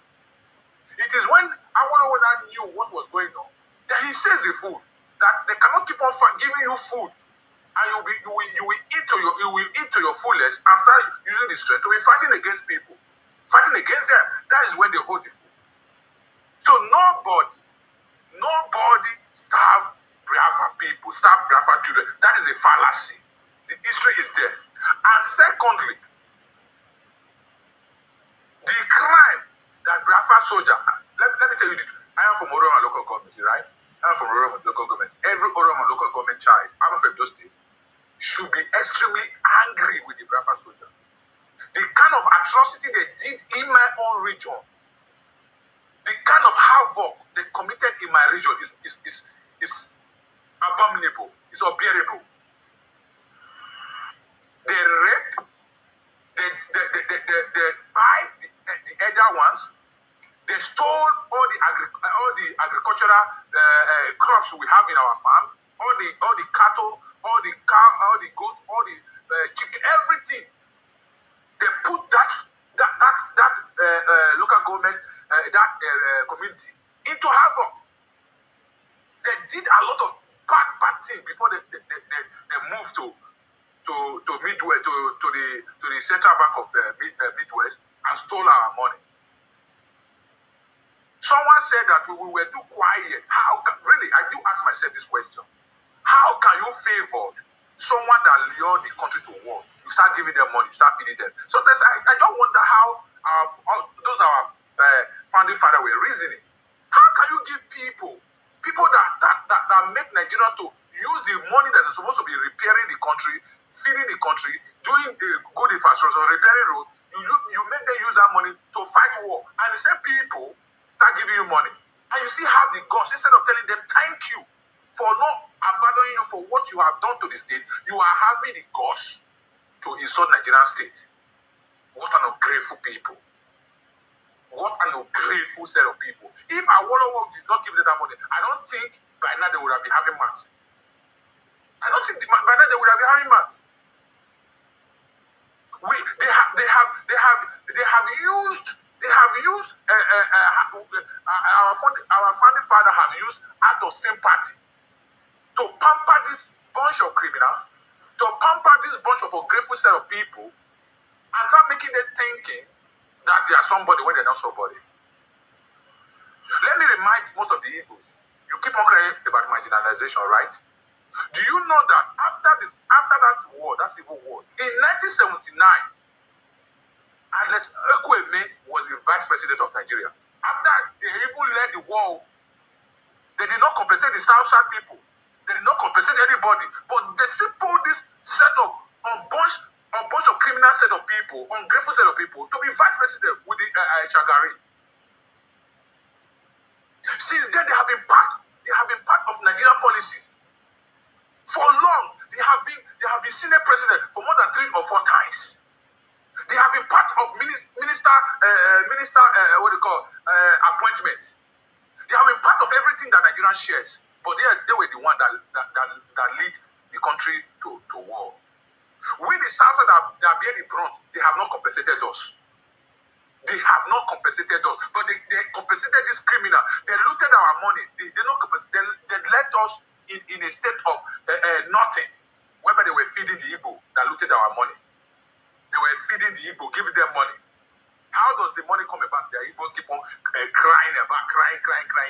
Ojukwu deceived the Igbos that they should remove all their money from all the banks that is in Nigerian state, that they should take it back home. That now that money is in Nigerian state, is not legal tender no more. That is the Brava pass. Ojukwu collected all their money, printed the money from Owerri, and start giving them Brava pass that is illegal.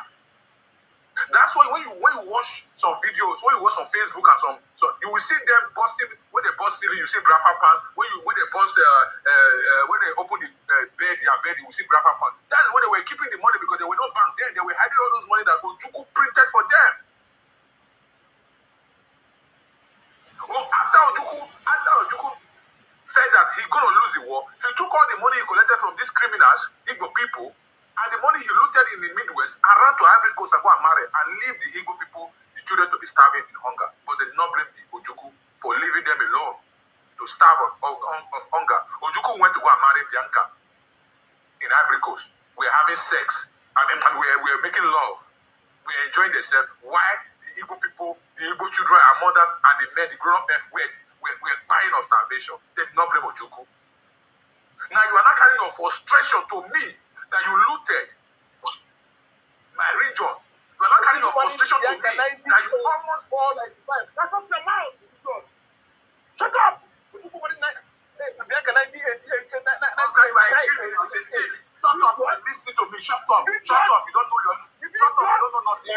Shut up! Each person now that day you marry a policeman. Shut up! Each person now that day you marry a policeman.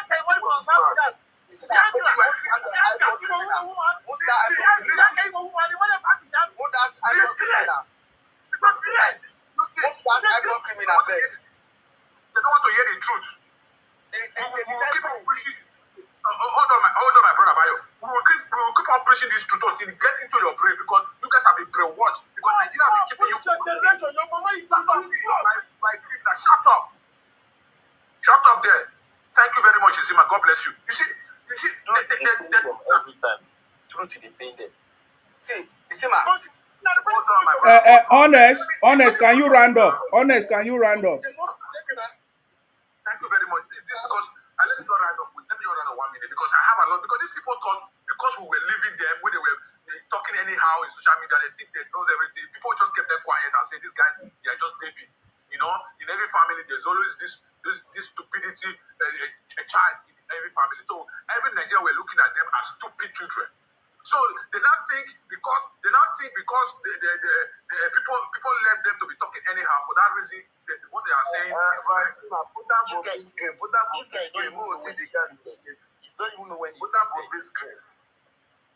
The guy don't even know when he's muted. So he's a mumu guy. Don't want to leave him more than just talk. Okay, don't run. Honest, are you done? Thank you very much. Yeah. So, thank you very much. So we will keep on preaching this message. They keep on their breakfast radio. Keep on hold on. Their breakfast radio keep on preaching a fake history to these people. They thought we the rest don't read. They thought we the rest of people we don't know our history. We don't know how things play in that Nigeria. If we keep on, we will keep not that if we keep on telling them, we will keep on telling them until they accept the fact that they were the one that wronged Nigerian state. They were the one that did evil to Nigerian state. And Nigeria has been so merciful to this set of people, and they have been so ungrateful to Nigeria. We will not rest. Thank you very much. Thank you very much, Mr. Honest. Thank you very much. I appreciate you. Thank you very much. You know, that is why I asked that question. Why will the victims continue to keep quiet and allow the federal government to continue to romance with Igbos even after paying them, the compensation after the war? Dayo, please, this is your turn. Thank you, Isima. You see, thank you, my brother, Honest. You see, the only disservice people are doing to themselves is they are backing of self-deceit. They are wired to tell lies, to manipulate things, blackmail order. Imagine people accusing people of kidnapping and robbery. Who are the main armed robber? Who are the main kidnapper? Are they not Igbos? Imagine Igbos accusing other people of drug trafficking. Who are the main drug traffickers? Are they not Igbos? Say they are jealous of criminal. Who is jealous of Igbos? Who are Igbos?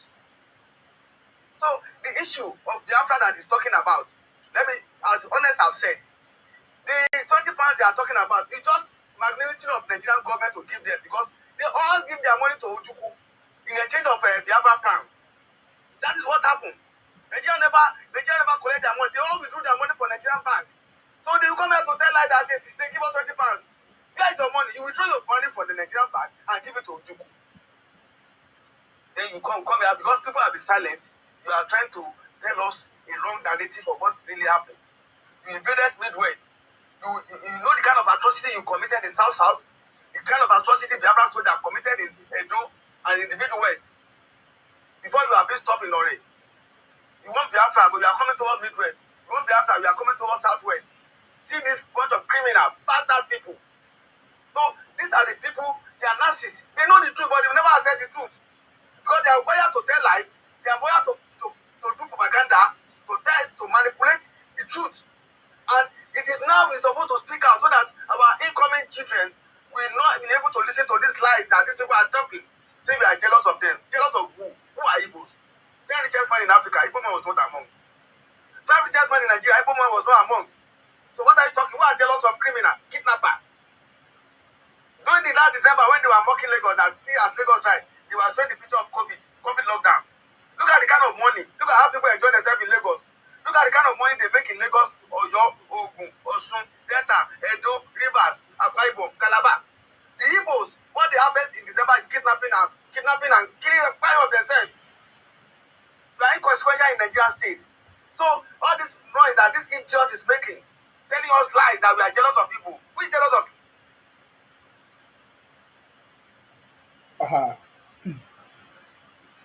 I don't know what happened to you, Dayo. We can't hear you if you just receive a call. We didn't hear what you were saying. Yeah, I did not receive a call. I did not receive a call. Are you hearing me now? Yes. Yeah. People cannot survive without Nigeria. That's the truth. They know. How many people you see in your region? You only to everywhere. Making your business, nobody disturb you. But you are the real aggressor. You are the real aggressor against all Nigerian states. You tell lies a lot. You backmake others. The last time the Modi of India come to Nigeria, people were begging Tinubu to help them release thousands of people in India jail. But the Tinubu did not listen to them. They were begging because if you go India prison, majority of Africa you see they are Igbos for drug trafficking. They go Thailand the same thing. Bunch of criminals say we are jealous of Igbo. Criminal people. Go to Balaki prison, you see the majority of them are Igbos. So I don't know what goes to their head. They think they are more superior than other tribes in Nigeria context. You are inconsequential. Igbo, you can never survive without Nigeria. All of you go back to your southeast and let us see for 1 month and see what is going to happen to all of you. Go, if you are money, look for all of you are money love. Migrate back to your religion and let us see what will happen. Do we invite you to Southwest? Did they invite you to South? This is your property. Which property you have? Maybe you say you are the owner of River State. Why did you run away during the Civil War? If you are indigenous of River State, why did the Igbo run away from River State during the Civil War? At least if you are indigenous, you cannot leave your place because it's your land. But you run away during the Civil War. And he's telling us that when Ojukwu come back, do you know that it was Alex Ikweme that they want to use Ojukwu to gain Igbo votes for the election of MPN? Alex Ikweme was able to pasteurize MPN by then to grant pardon to Ojukwu. Say why they did not arrest Ojukwu when he come? Did Ojukwu come voluntarily? Ojukwu come to Nigeria after he had received the presidential pardon. So don't come here to twist lies, to tell us lies and twist the history. We know what happened. I never see where an aggressor is claiming to be victim. Even as a president, the Igbos are the more rebellious people in Nigeria. Always fight against everybody, telling lies up and down. Before it's Fulani, it is now Edo, it is now. See, when they say they were started buying Igbo in the north, you know what happened? When these people buy the prime minister of the northern region, Amadu Bello, Igbo, they put his head, they draw a picture, put his head on the picture of the goat. They were singing. They were carrying that picture around the southeast, singing. So then this is what the northerners see. That okay, you kill our Sadana of Sokoto, and you now draw a picture of you put his head with a goat. You are not singing that you are able to kill a goat. They were singing, yes. They said they are able to buy the Ewu Hausa. Can you imagine? So the northerners see all these things. That's why they react. That's okay. This this is what you did to us. That's why the Northerners start revenging. They start their own revenge. They are not coming out to this history. What you have done to Nigeria State, you need to apologize. You cannot apologize. There are inconsequential in this country. And you can never make a. None of you will ever become president of Nigeria. That's my submission. Thank you very much, Dayo. I really appreciate you. Thank you for coming. I know it's not easy. Thank you for coming. I know that Satazan want to say something, but Kenzie, you have been itching to say something. Can I just give you 2 minutes, if not too much? Yeah. Yeah, thank you, Sime, for recognizing me once again. You know, we see what that guy said about Aburi Accord. This is exactly the lies that small god in this dungeon told them. Average Igbo guys, or average criminal guys, Igbo guys, this is what is in their head. You understand?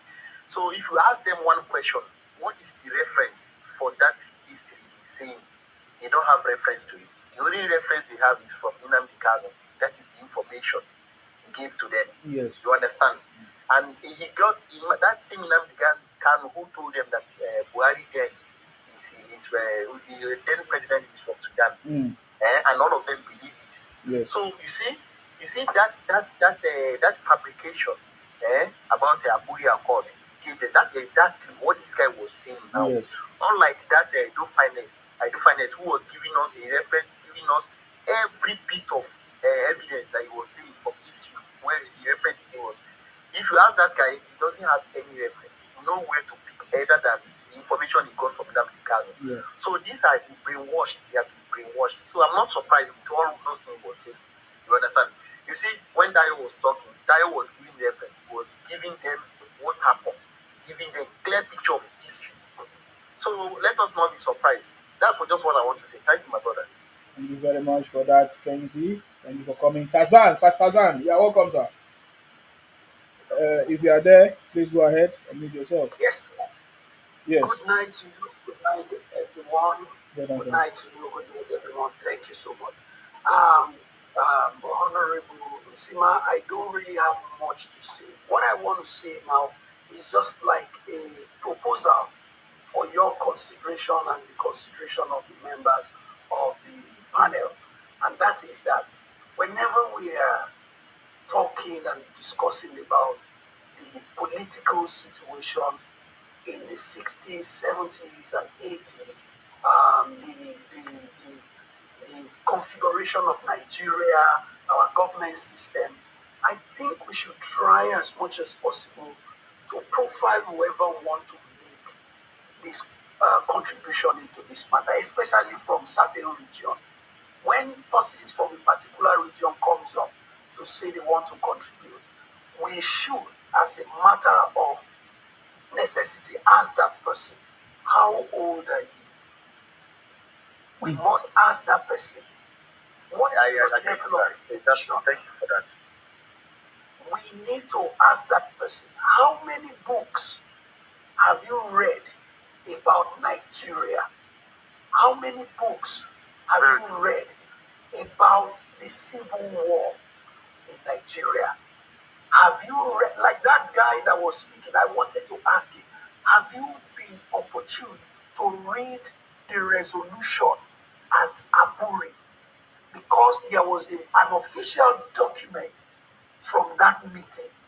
He has never read it. So if we ask all of these questions and that person is able to check, then we can say, okay, yes, we will give you the floor, we will listen to you, we will engage. But when we have persons who sounds like persons who have never been to the gate of any university, or who has never been to the gate of the polytechnic, or somebody who has never even seen what a library looks like, when they come up on our panel like this, where we're discussing issues critically, logically, and sensibly, they kind of be like when somebody come to pour sand inside Gary.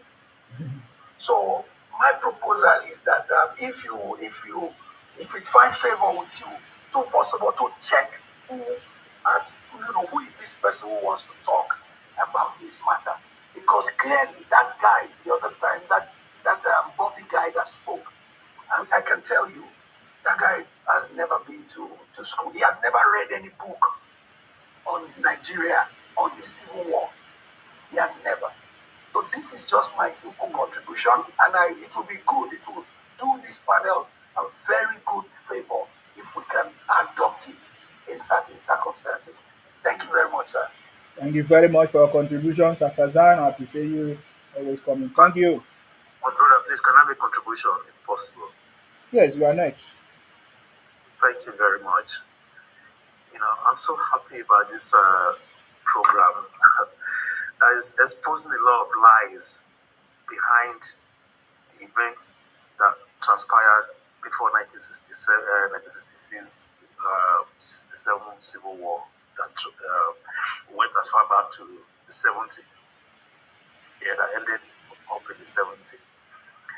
You see, people that have no knowledge of what actually happened, that have not read, and that my brother just spoke, said, will come up ranting and saying all kind of, insinuating all kind of nonsense that doesn't add up.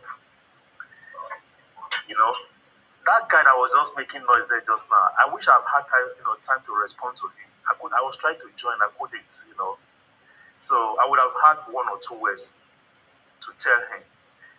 I was a young child then when this war started. Yeah, but most of the things that happened in Benin, I experienced them. Even the dead people, when my father would be taking me from the village to Benin City then, how dead bodies used to lie on every side of the road, how we used to cross the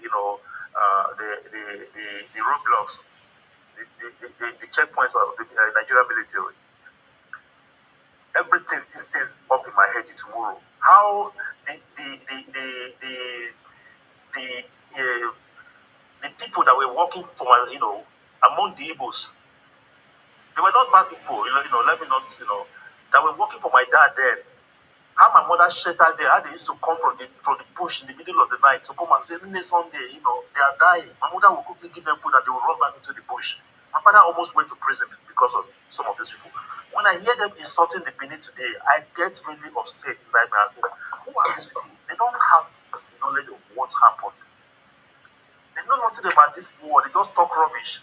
Even the so-called Aburi Accord they are talking about, they don't really know what happened. They come around blaming the upper of Benin. That is what, if I tell you the kind of atrocities that these people committed when they came to Benin, how they rape our women. RAPE, I bet. To help them by saving them. Look at what happened prior to the war. Even they said that that were fought. The Nigerian state had this problem that Adakaboro felt they were being cheated and wanted to opt out of Nigeria. Yeah. Then it was Agu Irusi that was the head of state of Nigeria. And Agu Irusi sent Ojukwu to go and get Adakaboro arrested. That guy was tried for treasonable felony. He was in prison, about to be killed by Agu Irusi. Okay, use the word bye. Thank you. Excuse me, bye my brother. Sorry, I'm sorry about that. Mm-hmm. Before that Aburi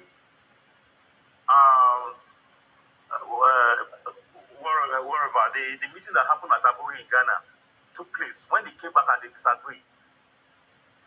Yeah? That was the only saving grace that Adakaboro had before he was released, and then he started fighting along the Nigerian soldiers in the east. So when these people come around, just talking rubbish, things that didn't really happen, this how that happened, this how that one happened, it really makes me wonder. A lot of things that does not add up that they come up here, trying to put up to people that have no knowledge of the history. It's so funny. And people that try to assist them, the atrocities they commit in Benin, they never talk about it. They always complain that it is the Benin that stopped them from getting the agreement at Abobi. That's the only thing they have against the Benin. And the same Benin people are the one that helped them during that war, when they were being massacred here and there. I'm sorry, man. When they fight them all over the places, now Benin people save a lot of them till tomorrow. limited our central bank, like that brother just stated. If we the Benin have to look at the way we help this world, how they try to reap us, what they did to us, we'll never be friends with them. And yet our women keep getting married to them every now and then. We never use that against them. I don't really know what these people have against us when they always insulting us.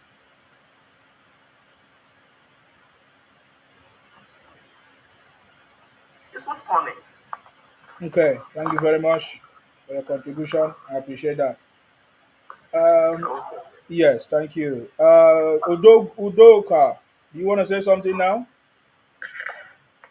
Yes, my brother. Thank you very much, brother Simon. I salute you. Thank you very much for your great work. You are doing a great job. Sometimes people like us, we get angry easily. I don't want to talk to that Igbo guy so that the platform will be modernist. I don't want to cause a crisis in your platform. I just have to use my brain.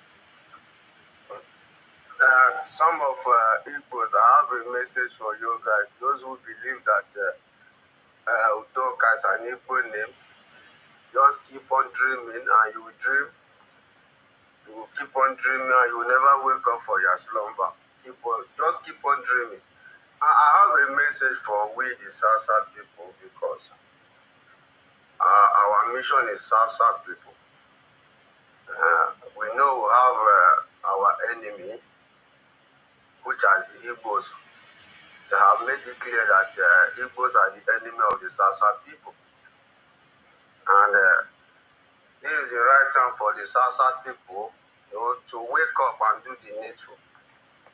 If you are from South, enough of talking. We can talk now till tomorrow, nothing will happen. Let's talk less and do more work. Have a lot of work to do together to push these people back. We must protect our territory as a South people. We must push Igbo back. South is not part of Igbo land. And South is not part of your Biafra criminal business. And those who are pushing, just moving around from platform to platform, manipulating people, you want to meander. You are fighting the South people one side. You want to unite South people and Igbo people to the other side. Talking about South and Igbo unification for political reason. You are on your own.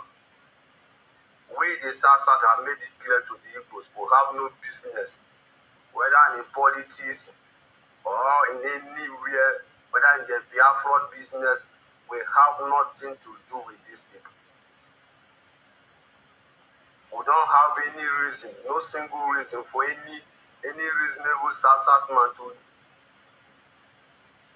If you are a South person, maybe you go to different platform to platform, listening to those useless set of people telling you this is the right time for South people to come together and Igbo people to unite together. That is fallacy. We are not uniting with anybody. If you remember what happened to our forefathers, our ancestors, you will think very well. People are Criminality work with them. What happened to Criminality?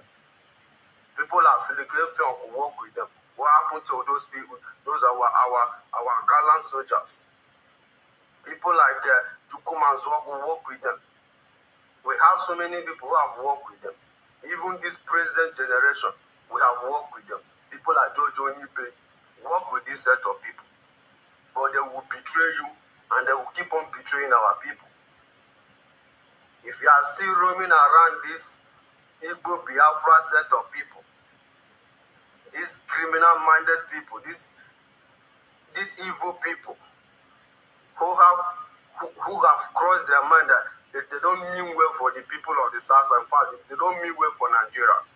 This set of people who produce fake baby food, who produce fake wine. You produce fake wine, fake baby food. You don't have conscience. You produce baby food. A newborn baby. You produce fake food for a newborn baby. And you are coming here to talk rubbish. You produce fake wine. If you go to Nigeria hospital today, see our youth, different type of sickness, kidney failure, because of this useless set of people from the southeast, the Igbo people, who claim to be superior, who claim to be intellectual. They are the smartest people on the planet Earth. They develop everywhere, but they cannot develop their state. Go to Imo State, you cannot develop Papa. You can't develop Imo State. Look at Anambra. Anambra is not to one local government in Delta State. You can't develop Anambra. You are claiming that you develop Lagos. Go back to your region and develop your region. Leave the South territory. We are not part of your shenanigan.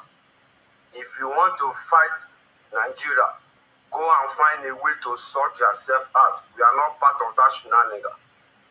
According to my sister, said the truth. He said, you guys are not ready to paddle. Now, we the South want to paddle with Nigeria. When we are tired, we will come and say we are tired. You don't want to paddle, right? Why are you disturbing our region? We are not part of you. Those people who are clamoring for the unification of South and the Southeast, you are on your own, or your. Ask question. Ask people like Asari Tikubo. They know what I'm saying. Even my brother and see my ear know. Even me that is talking, I know how far. Jojo Nibe know how far. If you are a South person here, please wake up. You need to do the needful. Please wake up. Igbos are not sleeping, they are not playing. And we the South, we too, our region, we will not sleep. We will make sure that we will watch our region day and night. We will protect our region day and night. We use our own idea and our wisdom to approach our government.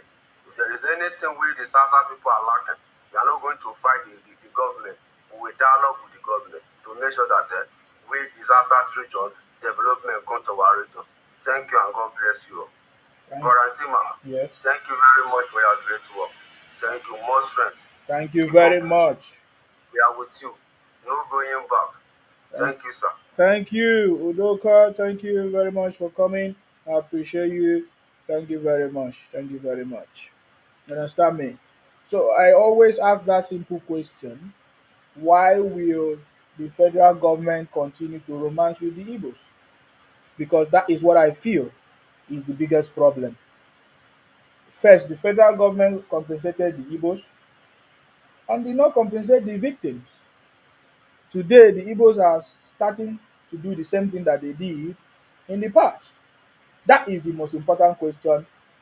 And when we look at the activities that is going on by the Igbos, they seem to be ignorant of what is going on in their own space because they are not addressing it, they are not talking about it. Rather, they are so much interested in invading other people's territory.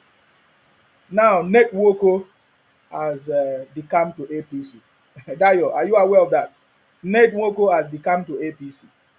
But this is a man who is a South senator. I'm aware. He's a South senator. I'm aware. He's a South senator, but he was propagating for, would I say, promoting creation of another state in the Southeast. What do you think about this? Why? I don't understand what is going on. Yes. They are talking about Abia State governor that they are suspending is going to decamp to APC. Definitely. No, we already said that one, sir.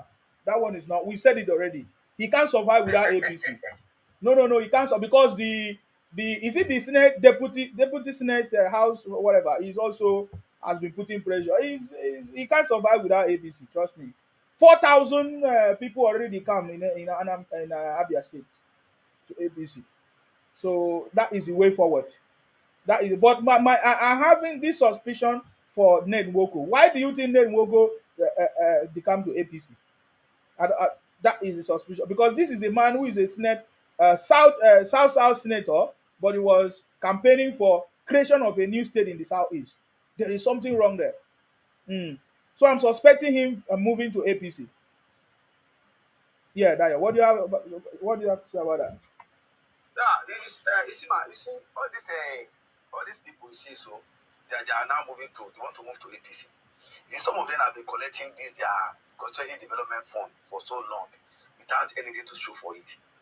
So some of them, they are afraid that one day they will call upon to account for their stewardship. Okay. That I think they want to seek a solace with the ruling party, so that maybe they will not focus on them, or they will not be questioned to account for what they have been taking on behalf of their people. Look at Wajabi Amila in Lagos. He did a lot of things for his constituency. Solomon Olamilekan is doing wonderful in the state. A lot of senators now, they are waking up, doing a constituency development project. But most of these people that are being in the Senate, like Abaribi now, Abaribi has never commissioned one project. And these are the people that are strong supporters of IPOB.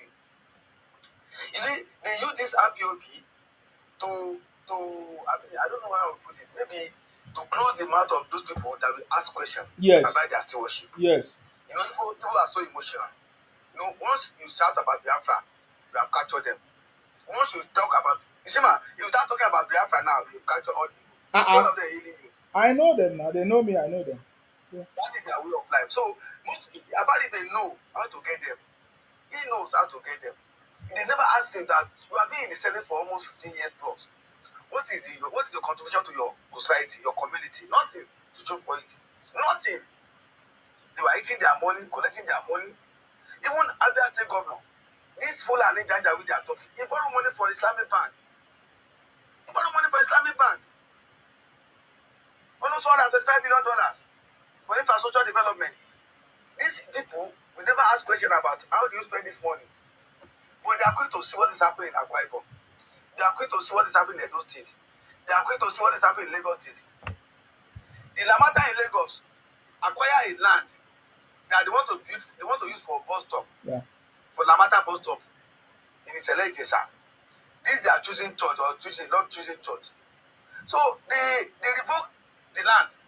They were the pastor of the church were now using emotional. I mean, he reverse emotion that because the land belongs to him, because I'm an Igbo man, that's why they take my land. Can you imagine? And the government of Lagos State said to them that, look, let me tell you, you own no land. All land belongs to the government. I don't know whether these people don't understand land use act. Igbo, I buy land. You don't buy any land though. You don't have any land. Let me just tell you. If you have any land in Southwest, you don't have any land. No, these are half peace. You don't have any land anywhere. That's the truth. So the Lamata say, okay, we are going to pay you for the structure on the land, which is the value to 120 million. The man was demanding for, he said the property worth 900 million. The Lamata said no.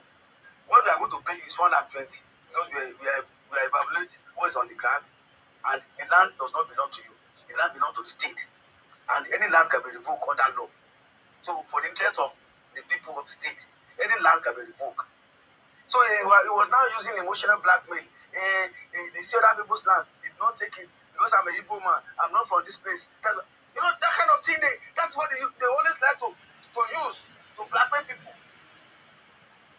These people, I don't really understand them. They are quick to see the error in other people's place, but they never see their own. The log in their own eye, they never see it. But ordinary stick in other people's eye, they're quick to see it, like Peter Obi. So that's how they are. They are wired to blackmail people. They are wired to tell lies. The same thing, they are the main perpetrator. They are forced to accuse other. My Igbo accusing other of drug trafficking. Is it not a shame? Igbo accusing other of kidnapping. Is it not a shame? Igbo accusing other of robbery. Is it not a shame? Igbo accusing other of organ trafficking. Is it not a shame? I don't understand these people. I don't understand because they don't have value. They don't have culture. That's why they call them barbarians. They don't have direction. They use emotion to control them. Once you are able to capture them emotionally, you are able to capture all of them. That's how they behave. One-way traffic. Well, anything that happens, they don't have their own self-reasoning to question why is it so? Why is this thing happening? They will never do that. That's the way they are all wired the same. So the South people should rise up. They should not allow anybody campaigning for let us work with people. We want to work with criminals. Have you forgot what they have done with your people in the past? Can Igbo change? Can Igbo change with the expansionist agenda? Can they change with their hegemony? They can never change. It is a way of their life. So it is now, even the Yorubas are regretting for allowing too much space for Igbo in Southwest. It is now we are trying to balance the equation. And the equation is getting balanced. Igbo knows what, they know the word they started. The fight, they pick a wrong fight. You pick a wrong fight with Yoruba people. And this fight is going to last forever. You don't give up because you never come to your space. How many Yoruba you see your space? You never come there. It is you in our region and you are vulnerable. You are vulnerable, you can't do anything. That's the truth. No, these are happies. You don't care whatever you say. If you call us a tribalist, yes, you are tribalist because we want to prevent criminal from our space. So you can call us a tribal jingle. Anything you call us, we are okay with it. Mm-hmm. We will never allow criminality in our region. Our region is not a testing ground for one Nigeria.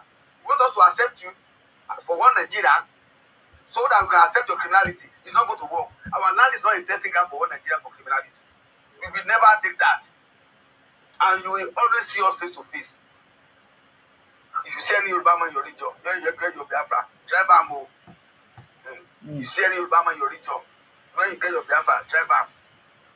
I don't know what they are looking for in that region. That's it, Shima. Thank you very much, Daya, for coming. Satazan, do you have something to say? Yes. I just wanted to contribute to that. To that topic. You see, what I feel that we need to do. You see, what you have done, we need to sustain it. We need the sustaining power to keep the tempo going, so that we can continue to hammer in the truth.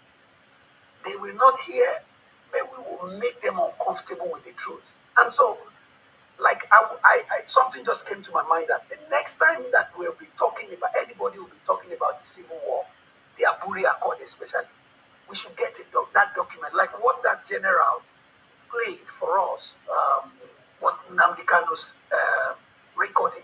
He played it live and everybody can hear it. So we will get that Aburi Accord resolution so that we can read it to them and say, stop lying. This is what was discussed. And if it is true by the account that we have read in papers and in documents, that both the head of state and the governor general of the eastern region of Nigeria were asked to go back home and make consultations before the address. Gowon had to consult with the people of the South. He had to consult with the Ibibios, the Urobos, the Efi, the Edos, all of these people that were in that region. He needed time to speak with the traditional rulers, the village council, everybody. And that is not a small job. It will take time. And in between that time now, Ojukwu jumped out and made a declaration. So that's what happened. These people have no clue about the history. And to make things difficult, some of these ones who are uneducated, who don't read, who has never read, it's difficult to have a discussion with them. It's difficult to have a debate with them. Because when you're talking with them, and they seem to be bereft of basic information. Look, somebody was making an argument that, even a Calabar man was second in command to Ojukwu and all of that. That means you are bereft of understanding of how military government works. Exactly. Effiong was under a command. He was a military man. He had no choice. Victor Banjo too. All of these other guys, they had no choice. There were so many other Hausas who were under the command of Ojukwu. He eliminated all of them one by one. He took them off. They had no choice. They have to follow orders because that's where they were serving. So a whole lot of miseducation and misinformation that have been in these guys for a long time. And we will continue to hammer the truth to them. So when you come up on our platform, we will size you up. We will see your level, your education, the amount of information that you have. We will size up your understanding of the Nigerian situation before we can even entertain listening to you. Because we don't want you to come and plant propaganda. We don't want to come and plant the seed of lies in our midst. We We don't want you to come and throw sand in our garden. No, that time is over. It's over and it's not going to happen again. And so we will continue to make this discussion viral, potent, and very, very strong. We will continue to do it from the south-south to the southwest, all over. We will not stop and we will not give up. Thank you very much, Usima. Hold on. Thank you very much, Atazan. Thank you very much. Thank you very much. I appreciate that. That's very, very correct, sir. You've made a very important point there. And I think that is what we need to start doing. For us, our education is basically for all of us, especially the people from the South, the Southwest, of course, and other Nigerians who are interested to know the truth. From my experience, the Igbos are a bunch of criminals. I can tell you, there is no. You see, sometimes I look for a way to describe them. There is no other way to describe them. When you start engaging them and find out, you and work with them, you find out what I'm telling you. There is no better way to describe them. There is no better way to describe them because they will know the truth. They will twist it to make sure that it favors them. I get it. But we will continue to educate our people that don't know, that will be deceived by the narratives and the distorted history of the Igbos, or of course stories told by the Igbos. So our people need to know the truth because if we keep quiet, look at the outcome. We have kept quiet for so long. Look at how far. Look at how it has where it has landed us. So it is time for us to continue to speak and educate them and maybe explain and add more information and references so that anybody that wants to learn will learn and the ones that doesn't want will also take note. For example, I have a challenge with that man, Ned Nwoko. He's a South senator, but he's campaigning for extra state to be created in the South. I have a big problem with that because we need to begin to look at it. And the next election is coming. Will he going to succeed will he be re-elected? Ned Nwoko is a senator representing the Delta North people, and that includes the 9 local government in this area. Onocha, is it Aniocha, North South, Ika North East, Ika South, Ndoka, Ndukwa East, Ndukwa West, Oshimili South, Oshimili North, and Ukwane. These are the areas that where the Igbos predominantly are, of course, domiciled. Of course, that is where they are. And I now understand the reason why this man in the South now advocating for a new state to be added to the Southeast. There's something is worrisome. And for us in the Royal South, we need to find out what is going on there because we cannot allow that to happen. And that gives me a clue of why Ned Nwoko has decided to join APC because they want to use APC to cover up their mess. I don't think that APC this time, led by President Tinubu, will be a safe haven for politicians that have failed for so many years. I'm not aware of any project that that man has accomplished, even as a senator. In case you don't know, senators they have what is called constituency project.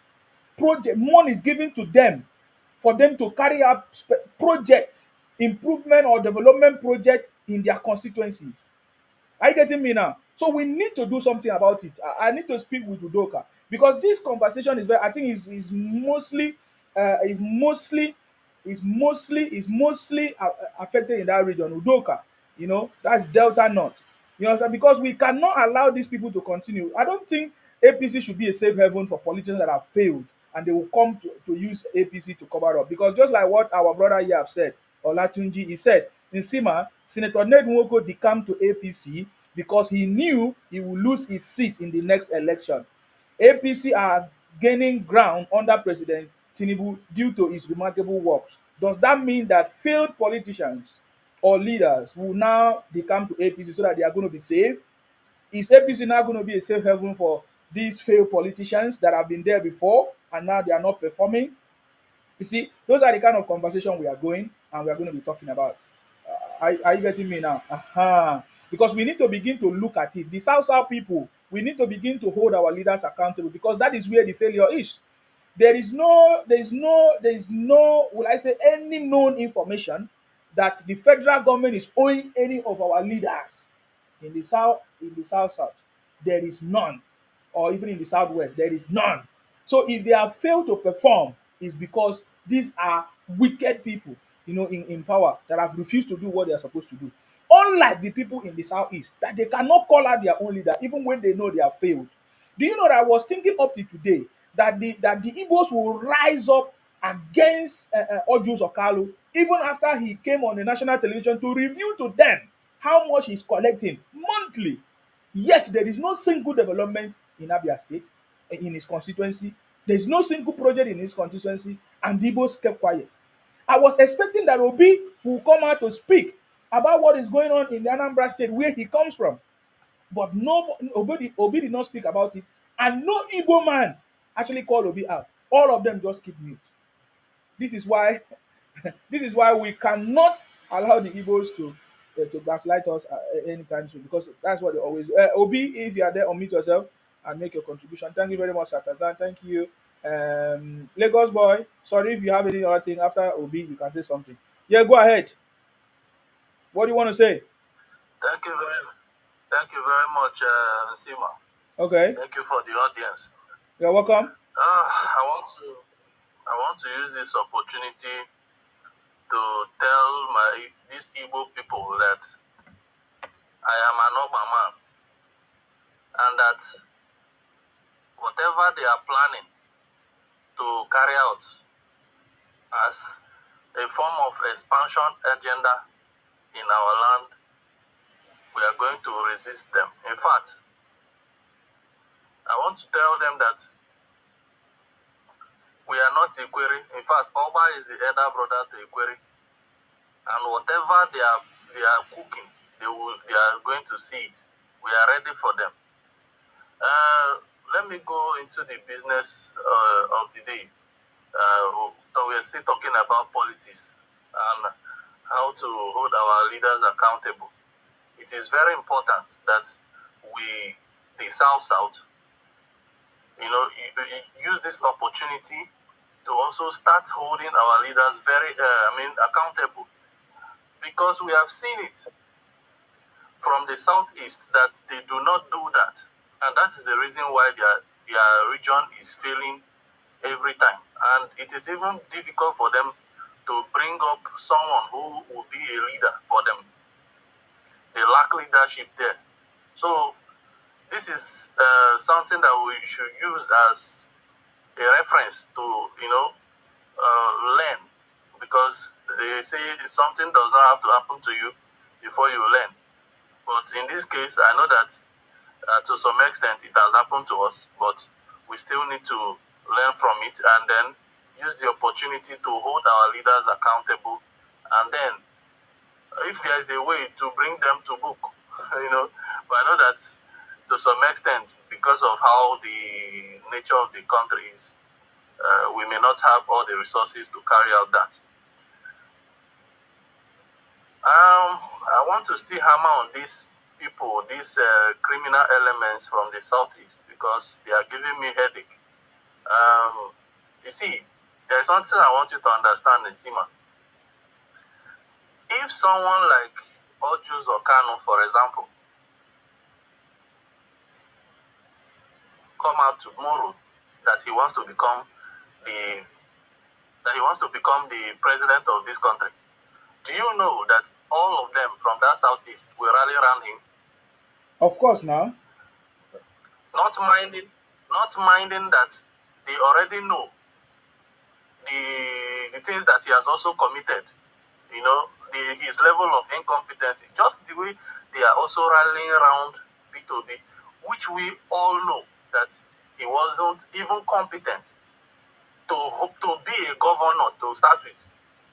If not that he's from Southeast, a place where people are gullible, can he become governor?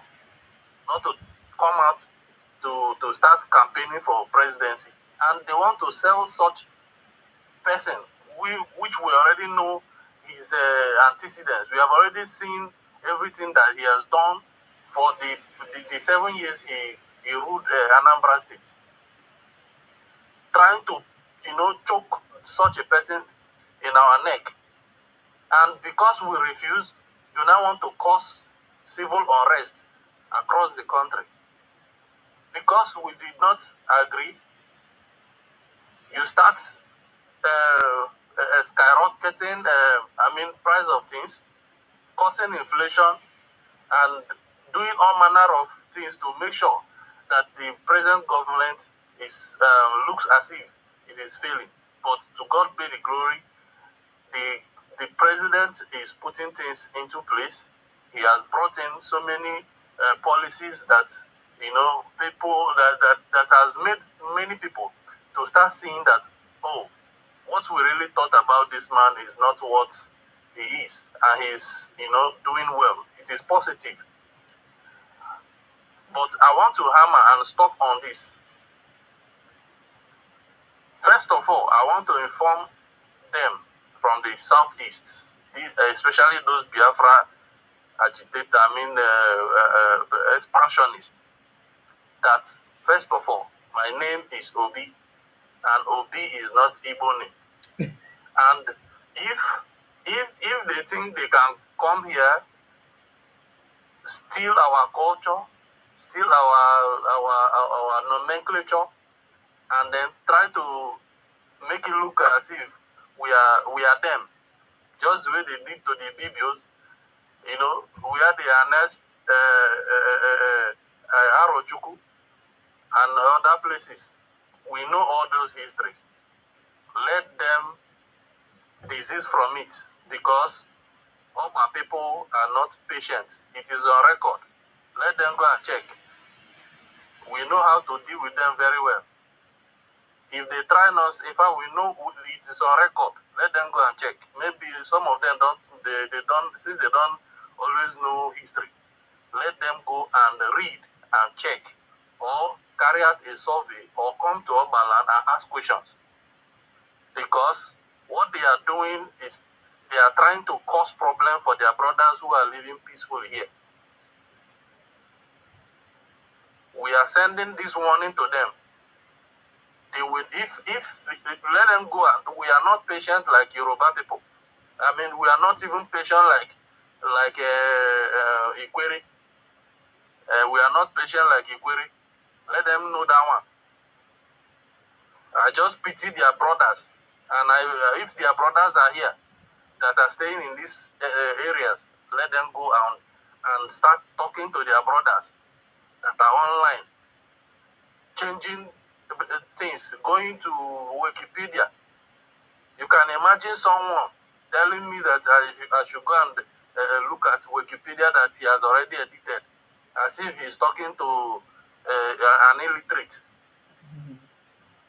We are watching them closely, and we know how to deal with them. Thank you. Thank you very much, Obi. You going to answer the same name with Obi Keredenke? Hey. He stole the name from us. He's not the real Obi. So where the Obi that Igbos are answering, did the Obi come from them? Or who are the true owners of the word Obi? We are the real owners of the word Obi. Yes. Akalakas are the real owners of the word Obi. Okay. In fact, these people are related to the Deltas and the Benins. Yes. So we are the owner of those names. Whatever, most of the things that you see that they are parading today was actually gotten from us and appropriated into their own system. So we know very well how they came. We know their history. Maybe some part of this country, many of they may not know how these people came into this country, but we know. We are the people who have their history in our hand. So anytime that they want it, we are the real owners of the name. Forget about these Igbo people. They appropriate so many things into them. Okay, for example, let me give you an instance. Today now, I think they are now claiming egusi is their food. Akara is their food. Yes. But they don't know that those words are actually Yoruba words. But they don't even know that CBD is not their. It's not. It has nothing to do with Igbos. We know we have those things. Yes. They don't know. That's because they lack leadership. Because they lack leadership, that is the reason why they are so happy that a rejected Ikwere man is leading them as an expatriate. They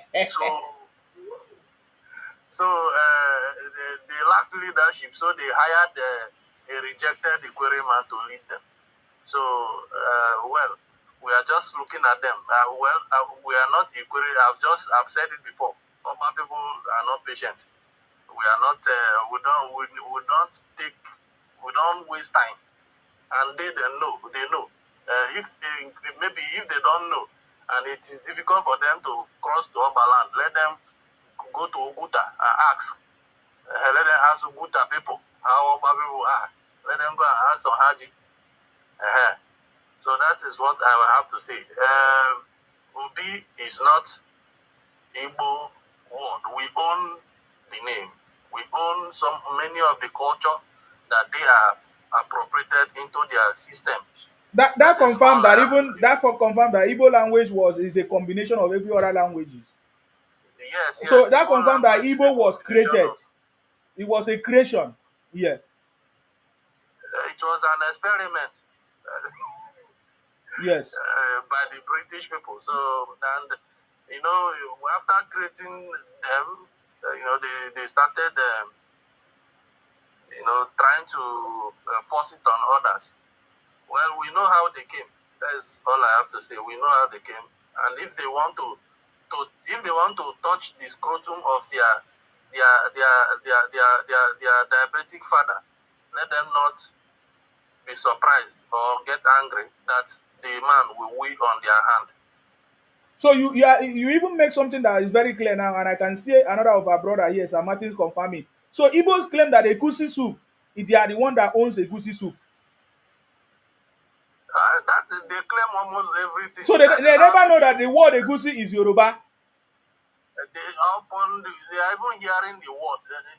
Even when you hear the word, don't you know? Like, I don't understand how these people feel. Does egusi have a meaning? Does egusi have a meaning in their language? This was scatter my head. Where did the Igbo claim that egusi is their own soup? Everywhere now. Are you not on the internet? You see, look, there are a lot of propaganda. In fact, look, I don't know where I'm going to start from. But did you not see the importance of us speaking up? Because we have been allowing them, and they continue to run their propaganda and distorted discussion or history. You know what I'm saying? Yes. I think the Royal South, we should do more. We have to start. It's not only speaking up. We have to put up articles. We have to do a lot. Yeah, there's a lot of work because if you reason it critically, we have the numbers. We have educated people. We have sound people with sound minds. So we cannot allow these people to override us and then get away with it. I think we cannot be suppressed. We have been suppressed under the Eastern region, and we will not allow that to continue. Okay, thank you very much for that contribution. That was a very, very clear contribution, man. So you people have not been coming out to speak, because each time I hear the word Obi, in my mind I think that Obi is Igbo. I've been saying Obi Igbo, Eze Igbo. When they hear us say those things, they are Odogu. Igbo recently, Igbos have been using the word Odogu too much. Any small thing they say, oh, Odogu, and they are happy celebrating it. Then when they see other people, they say, why don't you change your name, Odogu? Like when Udoka came here now, they were telling him, why are you answering Udoka? That kind of stuff. So these are the things. We don't know these things. This is what we are saying. We never knew these things. And it has been happening for so long. It has been happening for so long. We need to begin to speak up, because it's time. It's time. You know where the problem is? Yes. You see, especially we that share boundary with them. We know them very well. We that share boundary with them. Yes. You see, Ikwere people, all these Ndoni, so many tribes that share boundary with them. Even a Che. We know them very well. Yes, a Che is very, yeah. We know them very well. So, and how, you see, before you people started feeling betrayed, We have been feeling so for a very long time, and we have been curtailing them. So, you see, sometimes there will be like a language similarity, or there's nothing like similarity. Both own no language. We own the language that they are speaking. That is just the fact. They don't have anything. They don't have anything. Take that from you. Finish They speaking. don't have any. Yeah. You understand? Yeah. We are the people that have those language, all those things that they are. Sometimes if they are feeling that, sometimes they will even come and, how can someone who is from Israel, you will not be speaking Hebrew language to us? You're speaking our language and you are still the one claiming that you own the language. And then you want to use that as an opportunity to announce our land and try to put us into something that we do not like. How do we accept an identity that we have no business with? Something we do not know anything about. We have told you our history. This is who we are. I don't know why it is difficult for them, but if it is difficult for them to understand, let them still trespass, and maybe they will understand what their fathers saw. Yes, definitely. But let's see the history that they are going to bring back to school, and let's see the way forward, because we need to, because I think by September, according to them, we are going to see history. So let's find out what is going on there, because the children of Igbos, they need to be taught. Maybe their parents lied to them. That is why they continue doing this. I really appreciate this for coming, my brother. We need to do more of it so that the message will go far. You understand me? The great, it's your time to speak. I don't know why you are interfering. Everybody have opportunity to speak. Yeah, go ahead. Sorry, Yes. Sorry for the interference. Sorry. No problems. Yeah. The truth of the matter is that if we have to make analysis, an intellectual analysis, to resolve a conduct, to resolve a conduct. Let me say, if I should say, let's use a case study of the House of Fulani. If we use the case of the House of Fulani, who are the predominant people who will say the House of? Yes. Now, the very people that the Igbo are not claiming, who is the real owner of the Igbo?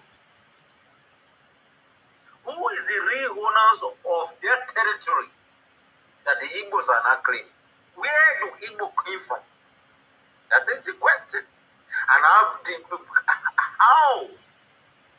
have they become a majority?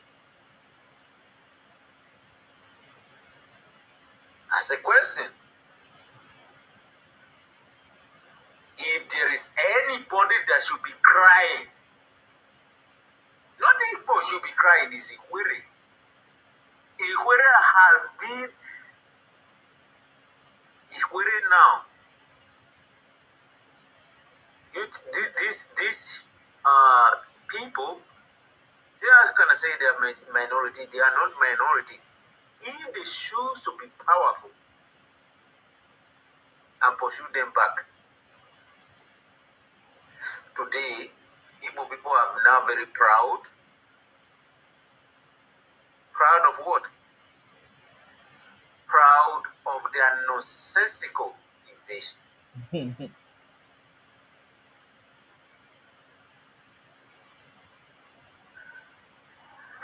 And I want to assure you very carefully that if the Iwere do not fight back, the Igbo will claim you. They will claim you, and you have nothing. You will go finally extinct. Iwere will go extinct, head back again. You will study They give you name, they give you Igbo name, and they cannot call you Igbos.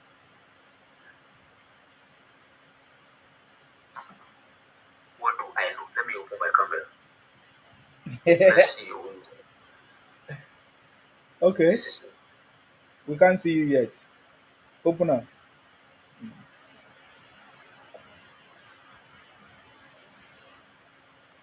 me that is talking, a very young boy. I want to assure you that this situation that is going on in Nigeria, if care is not taken, it will lead to some certain scenarios that even history cannot resolve. Ikwere now should stand on their feet. Ikwere are now going extinct forever. They can never be seen again. Once upon a time will be Ikwere history. I'm a Benin man. See who is talking to you. He's a Benin man. I'm a very proud Benin man. This is the greatest honorable talking. I'm a very proud Benin man.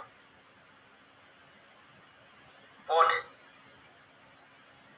the Benin has come to exist and to coexist.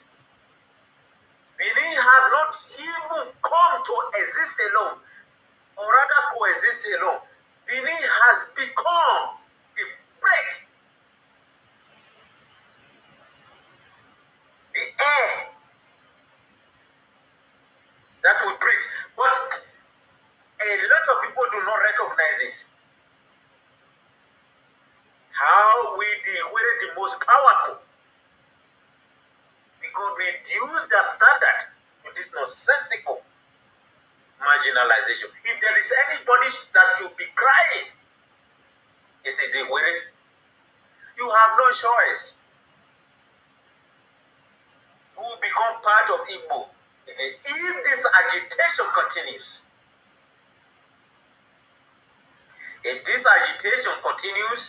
this unnecessary agitation, unscrupulous agitations, in fact agitations, there will be a big problem. We have another issue that is coming up, presidential election in Nigeria. Muslim ticket, we have been hearing that.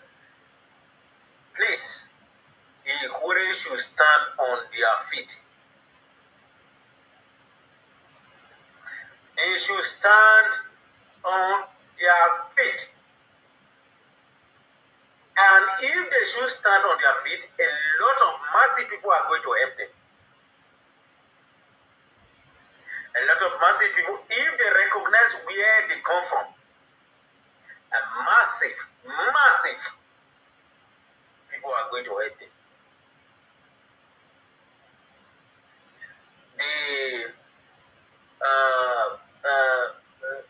A lot of from debtors, they are going to help them. Pure Agbo is there, we are going to help them. The Beninese are there with you. Unnecessary agitation, where we are coming from,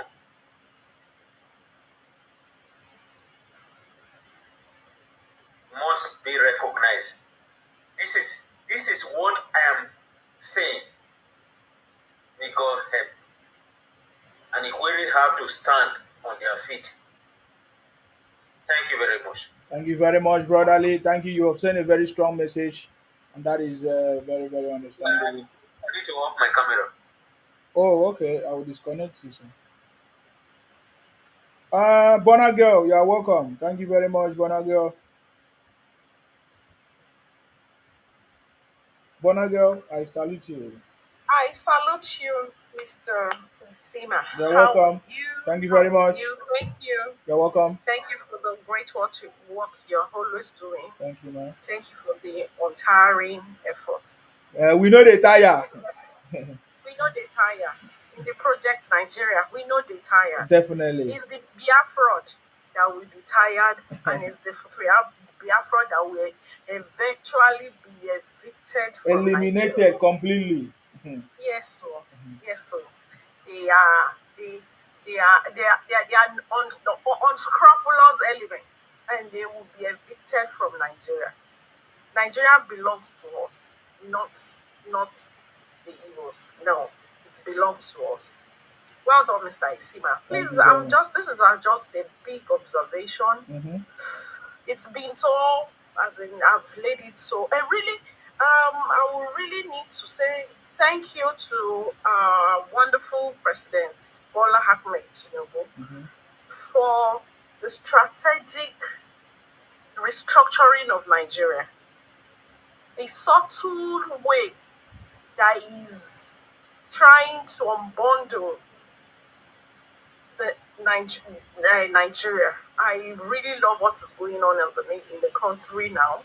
Gradually, he is trying to, because I've always said, if you remember during the election, that hey, I just pray that President Bola Ahmed Tinubu will be working toward regionalizing the nation, and I can see that he's really working assiduously in achieving that. Really, it's long overdue. All region need to go. Everybody needs to go back to their region, and we need to develop Nigeria right from our region. We need to work as per region and to make Nigeria a great nation.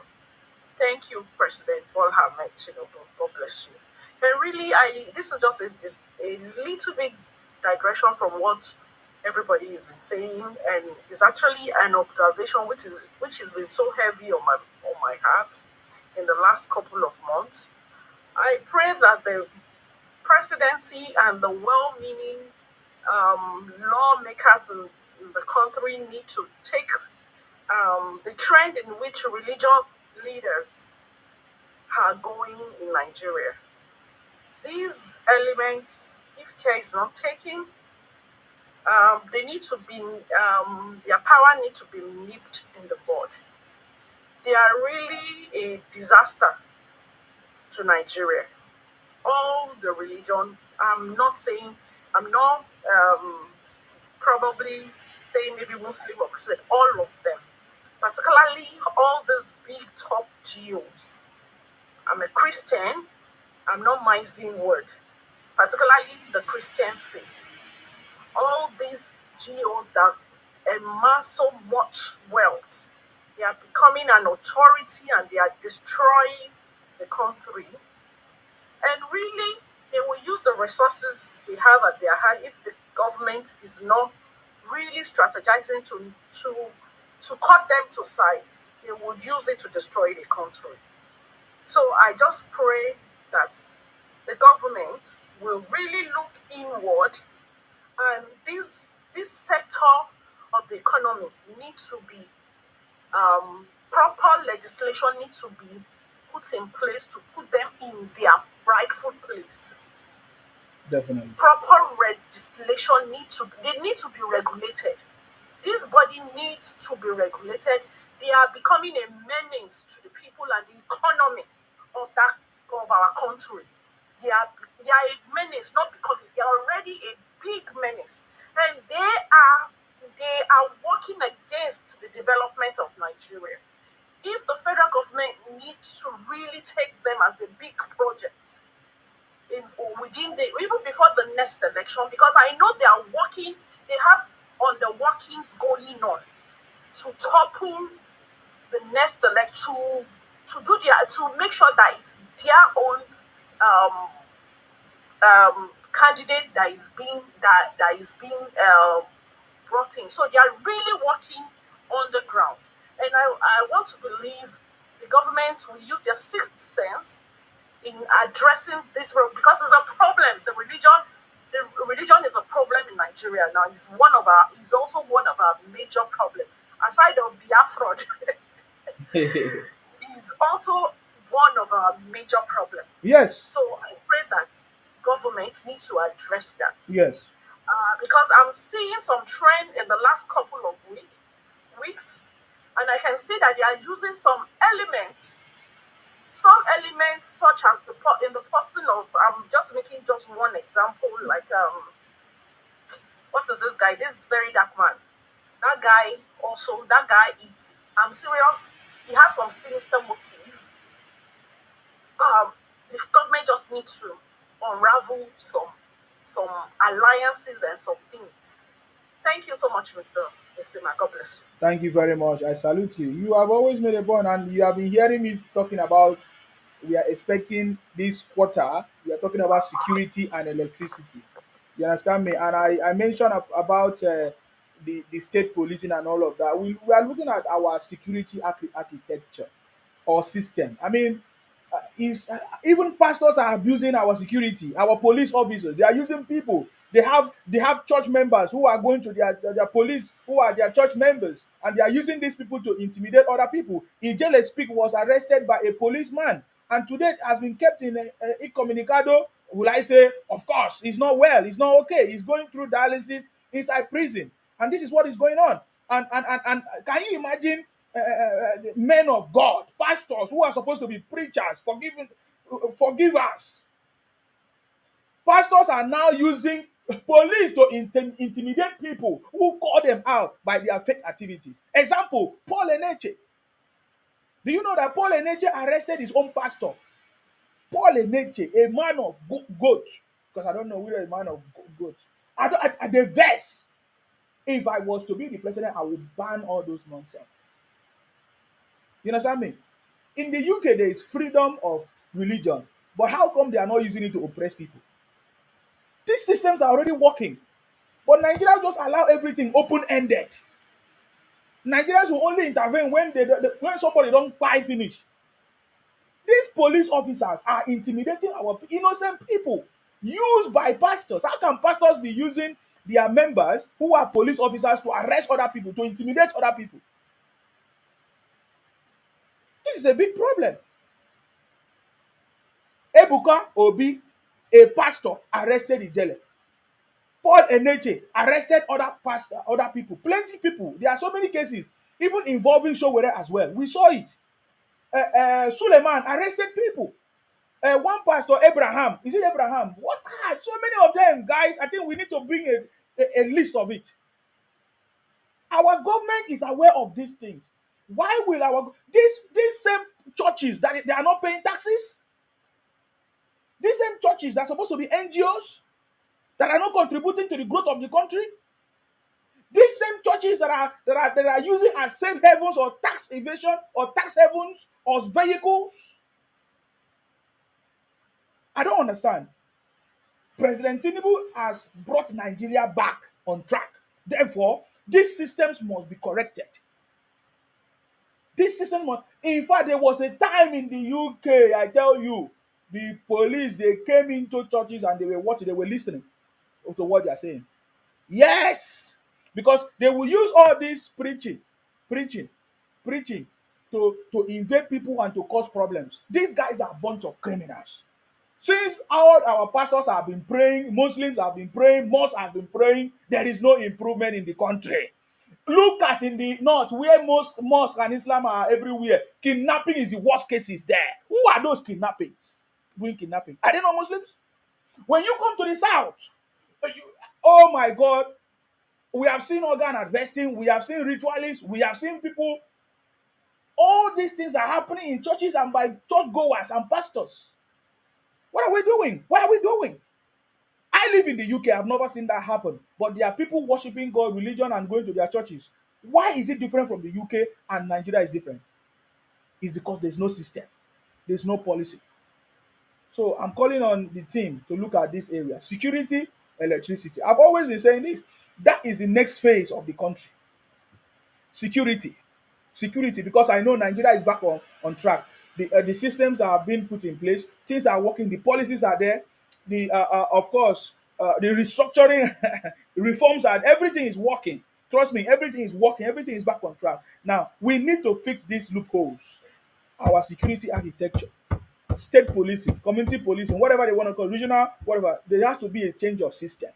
Electricity, bigger problem, bigger issues to be settled. So these are the issues we are talking about. How can pastors who are not paying taxes? I'm not aware. Have pastors started paying taxes in Nigeria? Have pastors paying taxes in Nigeria? So I don't know. How did they gain the power to now arrest our common citizen? No. I'm asking this because it's not normal. It's not normal what pastors are doing in Nigeria. It's not normal. It is not normal. What are they practicing then? Are they practicing? I don't know what they are practicing. They say before they used to use church to settle cases. Now pastors are now the one using police to intimidate people. There are so many incidents of abuse of our police officers by pastors in Nigeria. What is our government doing in that regards? What is the what's the name of the head of the police? Whatever. What are they doing? I don't want to mention them because if I go into detail, my own the best person. You understand me?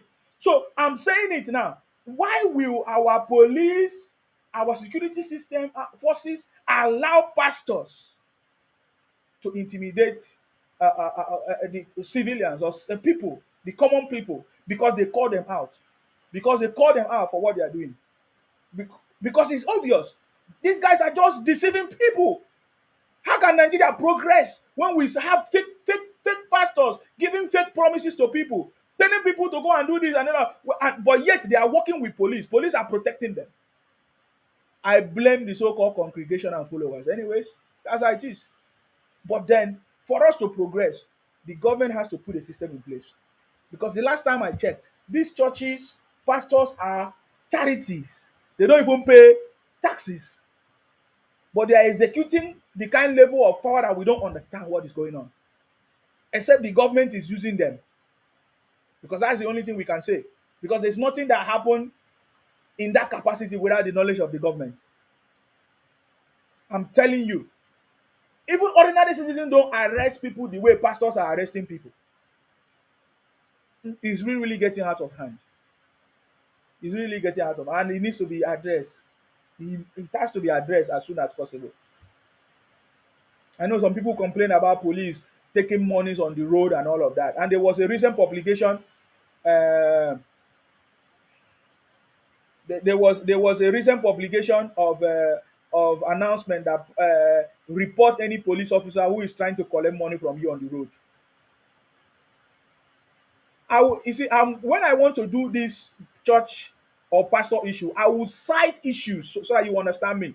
I will tell you the cases that is happening in Nigeria and what these pastors try to do in abroad and what was the outcome.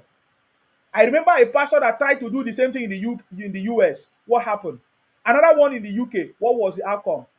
Thank you, our sister here. Is it Yemi? Is it Yemi? Is that Yemi, right? Olukoya. Is that Olukoya or whatever his name? Tried it in the US. And other people. Look at what happened. You can't do that here, whether you're a pastor or not. Okay, look at this recent Yoruba pastor. What's his name? The recent Yoruba pastor that is on case now. Pastor somebody. Pastor Toby. Is it Pastor Toby? There has been incidences. You cannot do it. Why is Nigeria different? I keep asking. So President Tinubu is fixing things. Why will we leave these ones untouched? No. The biggest problem in Nigeria isn't the churches. Because the churches are making people to be lazy, praying for a miracle when there is no miracle. You used to use your hand. You need to use your hand to work. There is no miracle. Those people have been so foolish for many years. They keep on waiting for miracle. It has never happened. But the pastors don't wait for miracle. When the pastors need money to build their churches, do the pastors wait for miracle? The pastors call the congregation to bring money. You must be so stupid if you are still fooling yourself around churches. You must be so stupid. You are the greatest stupid person in this world. And these pastors are using it to do business. Look at the pastors that retire. What's the latest pastor that retired last year? How many pastors retired last year and they handed over the mantle to their sons and daughters? You are very stupid. I don't want to go deep because some kind things they vex me because some people go and say, "Oh, I don't like religion." No. It's different. No, religion is supposed to be personal, individual. But the one that they are doing in Nigeria has caused a lot of problems. I say you can't try it even in the UK. The last time all those fake pastors tried it in the UK or in the US, go and read what happened. Go and read what happened. You understand me? Yemi say yes. God called the family. Yeah, so God called the family. Look at it. When this pastor wanted to hand over, What's his name? Mention the names. It affects me. I think was it the Deeper Life pastor? What's his name? Kumuyi. Is it Kumuyi handed over his church to his own son? Is it what is the other name? They handed over. He's a business man. Who told it's not a business? I don't know registered as a business. So I don't want to go deep into the conversation. It's vexing me sometimes. I don't have problem with religion. I don't have problem with you worshiping your God.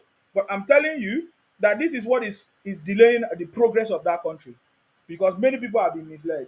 I get it mean now. There's supposed to be a system in place that will checkmate all these things, that people will not go overboard. In the UK, there is freedom of religion, but if you come and use your religion to affect somebody, the government will step in, because where your own rights start or stop, that is when another person's own starts. If you feel that you have the right because there is freedom of religion, you'll be shouting on the street and cause confusion. The police will come and tell you, no, you are not supposed to make noise. Yes, you are free to do your worship, but don't allow any other person to hear you. That is how it's supposed to be. Ijele is in police cell, locked up by a pastor for the last 6 months. Exactly. And guess what? Igbo pastor. All coordinated by Igbo pastor. And I see Igbos fluctuating this man's church. I say, see Igbos. What is going on in Nigeria? Do you know that in this world, many people will remain poor?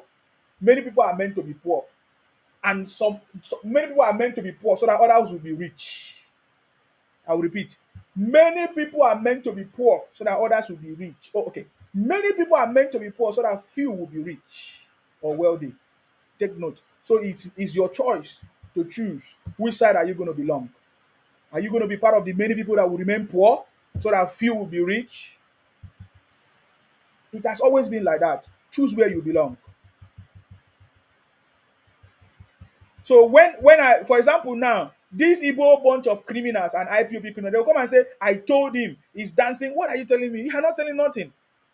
There's nothing there. You didn't do anything. You use your IPOB Igbo Biafra policeman to arrest Ijele. That's what you did.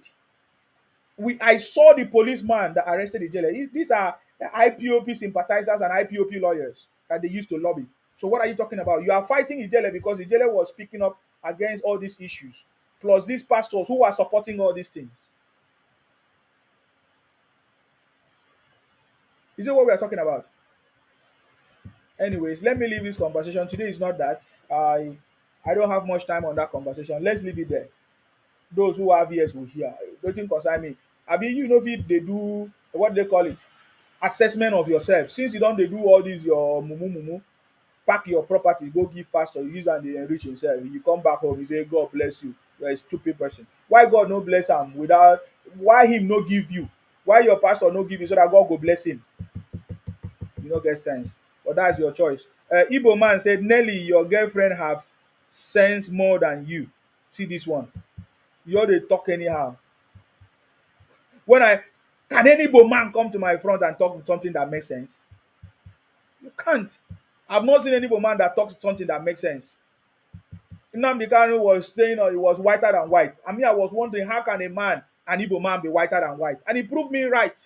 Because that was something I was asking myself. Because my forefather and my father told us about the Igbos. And Nnamdi Kanu have been shouting that they are whiter than white. And I was wondering, how can Igbo man say that it's whiter than white? It's terrible. So that is the same way. Now, let me tell you something that got my attention. As of today, the same. Remember how Igbos were running propaganda about the student loans? I'm giving you a record. This is a record. Facts. This is not fat and oil. I'm giving you fat and oil. Okay? Complete record. Fat and oil. You see, when the Igbos were shouting, because President Tinubu came in and announced different programs. This is what I'm going to do. I'm talking about the student loans now. Do you know that what is the record now? Do you know the record? What is the total now? I didn't capture the total. Over how many people? Is it 300 and something? Oh my God, I need the total.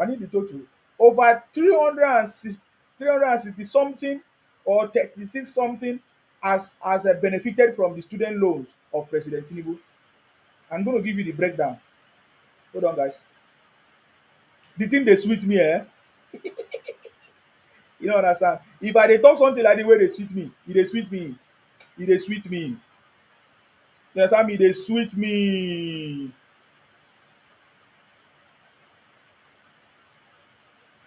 Hold on. I'm looking for the total beneficiaries of the this thing. The total number of benefit. Yes,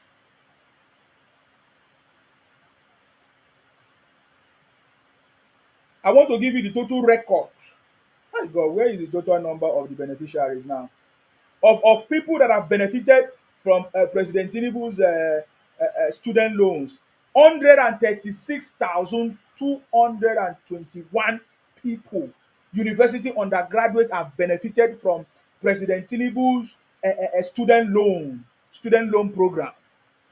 What did I say? Over 1,000, 136,000, hey, 221 students, university students have benefited.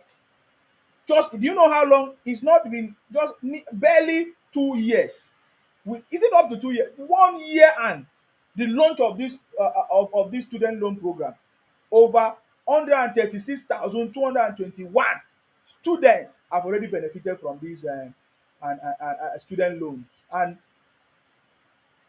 I'm telling you, and then the breakdown of this record, 136,221. Let me tell you the breakdown. As of January 1st, the Northeast people, that's why the Northern Nigeria, especially the Northeast, must appreciate President Tinubu. 36,251 students have already benefited from the student loans. In the Southwest, 28,800. I have a problem with these numbers though. And then Northwest, 26,595. Then when you come to North Central, only 18,871. You come to South South, only 15,179. Why? Why is the number going down in the South South? Look at, in the North, 36,000. In the Southwest, it's 28,000. In the Northwest, 26,000. Then when you come down, North Central, 18,000. Why is it going down when you come down? Why is the number going down? Then when you come to South South, 15,179. Then when you come to Southeast, 10,525,000 students have benefited from it. But the numbers is going down in the South. Because in the South, likely many people they are buoyant enough to go to school, they are capable enough. But what about the Southwest? 28,800 have benefited from it. But then in the South, 15,000. So what are you guys doing? You see, the people are benefiting from the student loans. The Southeast is also benefiting over 10,000. Can you imagine that the government is sponsoring 10,525 students every year or every academic section? Is that not something? Has it ever happened before? Is that not more opportunity for people to go to school? Yes, there's another argument. Okay, what about people that have gone to school already and there's no job opportunities? That's a good question. Then you must be a stupid person. I don't know. You went to school and the school did not go through you. Because you don't only go to school because you want to come out and get a job. If you go to school because you want to come out and get a job, then you must be mad. Because you don't need to go to school to get a job. I know in Nigeria they will say, bring this, bring this. All these systems must change. Look at the wealthiest man in the world. He's talking about experience. It's not about certification and degrees. That is not what is needed these days. It's your experience and skill that you have, plus your experience, of course. The skills, very important. Can you do it? Do you have the skill? So we must also adapt our educational system to be skill based, not just book theory that has no effect. No wonder somebody said, I'm a chemistry graduate, or I read chemical engineering. Must I be a farmer? Because I was talking about agriculture, and the person got mad and was so angry with me. He said, "Oh, is it everybody that will be a farmer? And that I graduated from a chemical engineer? How can I be a farmer?" I said, you must be mad. So you're stupid. And who stopped you from getting job? You are a chemical engineer. Right? Go and get a job. You are a chemistry person, graduate. Go and get a job. Am I stopping you from getting a job? You have done what you're supposed to do to get a job. So what's stopping you from getting a job? You say the president, the government have not created a job. So you must be stupid. Then he didn't go through school.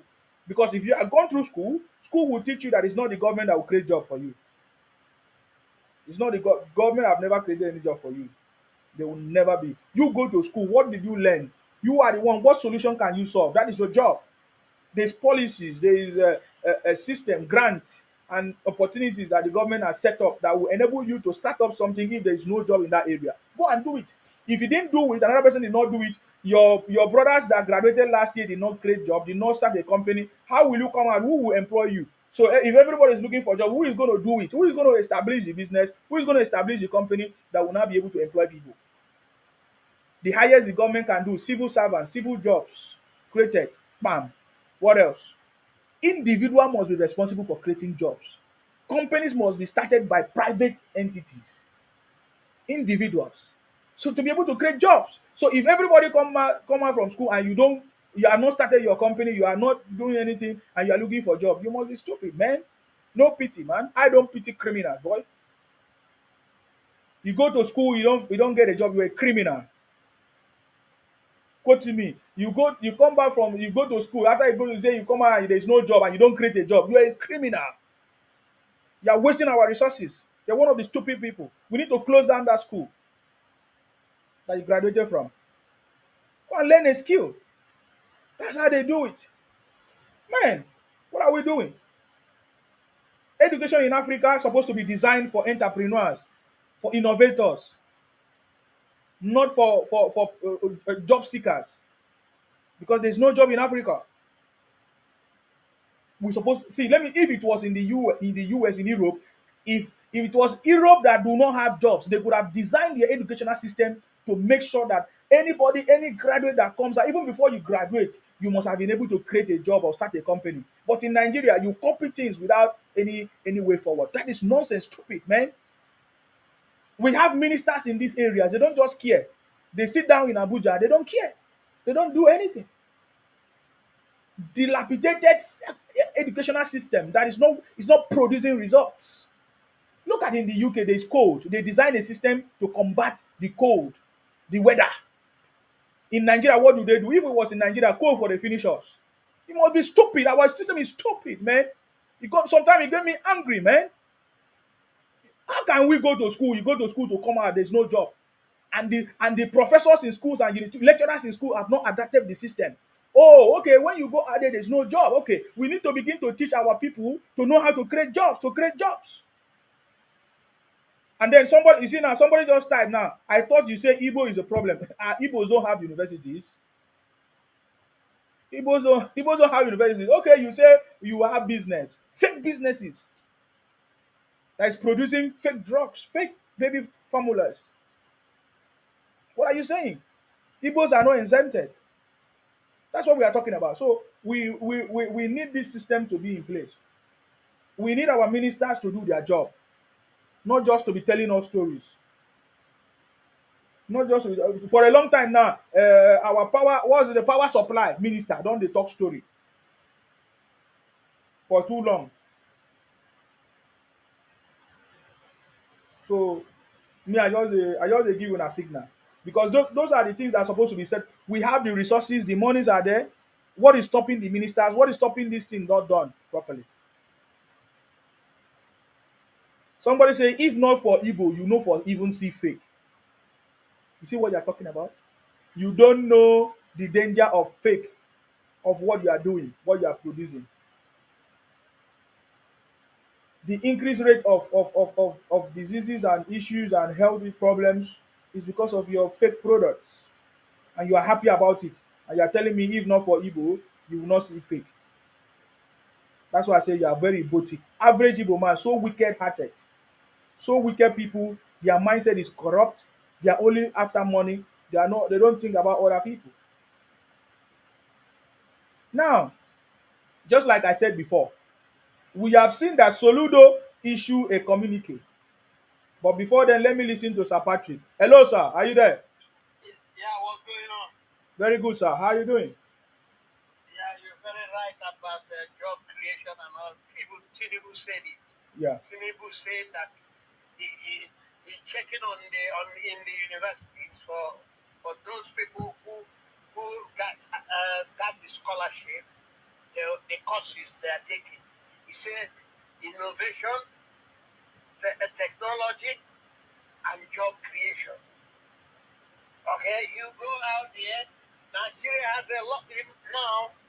If they go to the government website, they will find out that there are so many opportunities.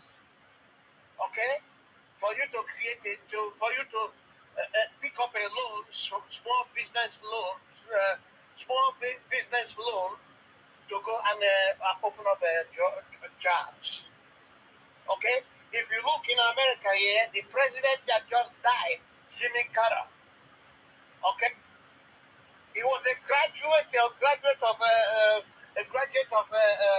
Yale University, but he was a peanut farmer, rich man.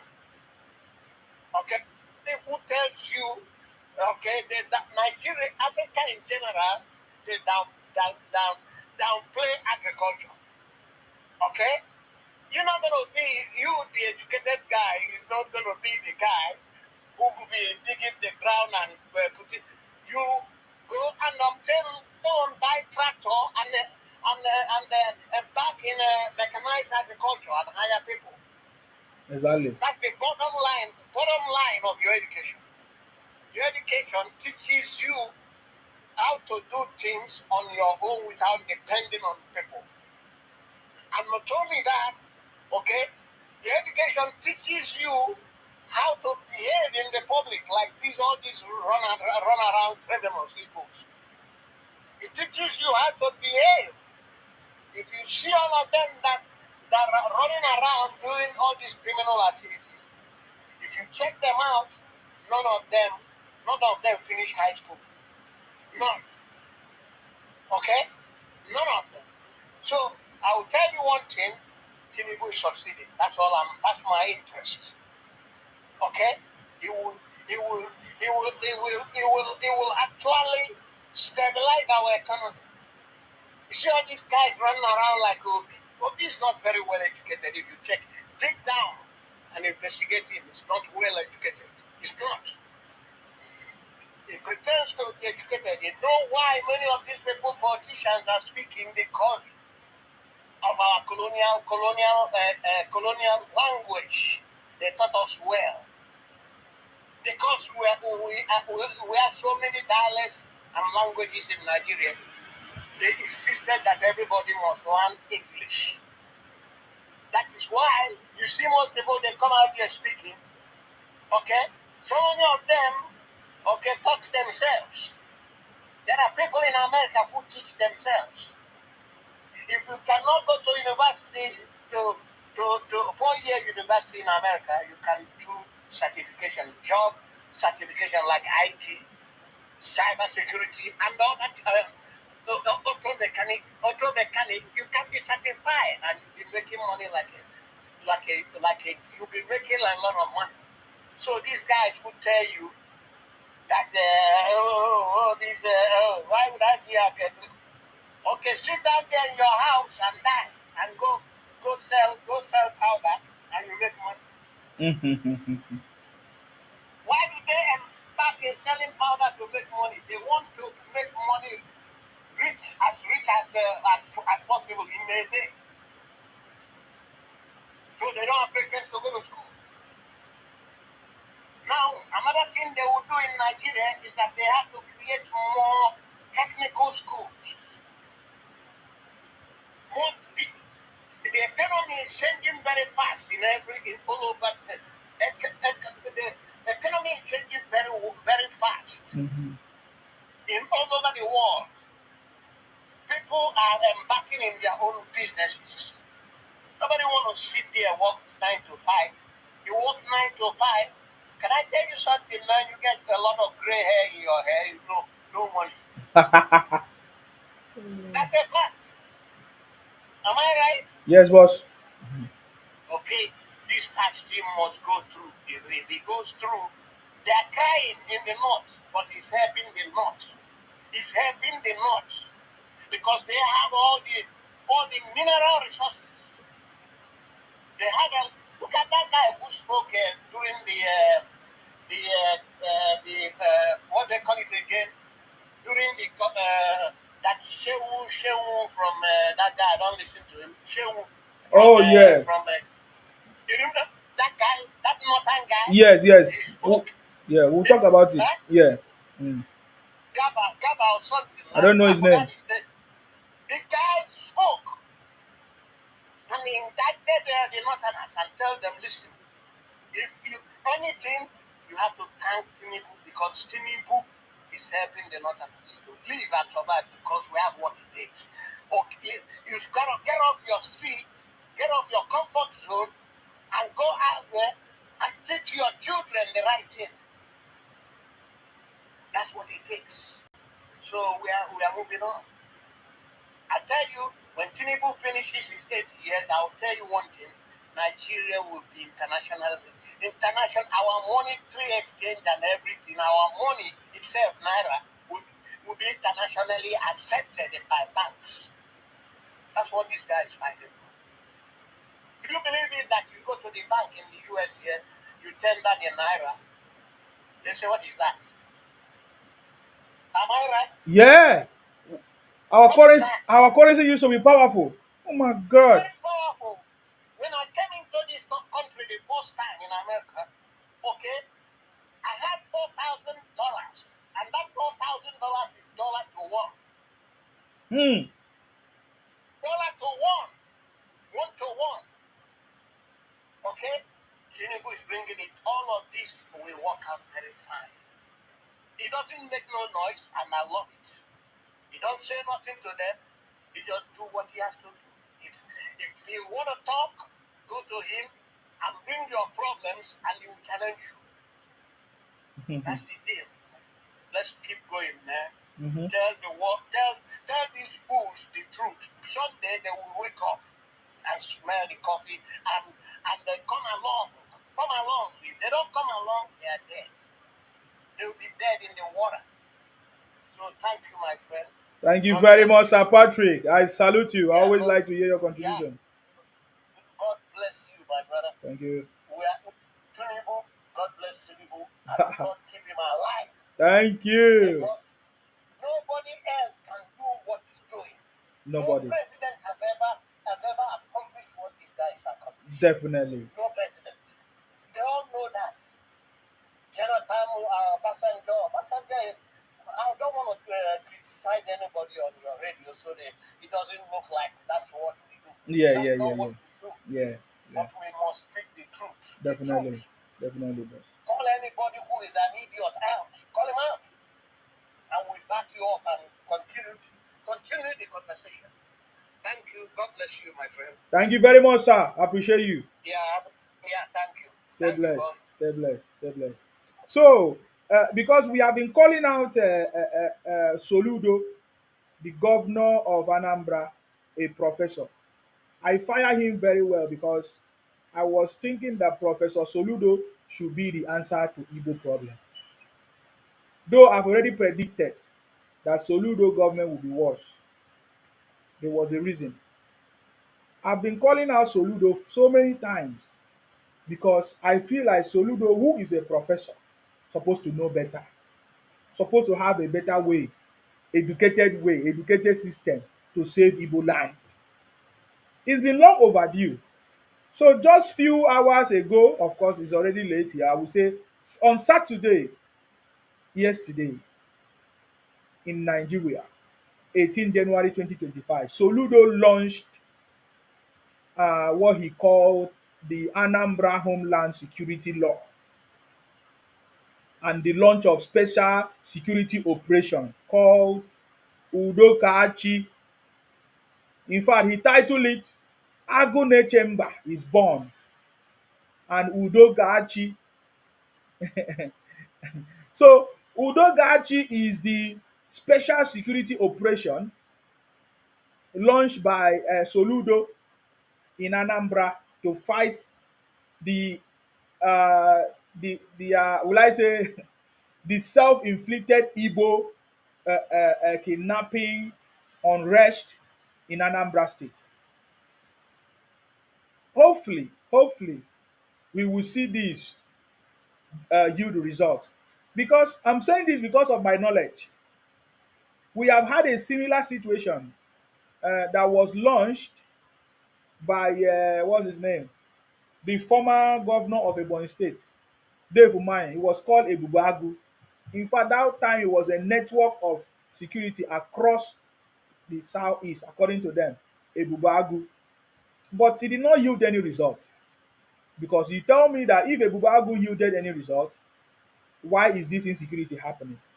I know that these guys will also take advantage of it and also cause the problem, maybe for them to be funded or for them to be, of course. Now, Soludo has an excuse now because all the money, Soludo will say, I have used it for the insecurity in the southeast. You see why I'm saying that this is continuing, this is happening? Because the governors are using it to cash out, allegedly. Let me put it that way, allegedly. Because let me leave other cases that I know. So Soludo now have launched his own security, the Anambra Homeland Security Law 2025, with a framework, with a framework to strengthen what they call it, the security architecture in the state. Now, in this operation, Udo Kachi, 200 vehicles. Is it 200 vehicles? Yeah. It came with the launch of 200 vehicles, 2,000 security personnel, and what again? Ah, it plenty. Oh. Hold on. Um, for whistleblowers, then there's also whistleblowing or whistleblowers. If you give credible information where they can catch all these criminals, the camp to find out where the camp where they are hiding in the bush, you are going to be getting a maximum bounty, a bounty of any maximum any amount up to a maximum of 5 million, depending on the class of criminal. So if you are from Anambra, anywhere you are, and you have credible information, where all these Igbo criminals are hiding in the bush, because they say they are hiding in the bush. If you give credible information, hmm, if you give credible information, you are going to be getting up to 5 million bounty. Eh? Up to 5 million for giving credible information. You understand? And they are working with the commissioner and the DSS to identify 10 local governments with the history of violent crimes.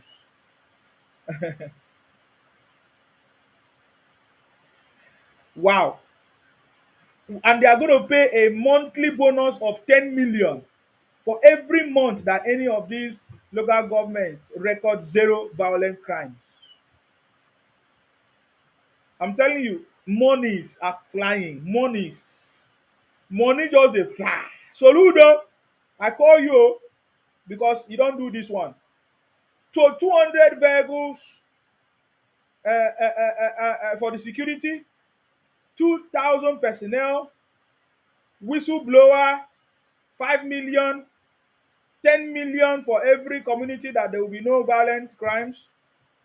And then they also, according to that, they are deploying data in security management. There is a CCTV, there is a AI powered surveillance system, of course, the CCTV, and there's a state number to call.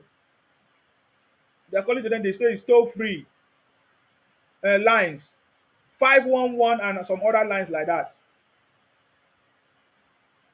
and 112 for emergency communication. So this is what the state governor, Professor Soludo, have put in place in response to all these insecurity issues that is going on.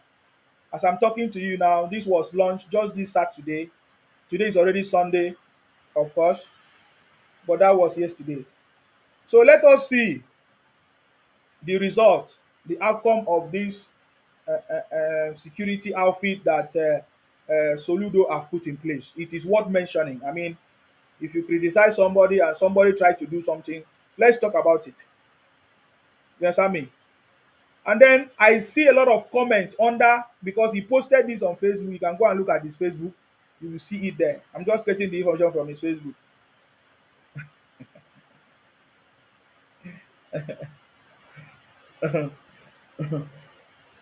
But just like I said, this is already waste of money, in my opinion, because you must get the community involved. And you are telling us about whistleblowing. And I know the way Igbos are behaving. They can set up cases in order to get the money. 10 million is not a small money. They can set up cases to get this money without solving the problem.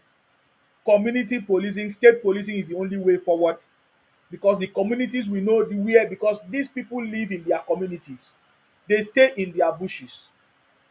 Any security architecture that does not involve the community will fail, especially in the Igbo land or even in the north. So the community system is what Soludo have failed. You understand me? In addressing these issues. And then they always put blame and say, oh, just like the other person when he was explaining, he said, oh, the insecurity is only 20% are from the people of Anambra, 50% are from Igbos from another state, Enugu, Ebonyi. But they say 20% is from the host country or the host state. That is a lie. The host state hosts the biggest criminal. So the analysis is not correct. It's not based on data. But you see, they will say, what do we know? I've not been a governor before. But I'm telling you, Soludo will fail in this action. I don't need any soothsayer. Tomorrow, you find out. Soludo will fail in this, except he incorporate the community part of it. Let the community police their communities. Let there be a way maybe to reward the communities. It must be community based because as you mentioned local government areas, these are people's communities, right? People live there, they know them. How can we engage the community to help us in the security of their environment? This is what Soludo has failed to do. But we commend him for starting something. Again, it's another waste of money. Money is free because we are there's a lot of money. There's a lot of money in Nigeria, man. The governors, if not the governors, the state is more will I say is more richer or rich than the federal government. I repeat, the state under President Bola Ahmed Tinubu's administration is more richer than the federal government. So the state have lots of money. Most of the issues that Nigerians are complaining about, if you have good governors, these issues would have been bygone. But these governors are not doing their job. That is why you are complaining every day. Which is why I raise these questions every time.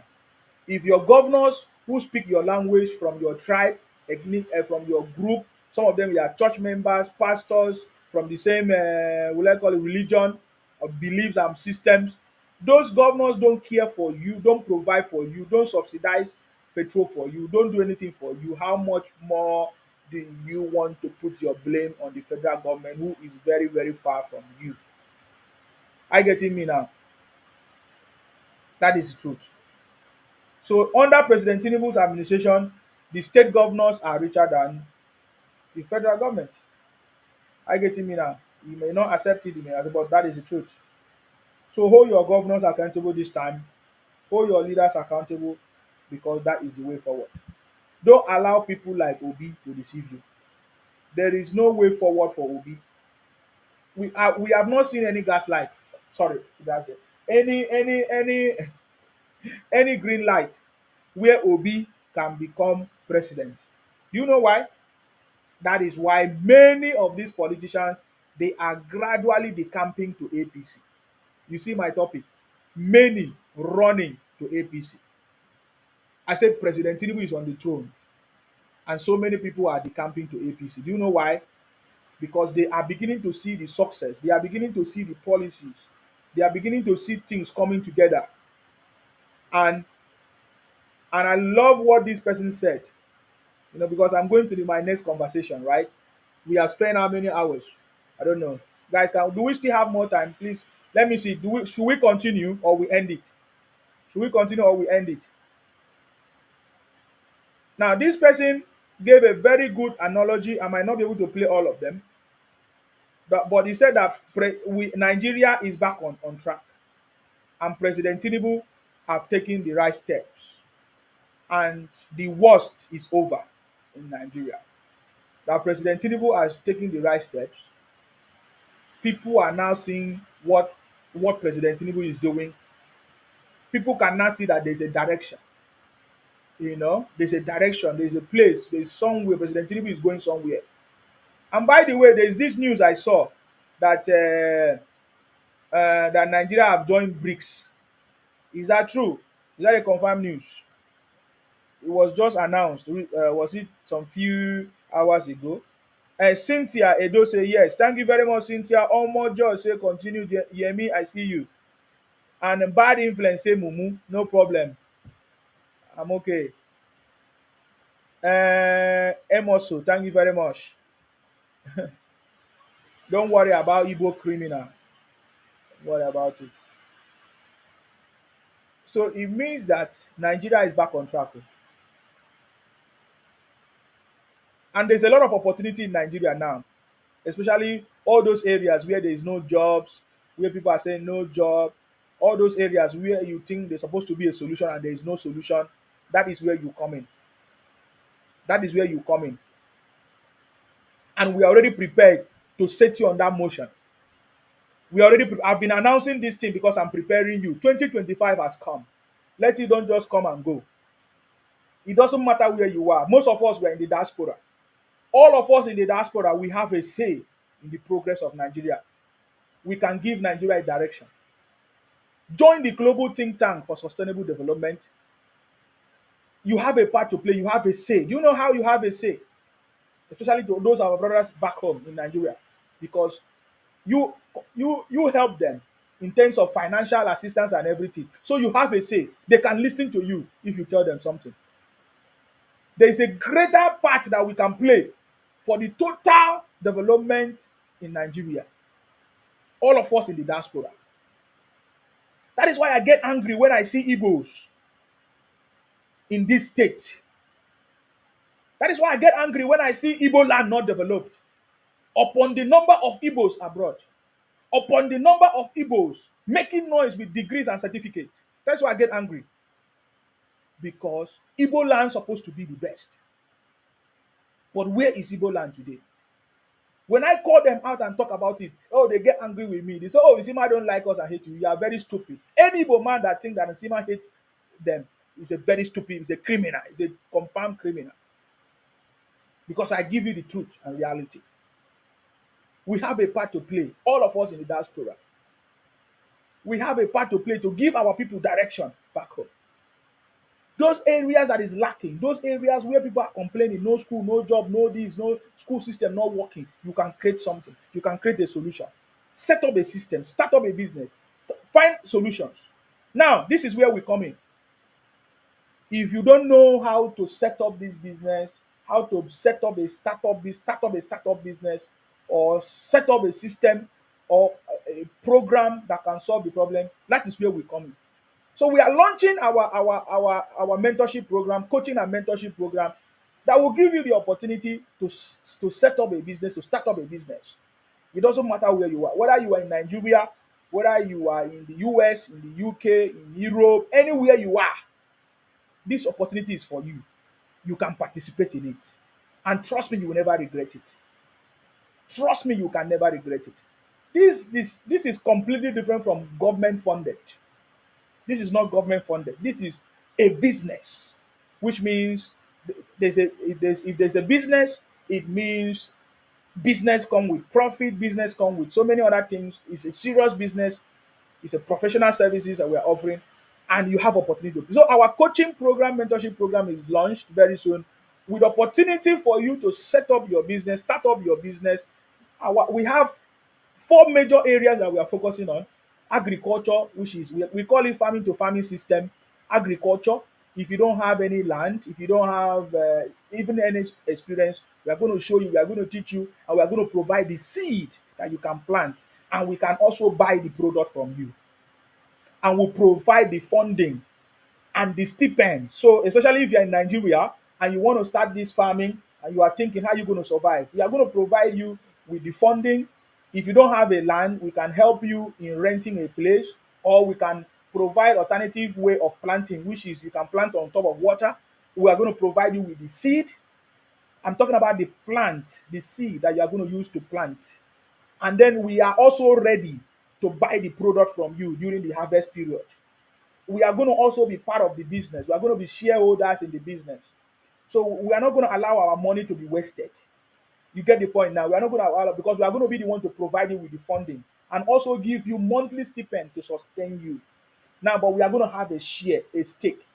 But it's your choice to decide, because you have opportunity to set up a business. We need at least 4 people to be shareholder, because we don't want the business to fail, because we are investing our money. We want it to be successful. So we are going to help you set up this business. I'm talking about the farming one, that will enable you to at least earn not less than 2 million naira revenue every month before we can leave you on your own. Then you can buy the share from us back to your business if you don't want us to keep the share. But this is what we are doing, and this is a serious stuff. So it doesn't matter where you are, whether you are in the UK, in the US. Now, that is one, that is farming. We also have this IT business. This IT business is a business where you have opportunity in the tech industry, right? We set up your business, your company, everything, your website, everything working. It's a system, it's a proven system that is working. Okay? Everything. All you need to do is to manage, and we'll show you how to do this, right? That is tech. Then we also have the logistics. The logistic might also include e-commerce. Okay, so that is it. And then the last one is the angel investor. So you might not want to manage any business, you don't want to run any business, but you just want to be an angel investor. So there's a guarantee, there's a 90 days guarantee in all these things, and your investment is not lost. Okay, and you are not paying money to anybody, so you are not paying money to me. So don't allow it, because as I'm talking now, I've seen so many people start to ask people for money or collect people for. I've not asked you for money. I'm not holding any Zoom meeting. Anything I will do, I will tell you on my platform. You will hear from me, and it will be official. Are you getting me? So please, I'm just preparing your mind, because if you want to be part of what we are saying, join what we are doing. Because tomorrow, when we are going to give testimony, I don't want you to say, oh, I heard when he was talking about it. Oh, yes, I knew when he started talking about it. I want you to be a beneficiary of it. Think about it. You have wasted 200,000, 500,000, 1 million. This is something that you are going to do that you have never done before. It has nothing to do. We don't do anything cryptocurrency. We don't do anything MLM. We don't do anything trading. This is real professional business opportunity, basically. And this is a one-time opportunity that you'll never have. Trust me. And we are giving it to you based on our experience.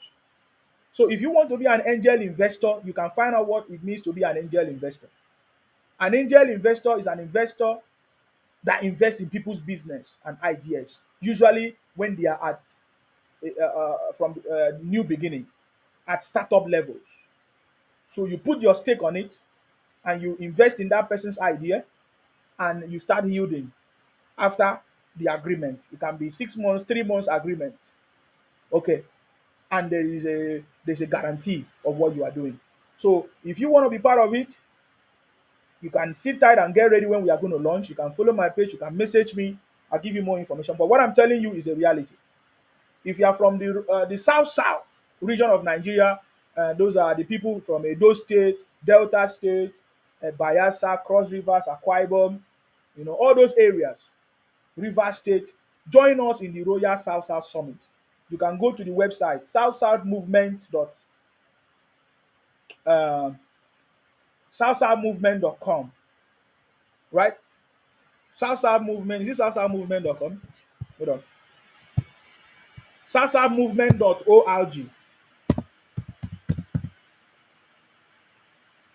Is it salsamovement.com? Salsamovement.com, right? Yeah, salsamovement.com. Go to the website salsamovement.com and you'll see a registration form if you are from the Royal Salsa to be part of the Royal Salsa movement. That is the opportunity I can offer you because because this is the opportunity that you need. It's no more talking and talking stories and stories. We need to take actions. We need to do things to make sure that we participate. Look at it. Foreigners are coming to invest in Nigeria without you knowing. Are you aware of the big farms handled by Chinese people? They are producing rice, they are producing gari. Oh, you guys are not aware. Chinese are now producing gari in your own country for you and they will sell it for you. They are now producing yam. Or if not, almost everything. Chinese are coming to buy land to farm for you and producing food for you. Wake up and stop complaining. Farmers are now rich men and women in Nigeria. Farmers are now respected now, all because of President Tinubu. Key into it. Now, when we are talking about this farming, we are also coming up with. Oh, okay, I didn't tell you about the value added system. So, we are going to also produce some of the raw materials that can be used in farm, like the feed, the feed. I'm talking about it can be feed for fish, feed, just basically a farming feed. We are going to produce it. So we are already, so you can, that is part of it. You can set up the factory and be part of what we are doing. So this is a reality. So sometimes I say it because I'm not afraid. And we have been doing this thing even without shouting. But it's opportunity we are bringing it to the public and people that want to be part of it, you are free to be part of it. You only have a commitment. And that commitment is you need to have people that can work with you as shareholders who are able to commit to a certain level because we don't want people to collect our money and run away, just like other people have done it before. We don't want that to happen.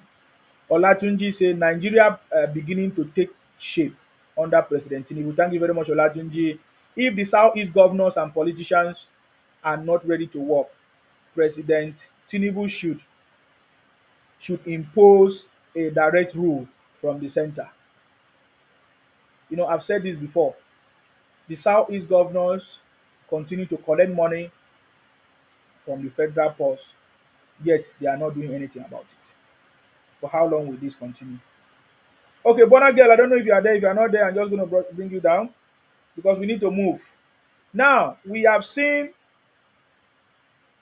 okay, we have seen different people, well, we have seen different statements by different people, but this one got my attention of what President Tinubu is doing. And sometimes it's good for you to listen to the third party. It's a very nice conversation. I just want you to listen. He said President Tinubu took the right and bold decisions to save Nigeria from total collapse. Who did it, President Tinubu? My own president. It's getting to the point where every Nigerian will be proud to be a Nigerian, trust me. President Tinubu is laying that foundation, and I love it. Do you know why I love it so much? Because it all started from the beginning. It all started from the beginning. I'm so much happy. You understand me? You see the way I'm talking? Nobody they push me. I'm not being motivated by money or anything. This is my heart. This is my happiness. Because I know that is working. Especially working with the uncommon governor, uncommon Senate president, Godswill Akpabio, and all his team, of course, Kashim Shettima and everybody. They are into that clique. It's a system that is working. And President Tinubu know how to select the right thing. You understand what I'm saying? I getting me now. He don't cast here. Despite the noise and propaganda of obingos, bingos, disobedient children, President Tinubu is still on the throne. Hi! That is what is paining them the most. Biafra is nowhere to be found. The noisemakers are nowhere to be found. Did you listen to the statement from the defense officer? Yeah, is it defense officer? Instead of man Anyway, let us listen to this. I love this. import, I won't ban imports. I will just encourage you to buy local stuff. So let me move on to number 3. What could have been? Many people compare wrong data. They said if you just have left us where we were. You know, inside the Bible, there was something like that as well, right? Mm-hmm. So, if we didn't do anything differently, ladies and gentlemen, we'll be very, very close now to an economic meltdown. I love And this. I think that the first indication of that would be that you hold 10,000 naira and you will not find 1 liter of fuel to buy. The NMPC had finished using all Nigeria's entitlements. That means your equity crude, profit oil. They also start taking tax. Guys, can you imagine that you have money and you will not see petrol to buy? But guess what? There has not been any report of scarcity of anything during this period. I'm talking about scarcity of anything. It's not just petrol or fuel. Please, was there any report or scarcity of anything in Nigeria during this period? There was none. Compared to previous years, when Nigerians were queuing up looking for petrol, looking for fuel, they can't even find it, even with their money.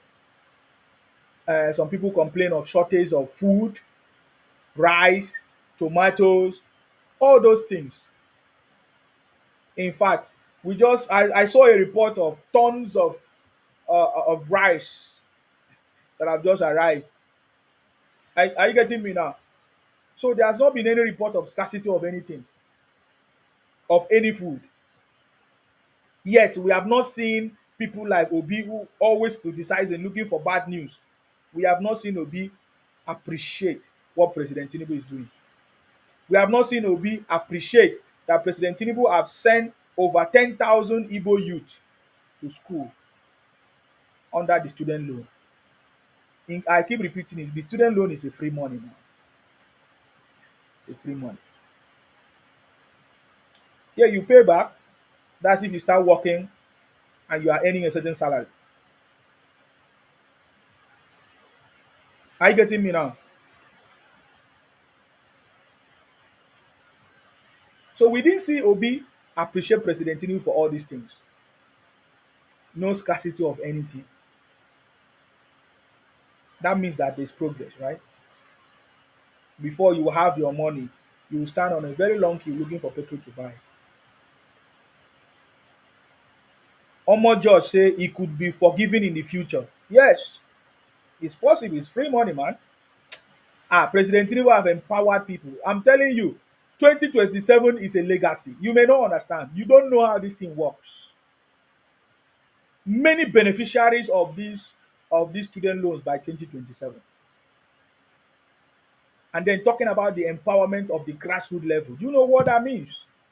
Is it by the end of January, every local government will start receiving money directly from the federal government? Directly from the federal government. Do you know what that means? You guys don't know anything. Una dey learn work.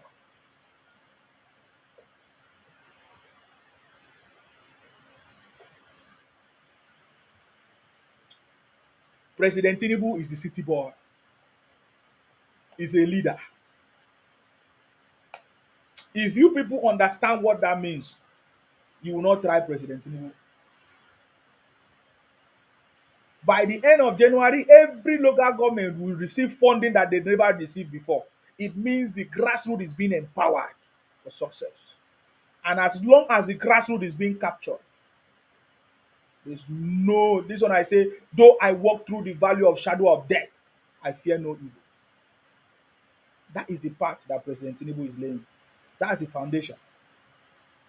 So get ready for more goodies, more good things. Get ready for you to select the right chairman, right local government chairman, or whatever they call themselves, because it's happening. And President Tinubu is doing it. Tax oil, not only their own tax, the tax of other companies in the sector. They use all of that to do subsidy. It was not enough anymore. They say, how about the production we have not produced? Yeah? They say using future production. Because what this man is explaining here is, you people don't know that NMPC have already sold crude when they have not produced, even in the future. Sold everything, collected all the monies.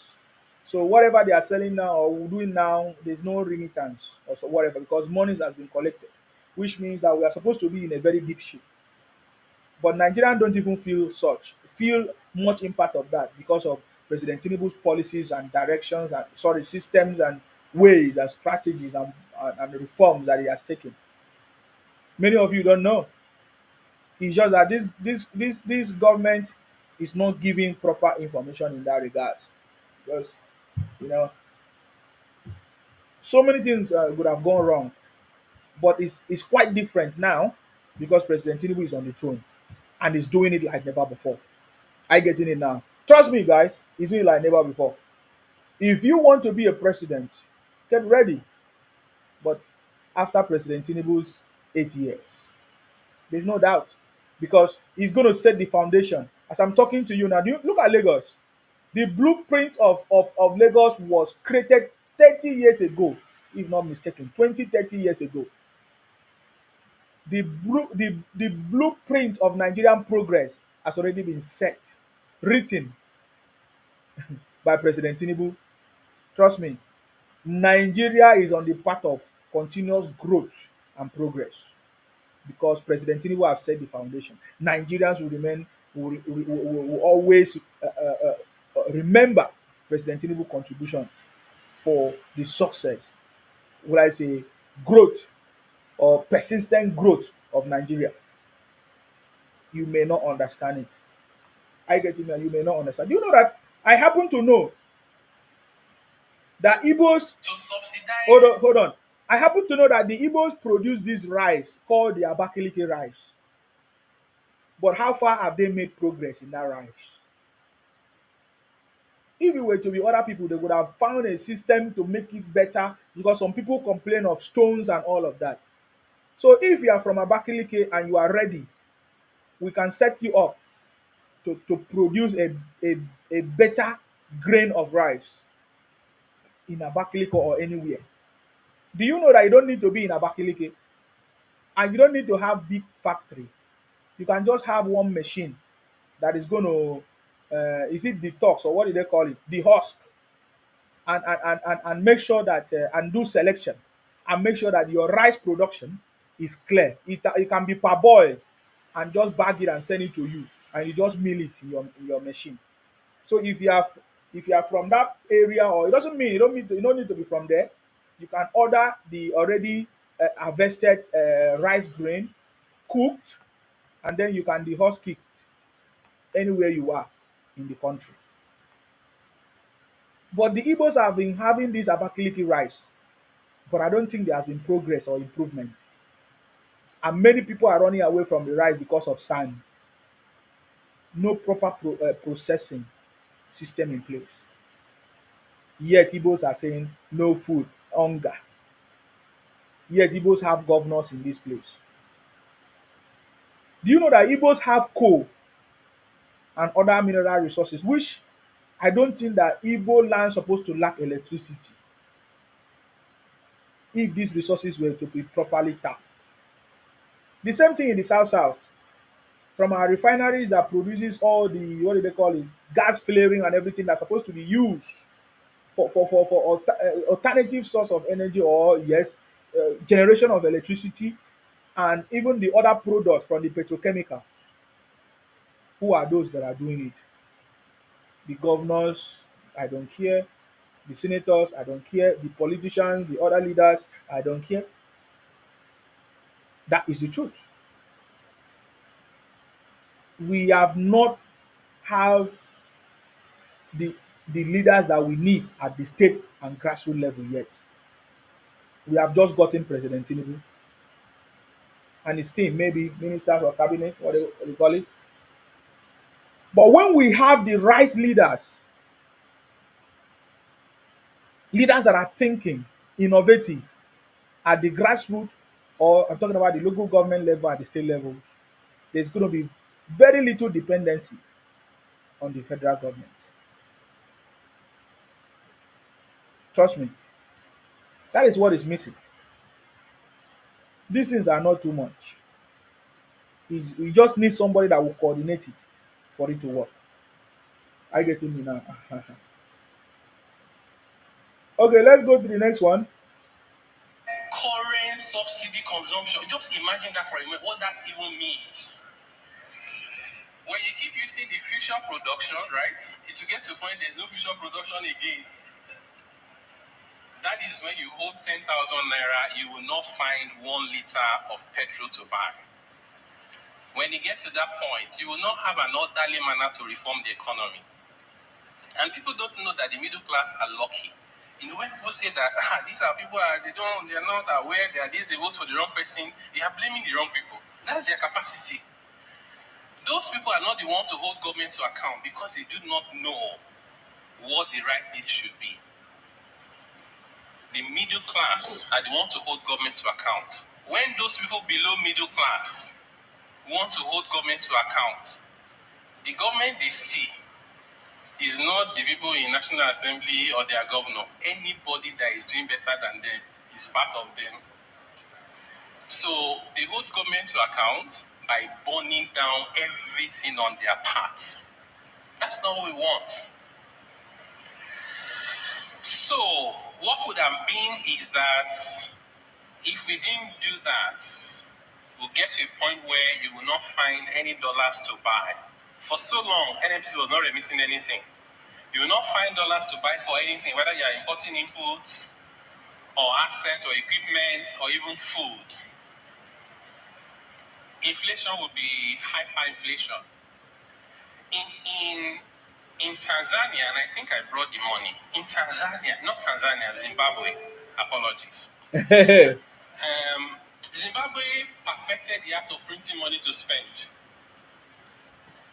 And the answer was very obvious. Okay. So this currency you see in my hand, this is 100 trillion Zimbabwe dollars. I'll repeat, 100 trillion Zimbabwe dollars.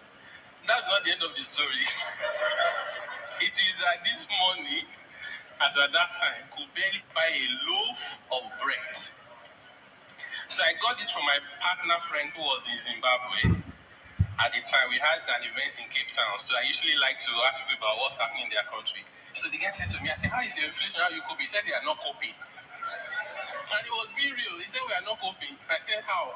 He said, if you enter public transport, you know, when you are getting into the bus, they'll say how much, they'll tell you the amount. Hold your 200 naira.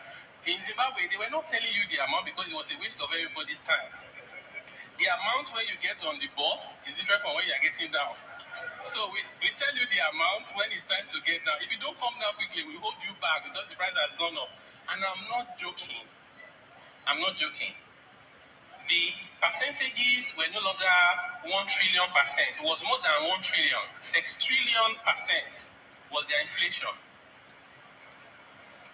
They were collecting all these fees with goats. In fact, there was a woman who wanted to pay school fees, went to school to ask for the school fees, ran back to carry the goat, and she got back, the amount has gone up 2 fold. So, you know, it was not surprising when they had to discontinue with their currency. It wasn't working. That is the danger. You don't do the right thing at the right time. Okay. So that's what we are talking about. I mean, this is just a very short story. Somebody just sent that to me, which I've kept it long time. You know. So President Tinubu did not waste time in his actions and whatever he's been doing to make sure that the country is back on track and is doing it like never before. So no noise making, no noise making can stop it. No propaganda can stop it. No Igbo noise making. No, they always like making noise like that. All those nonsense will not work. E no go work, oh, e no go work. E no go work, oh, e no go work. You understand me? It will not work, no matter how they try. They have tried it many, many times. It all failed. They, all of them, all their noise making failed. Failed big time. I getting me now.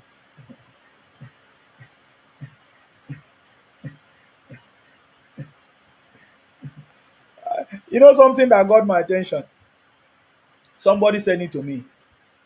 I don't know how they are doing all this. I don't know how they are getting all these messages. Guys, I don't know how they are getting these messages. I got somebody sent it to me. That was January 16. January 16 that they said Nnamdi Kanu pledges 1 million for any Nigerian student who can find judicial president on stay of execution of accused already discharged acquitted. You know, they always use Nnamdi Kanu to for their rubbish thinking.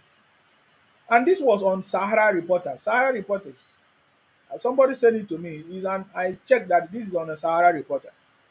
That Nnamdi Kanu pledges 1 million. Yeah?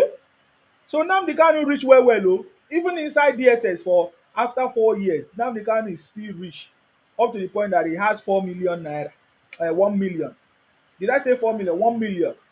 Nnamdi Kanu pledges 1 million inside DSS for 4 years. The man rich. Nnamdi Kanu rich well. He said Nnamdi Kanu pledges 1 million for any Nigerian law student who can find judicial precedent on stay of execution of accused already discharged acquitted. I don't even know the English of these people. Is that not funny? Is that not funny? Then the comment, the in fact, if you go through the comment, is the comment that will shock you. It is the comment that will shock you. In fact, somebody wrote, Nnamdi Kanu pledge of 1 million for any Nigerian law who find a judicial precedent on stay of execution after an acquittal raises key concerns. Under Nigerian law, once someone is acquitted, double jeopardy prevent them from being tried again for the same offense. You know, the biggest question will be, where was Nnamdi Kanu acquitted? Where was Nnamdi Kanu? Where is in the record that Nnamdi Kanu was acquitted? So it's funny. The idea of Igbo man is so backward to me. So you are paying 1 million for a Nigerian law student to find any precedent of stay of execution because Nnamdi Kanu was acquitted. Where is it written? Now he said yes, he's acquitted. Double jeopardy prevent.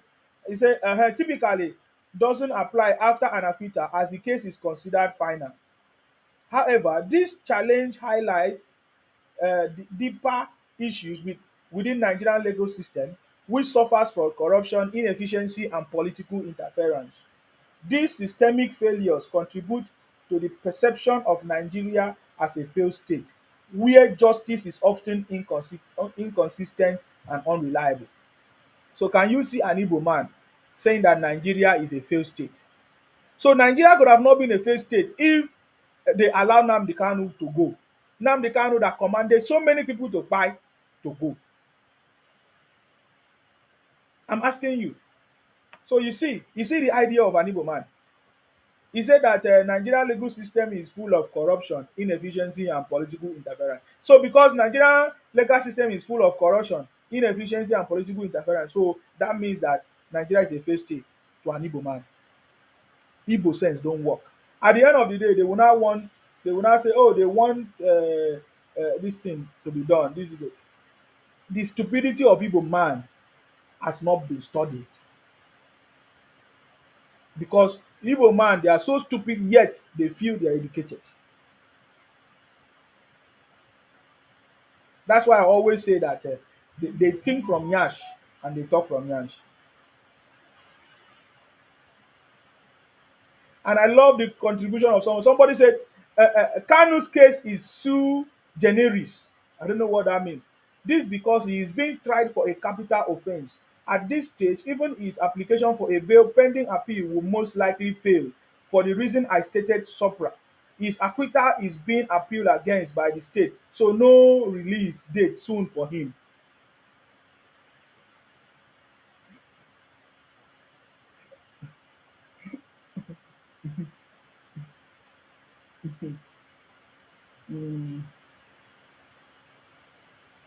I no fit dey read all the because their comment is so backward.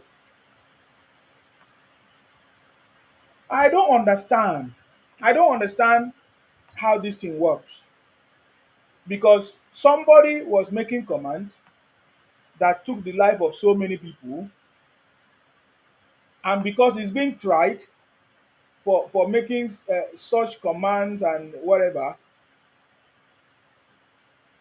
they are now they are now saying, oh, because it's not being released, therefore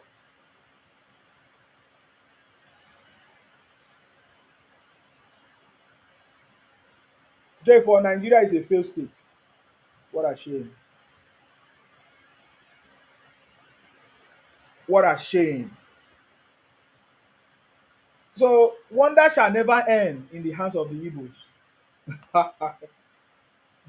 Wonder shall never end. So the idea is that you will see some of them that actually want Nnamdi Kanu to be released, why Simon Ekpa should be kept in prison. And somebody will be asking, what is it that is different that Simon Ekpa did that Nnamdi Kanu did not do? What is it that is different? No, no, we are just talking. Now question will be asked. Now question will be asked. Don't get angry with that one.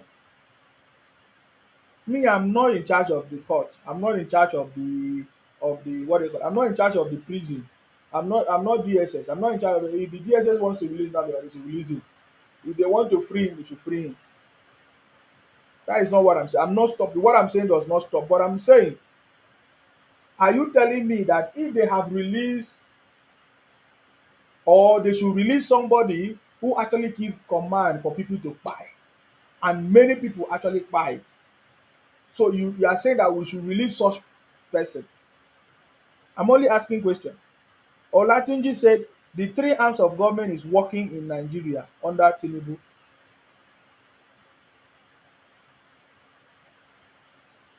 Thank you very much for that. And then we saw, it's terrible. We saw the influx of Igbo traveling from Igbo land to other part of the country. And you need to see the way they pack themselves in luxurious buses. Is it luxurious or whatever they call it? Buses. They pack themselves in luxurious buses. And in fact, if you see it, you'll be shocked. And they are yet to progress. They still make noise, they still fight.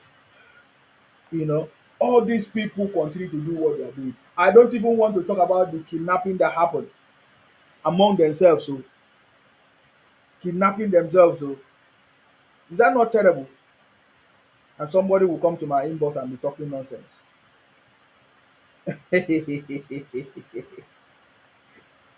So you don't cast, yeah. You don't cast. Abeg, make una go bring your make una go bring una saviour come out o. Anything wey una wan do. If una wan go beg the government, make una go beg the government. Eh? Where una Simon, where Igbos, they were telling us, oh, we don't know, it's not true, now the Simon Ekpa is not arrested. Oh yeah, I've been waiting, I've been doing countdown. Where is Akparawa Sonny?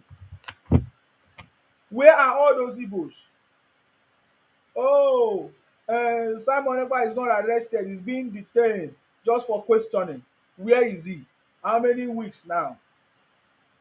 Dayo said the free transport by FGN was mainly enjoyed by Igbo during the December time. Thank you very much. You see what I'm talking about? So where is the Simon now? Where are his followers? Release Simon now. You now say Simon went for interrogation. Huh? You people told us that Simon went for interrogation. He never still come back. He never still come back. He don't cast, yeah. He don't cast. You understand me? Today is not the day where I will talk about this thing properly. How many of you remember when Igbos, when the story broke out, they were trying to cover it up. They say no, nothing happened. He was just taking for investigation, this and that. Where in day? And now, Enugu State Governor has confirmed that the insecurity issues have reduced.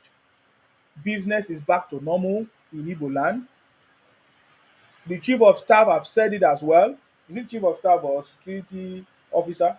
Chief defense officer? You know, that they have been able to curtail the insecurity issues since the arrest of Simon Ekpa. And my question will be, how can Igbos, if you are so intelligent, will allow somebody who live in Finland to make you people to buy yourself every day? You have never asked yourself, when was the last time Simon Ekpa came back to Nigeria? Many of Igbos don't even know where Simon Ekpa is from. But they are taking the commands of Simon Ekpa, I don't know, to burn down their properties, to kidnap their brothers, to do all kinds of havoc, to do sit at home, to force people to sit at home. It shocks me. This thing shocked me. It can only happen in Igbo land.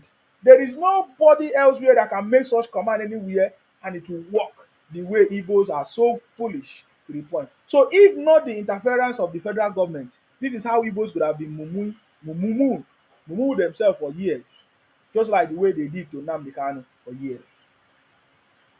It's a shame. Oh. Lash Connect say greetings. Thank you very much, Lash Connect. Thank you for joining me. Guys, if you have not tapped on the screen, tap on the screen. Share this live. Share the live. If you are on YouTube, share it, please. If you have not followed me on YouTube, go and join my YouTube channel, guys. And my ex. You see what I'm talking about? Because a lot of things are coming that we are going to be doing. And we are setting the pace, arranging things in place, so that when we kickstart, we just make it happen, guys. But one thing I can assure you, there's no going back. Backward never, forward ever. Backward never, forward ever. Backward never, forward ever. Hip, hip, hip. Hooray! We have defeated all defeatables. President Tinubu defeated all defeatables. I'm just taking it easy now. Because if I call out things now, then go begin the vex. If I call out things now, then go begin the vex. Say, oh, Nsima, why are you against us? Why are you against us? Is it not true? Check the records. Is it not true? Now, Soludo have just launched the security. What is going to happen next? Commander, you don't come. What is going to happen next? Hello. Great to see, man. I salute you. Good morning from here. Thank you, boss. I said my great before I go relax. You know, you never sleep since? Sleep for we did here, we march everywhere now. Oh, we did here since? We march everywhere. I did everywhere. I don't really day here, I did everywhere. If I increase my laptop now, that's an only will come. You see how this is full of the platform. We full everywhere. We know they come for this internet. Yes, so I'm encouraging our people from the South. We need more accounts. We need people to create accounts. We need more people to come live. We need people to be online, social media, because all these Igbos, they are everywhere. You know, very important. Yes. Their mates good day. They don't say South, not be their mates. My brother, it is fit you. The Biafra, he don't die like now. He don't great cry again. The sun not rising again. You are correct, boss. The rising sun, he not green rise. Let the no set. So, but why are they quiet now? Why are they not doing their Biafra again? What is happening? If they talk, Nigeria will quack them now. Will not quack them.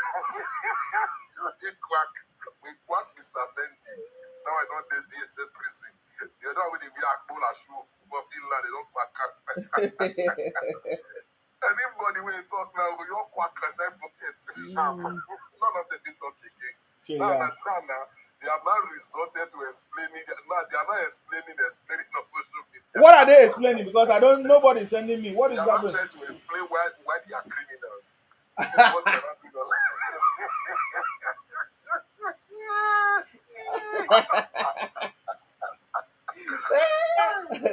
But one day they're not here. Come, Nigeria not be your mate. First of all, South not be your mate. Now when they keep on now, when they protect on now, they don't want here what they do say Indigo, Asian people. Now we don't beat them. The Biafra, you know they land again now. Before land, Biafra, they shout. Now they tell peace.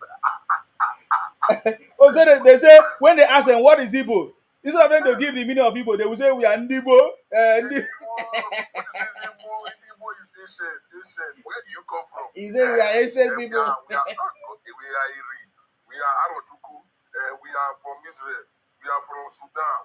Where to be your problem? Identity crisis, first of all, they don't as in every their problem. History, they don't know. Anything will not be coming because once you don't get this red beret, put that Biafra logo on top of automatically you do cool memory with the entire head, with the talk nonsense, you don't get sense. You know? Very overripe popo. Yeah? You say you come from Israel. Israel, you don't even speak their language. All these people, they really get problem. I swear to my brother, they get problem. Well, I'm glad that we don't beat them, we don't teach them lesson. Now they can understand. Say next time, if they want to mess up again, they don't mess up with. You see, if they want to mess up, they mess up with Northerners. You see that southern region there, now tigers and lions life there. If they talk nonsense, you see the way they did that dot, they will go quack them together there. Quack them, quack them. Because if they're from Akwa Ibom, they give them Bosa from the right hand side. When they're from left, they give them from the door. Then from that side, they give them Bosa. So the other meet to the collect for the how they breathe. You know, this is why Tinubu said, "Let the poor breathe." Let the poor breathe. They don't understand. Yes. You know, right now they are still in the face of Bala Blue. The time we go take the enter Bulaba, their mind will be. They have not seen anything. My brother, first of all, I have to thank you. You see, this your platform. It has been an avenue to enlighten the gullible Igbo Biafra people. You know, you have done a lot. Forget say they come here when they talk nonsense. A lot of them, they have learned a lot. Those that wanted to be gullible, you know, they now learned a lesson. So instead of them not donating to this criminal organization, you know, this Fendi and Gucci organization, whereby right now they are even fighting themselves online. You know, those people that they have now, you know, be enlightened that this thing is a criminal organization and it will amount to nothing than looting and, you know, the normal Igbo master now, you know, they will just deceive you, make you gullible. If they want to catch an Igbo man, it's just like a woman, just buy them roses, give them small money, they'll start feeling emotional. An Igbo man is an emotional man. They are not logical thinkers. This is why you just say Biafra, oh hey Biafra is coming tomorrow. All of them just start crying. You saw that woman that was crying. Hey, God. Yes, now. So that is, I can come out now and say tomorrow I want to start agitating for Biafra. Come out on it. All Igbos will come my platform. In the next 3 days, I don't get 1 million followers. That is an Igbo man for you. Anything Biafra, they just they don't get sense. They don't have sense. How can you succeed with your 5 states in the middle of Nigeria? How do I take to that border? How you want to get that border? You don't even have sea, and you say you want sea. You say it is because of seaport that you are agitating and talking. Okay, your neighbors there, they have sea. Why don't you make friends with them? This is called partnership. Do you know that this MOU is states inside Nigeria? They have this memorandum of understanding among states. Edo has MOU with Lagos. Even Lagos also have MOU with other states in Nigeria. It's called Memorandum of Understanding. You work with each other. You understand? Yes. You partner with your state as in with the other state. If these people were very knowledgeable because they lack knowledge. You know, the Bible says so. You say if you lack it, you can pray for it. But these people, the only thing they pray for is money and water. They don't have sense. You always pray for money and water. Money and water, you don't get sense. You go meet manager. This is where when an Igbo man has money now, they don't say they Biafra. They start spending their money as in their money anyhow. If they were able to acquire that knowledge, they would have called these their neighbors, the Ikode people, the river people, or they can call the Akwa Ibom people, or they can call those in the Delta this area, and say, my brother, see you, can we work together? Let's partner together. I mean, their state governors, they can talk with the state governors. But let us partner together. Let us work on this place and submit a bill that okay, we want to privatize this place. This need to be Anambra versus Delta. They want to partner and work on this place so that this seaport can be working. If they do this thing, Tinubu will cut their hand. The answer is no. This is MOU. As we speak right now, do you know that Somaliland, Ethiopia, they are landlocked. Ethiopia is landlocked. Go to Google and Somaliland. They were once part of Somalia. Somaliland is there. That Ethiopia now had to, partner with them so that they can be using their seaports. But Ethiopia is a different country. It's landlocked. They had to talk to Somaliland. This is memorandum of understanding. You pay tax. Yes. It's very simple. But these people, they are not logical. They don't think. They don't understand. But they think they are very educated. And speaking as an Edo man, you see, we don't come online to brag about who are you and this. It's just recently that you're not seeing that we have intellectuals from the southern region. We don't brag about it. Just like our neighbors, Yoruba, we don't brag about it. They are well vast when it comes to, education. You understand? These people, they know nothing. All they do is just, when they are just 10 years old, so come, Lagos, I go and say nice. After 20 years or 15 years, they settle them and they open this thing. If you tell them Biafra, will they even know what is Biafra? They don't know. They are just like those malam inside the forest. Those ones that don't have access to education, not the one that are well educated. Yes. Those normal malam with cattle inside forest that never had basic education, they behave like them. And these people grew up inside the city, but still they have no sense. So this is why every Igbo state right now, those 5 states, they need proper education. And I will suggest that for them. Let them be educated. Those ones that fell into Lagos and other states that did not even undergo what's called proper education, formal and informal education. You understand? These people, they need it. Because I imagine at the age of 10, your parents took you away. How will you be able to get those formal education? Or those informal? How? It's not possible. This is why these people, they are so gullible. You cannot compare these people to me. I'm more logical because I understand the do's and don'ts, everything. I understand everything. But unlike these people, they don't understand anything. They only come here to come and blab and say all kind of nonsense and blah blah blah. You see, my brother, God will continue to bless you. Bless you. I'll keep on praying for you every day. God will bless you. You have done what a lot of us would have not been able to do as in do. Maybe it would have been easy for us, but maybe before we would have been able to get this kind of knowledge that you have. Maybe it would have taken us like 5, 6, 7, 8 years as a time to get it. But you just came out and God used you to bless us in the South Side. I will say God will continue to bless you. Your children, they will reap good things in this life. Because you know why you are a good man. And good people, they deserve good things. So we are always going to be here for you. Morning, day, and night. Because you know why? You are not a terrorist. You are already preaching and trying to tell people to stay away from our zone. If you don't want to be a part of the family, stay away from us. That is the only crime that you are committing to them now. These Biafra people. Because you have not done anything. If they can mind their lane, I don't think someone like Nsima will just come out and start insulting them. You understand? You get the point. If Nsima is not trying to push back, I'm trying to push back. The other person is trying to push back. It means there is an invader here. And someone came on previous and was saying that the Benin invaded, they invaded, Igbo has never invaded. What are you people doing right now? You are invading on people. Exactly. You are coming to people's land. This is invasion. 21st century invasion. Now they do so, claiming people that are not your people. So these things are annoying. So until these people understand it, we don't go finish. You see, they cry. They say, see, must stop calling Igbo. They don't go stop. And they don't go stop. We're there everywhere. At the match all the platform here. Go this Fulani, Even go reach Pakistan, we go march everywhere. Anywhere we see say we fit preach Igbo, we go preach am there. Yes, we go preach am there. Una never say anything until I will stop this una criminality, and you will remember that the nation that made you people is that same Nigeria. The Nigeria make una, and if one tear una apart, we go finish una apart economically, because we made you people through that economy. You are everywhere around Nigeria. Now we make una. So if once this scatter una down economically, we will see to one. Politically, it's already finished. Just that one, make you know. An Igbo man of rule Nigeria. I dey tell you this one. And I be a do man on my own side. I match my state. I know see my state people. We don't finish already. Now no. You know what happen? Certainly Yoruba not go vote. You know, if you like, go kiss their feet, they not go vote. They don't like you first of all. Me, I dey tell you as I dey do man. We not go vote for you.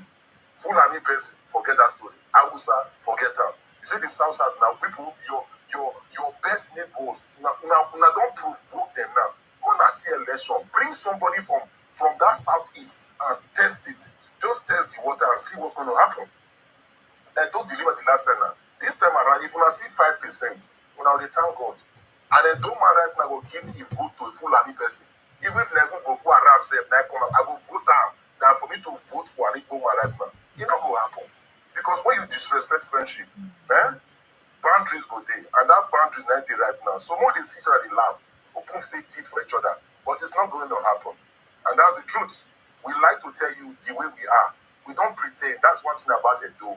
People will know us very well. If we love you, we say it boldly. If we don't like you, we will tell you. It is one of our characteristics. We don't pretend to love people unlike you people. You came to our place thinking we have the same mentality of love and care. We give you people shelter, give you people everything. The evil your parents planted in your hearts after you invaded my land, the same land that you invaded, you did all kinds of things, and we forgive you. Even our parents did not even tell us that we will not have that kind of things in our hearts. Then now, you people are now manifesting it. Now they can't know what I really do us more than the way we did now before. They want to say right now, I will forgive you. Join this nonsense what they do right now. My guy, not going to happen. My children will hear this story. Yes, my parents failed to tell me the story. Now I have acquired the story, and I have as a more knowledge and wisdom now.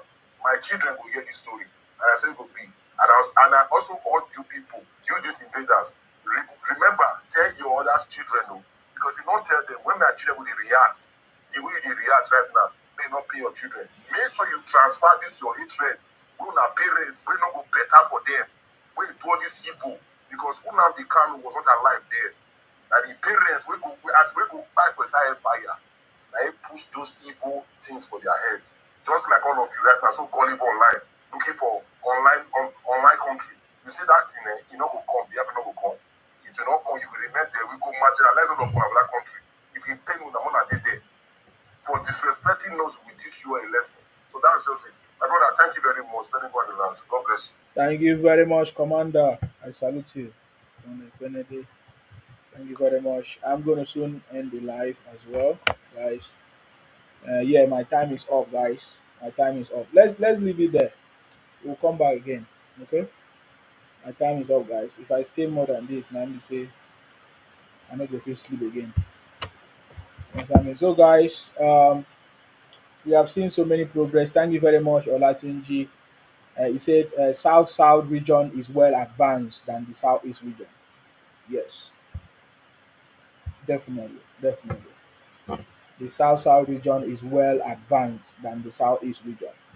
Definitely, definitely. Thank you very much for that, Tunji. Whoever wants to challenge President Tinubu should wait for 2027. It's already close, so if you want to challenge President Tinubu, get ready. Whoever, opposition, whoever that wants to challenge him, get ready for President Tinubu 2027. I get me now. So far, so good. We have seen much of progress. We have seen the foundation laid by President Tinubu. We have seen the reforms, policies, and now we are waiting for the reform tax bill to pass through. Very important. You know, this is very, very important. The progress is tremendous. You might not see it. We are still talking about, like some people are still talking about hunger. Some people are still talking different people talk about different things, anyways. Yeah, you may not like President Tinubu, you may not like his style, but it's part of it. It's okay. For me, I like what he's doing. I like the policies, the the what do I call it, the tax reform that is going on, especially this tax bill. It is something that is going to bring more progress to Nigeria. And now systematically restructure everything in terms of we have now the Southeast Development Commission, Southwest, which other one? Southeast Development Commission. All those commissions President Tinubu have arranged, you know, very strategically, and now by the special of God, every special grace of God, everything's supposed to work. Trust me, everything's supposed to work. It's going to be gradually with his own system and strategy, just setting the pace and putting things in the right places. And I believe that with this momentum, if they continue in this momentum, we are going to achieve a lot of results. So the only thing we have to do right now is to support our president, both prayers or participating in any, will I say, starting up a business or any other thing. You know, so that's all I can say we need to do. Let us pray for President Tinubu. Yeah, let us. That is the biggest part that we can do. Let us pray for the president, and we are the one to promote our country. There's nobody that is going to promote it for us. I get it now. Be part of the people promoting your own country. Long gone the days, long time ago, where we talk rubbish against our country and then no. We should be promoters of our country. Doesn't matter where you are.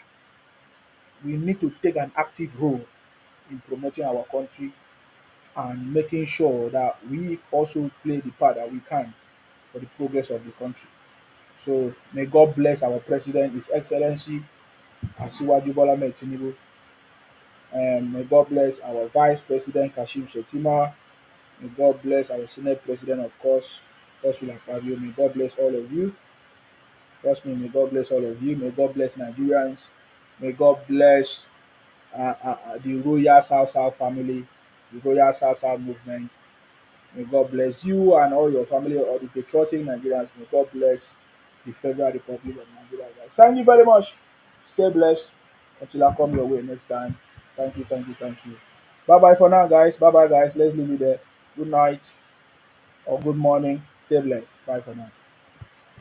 All right, guys. We are leaving it. Stay blessed.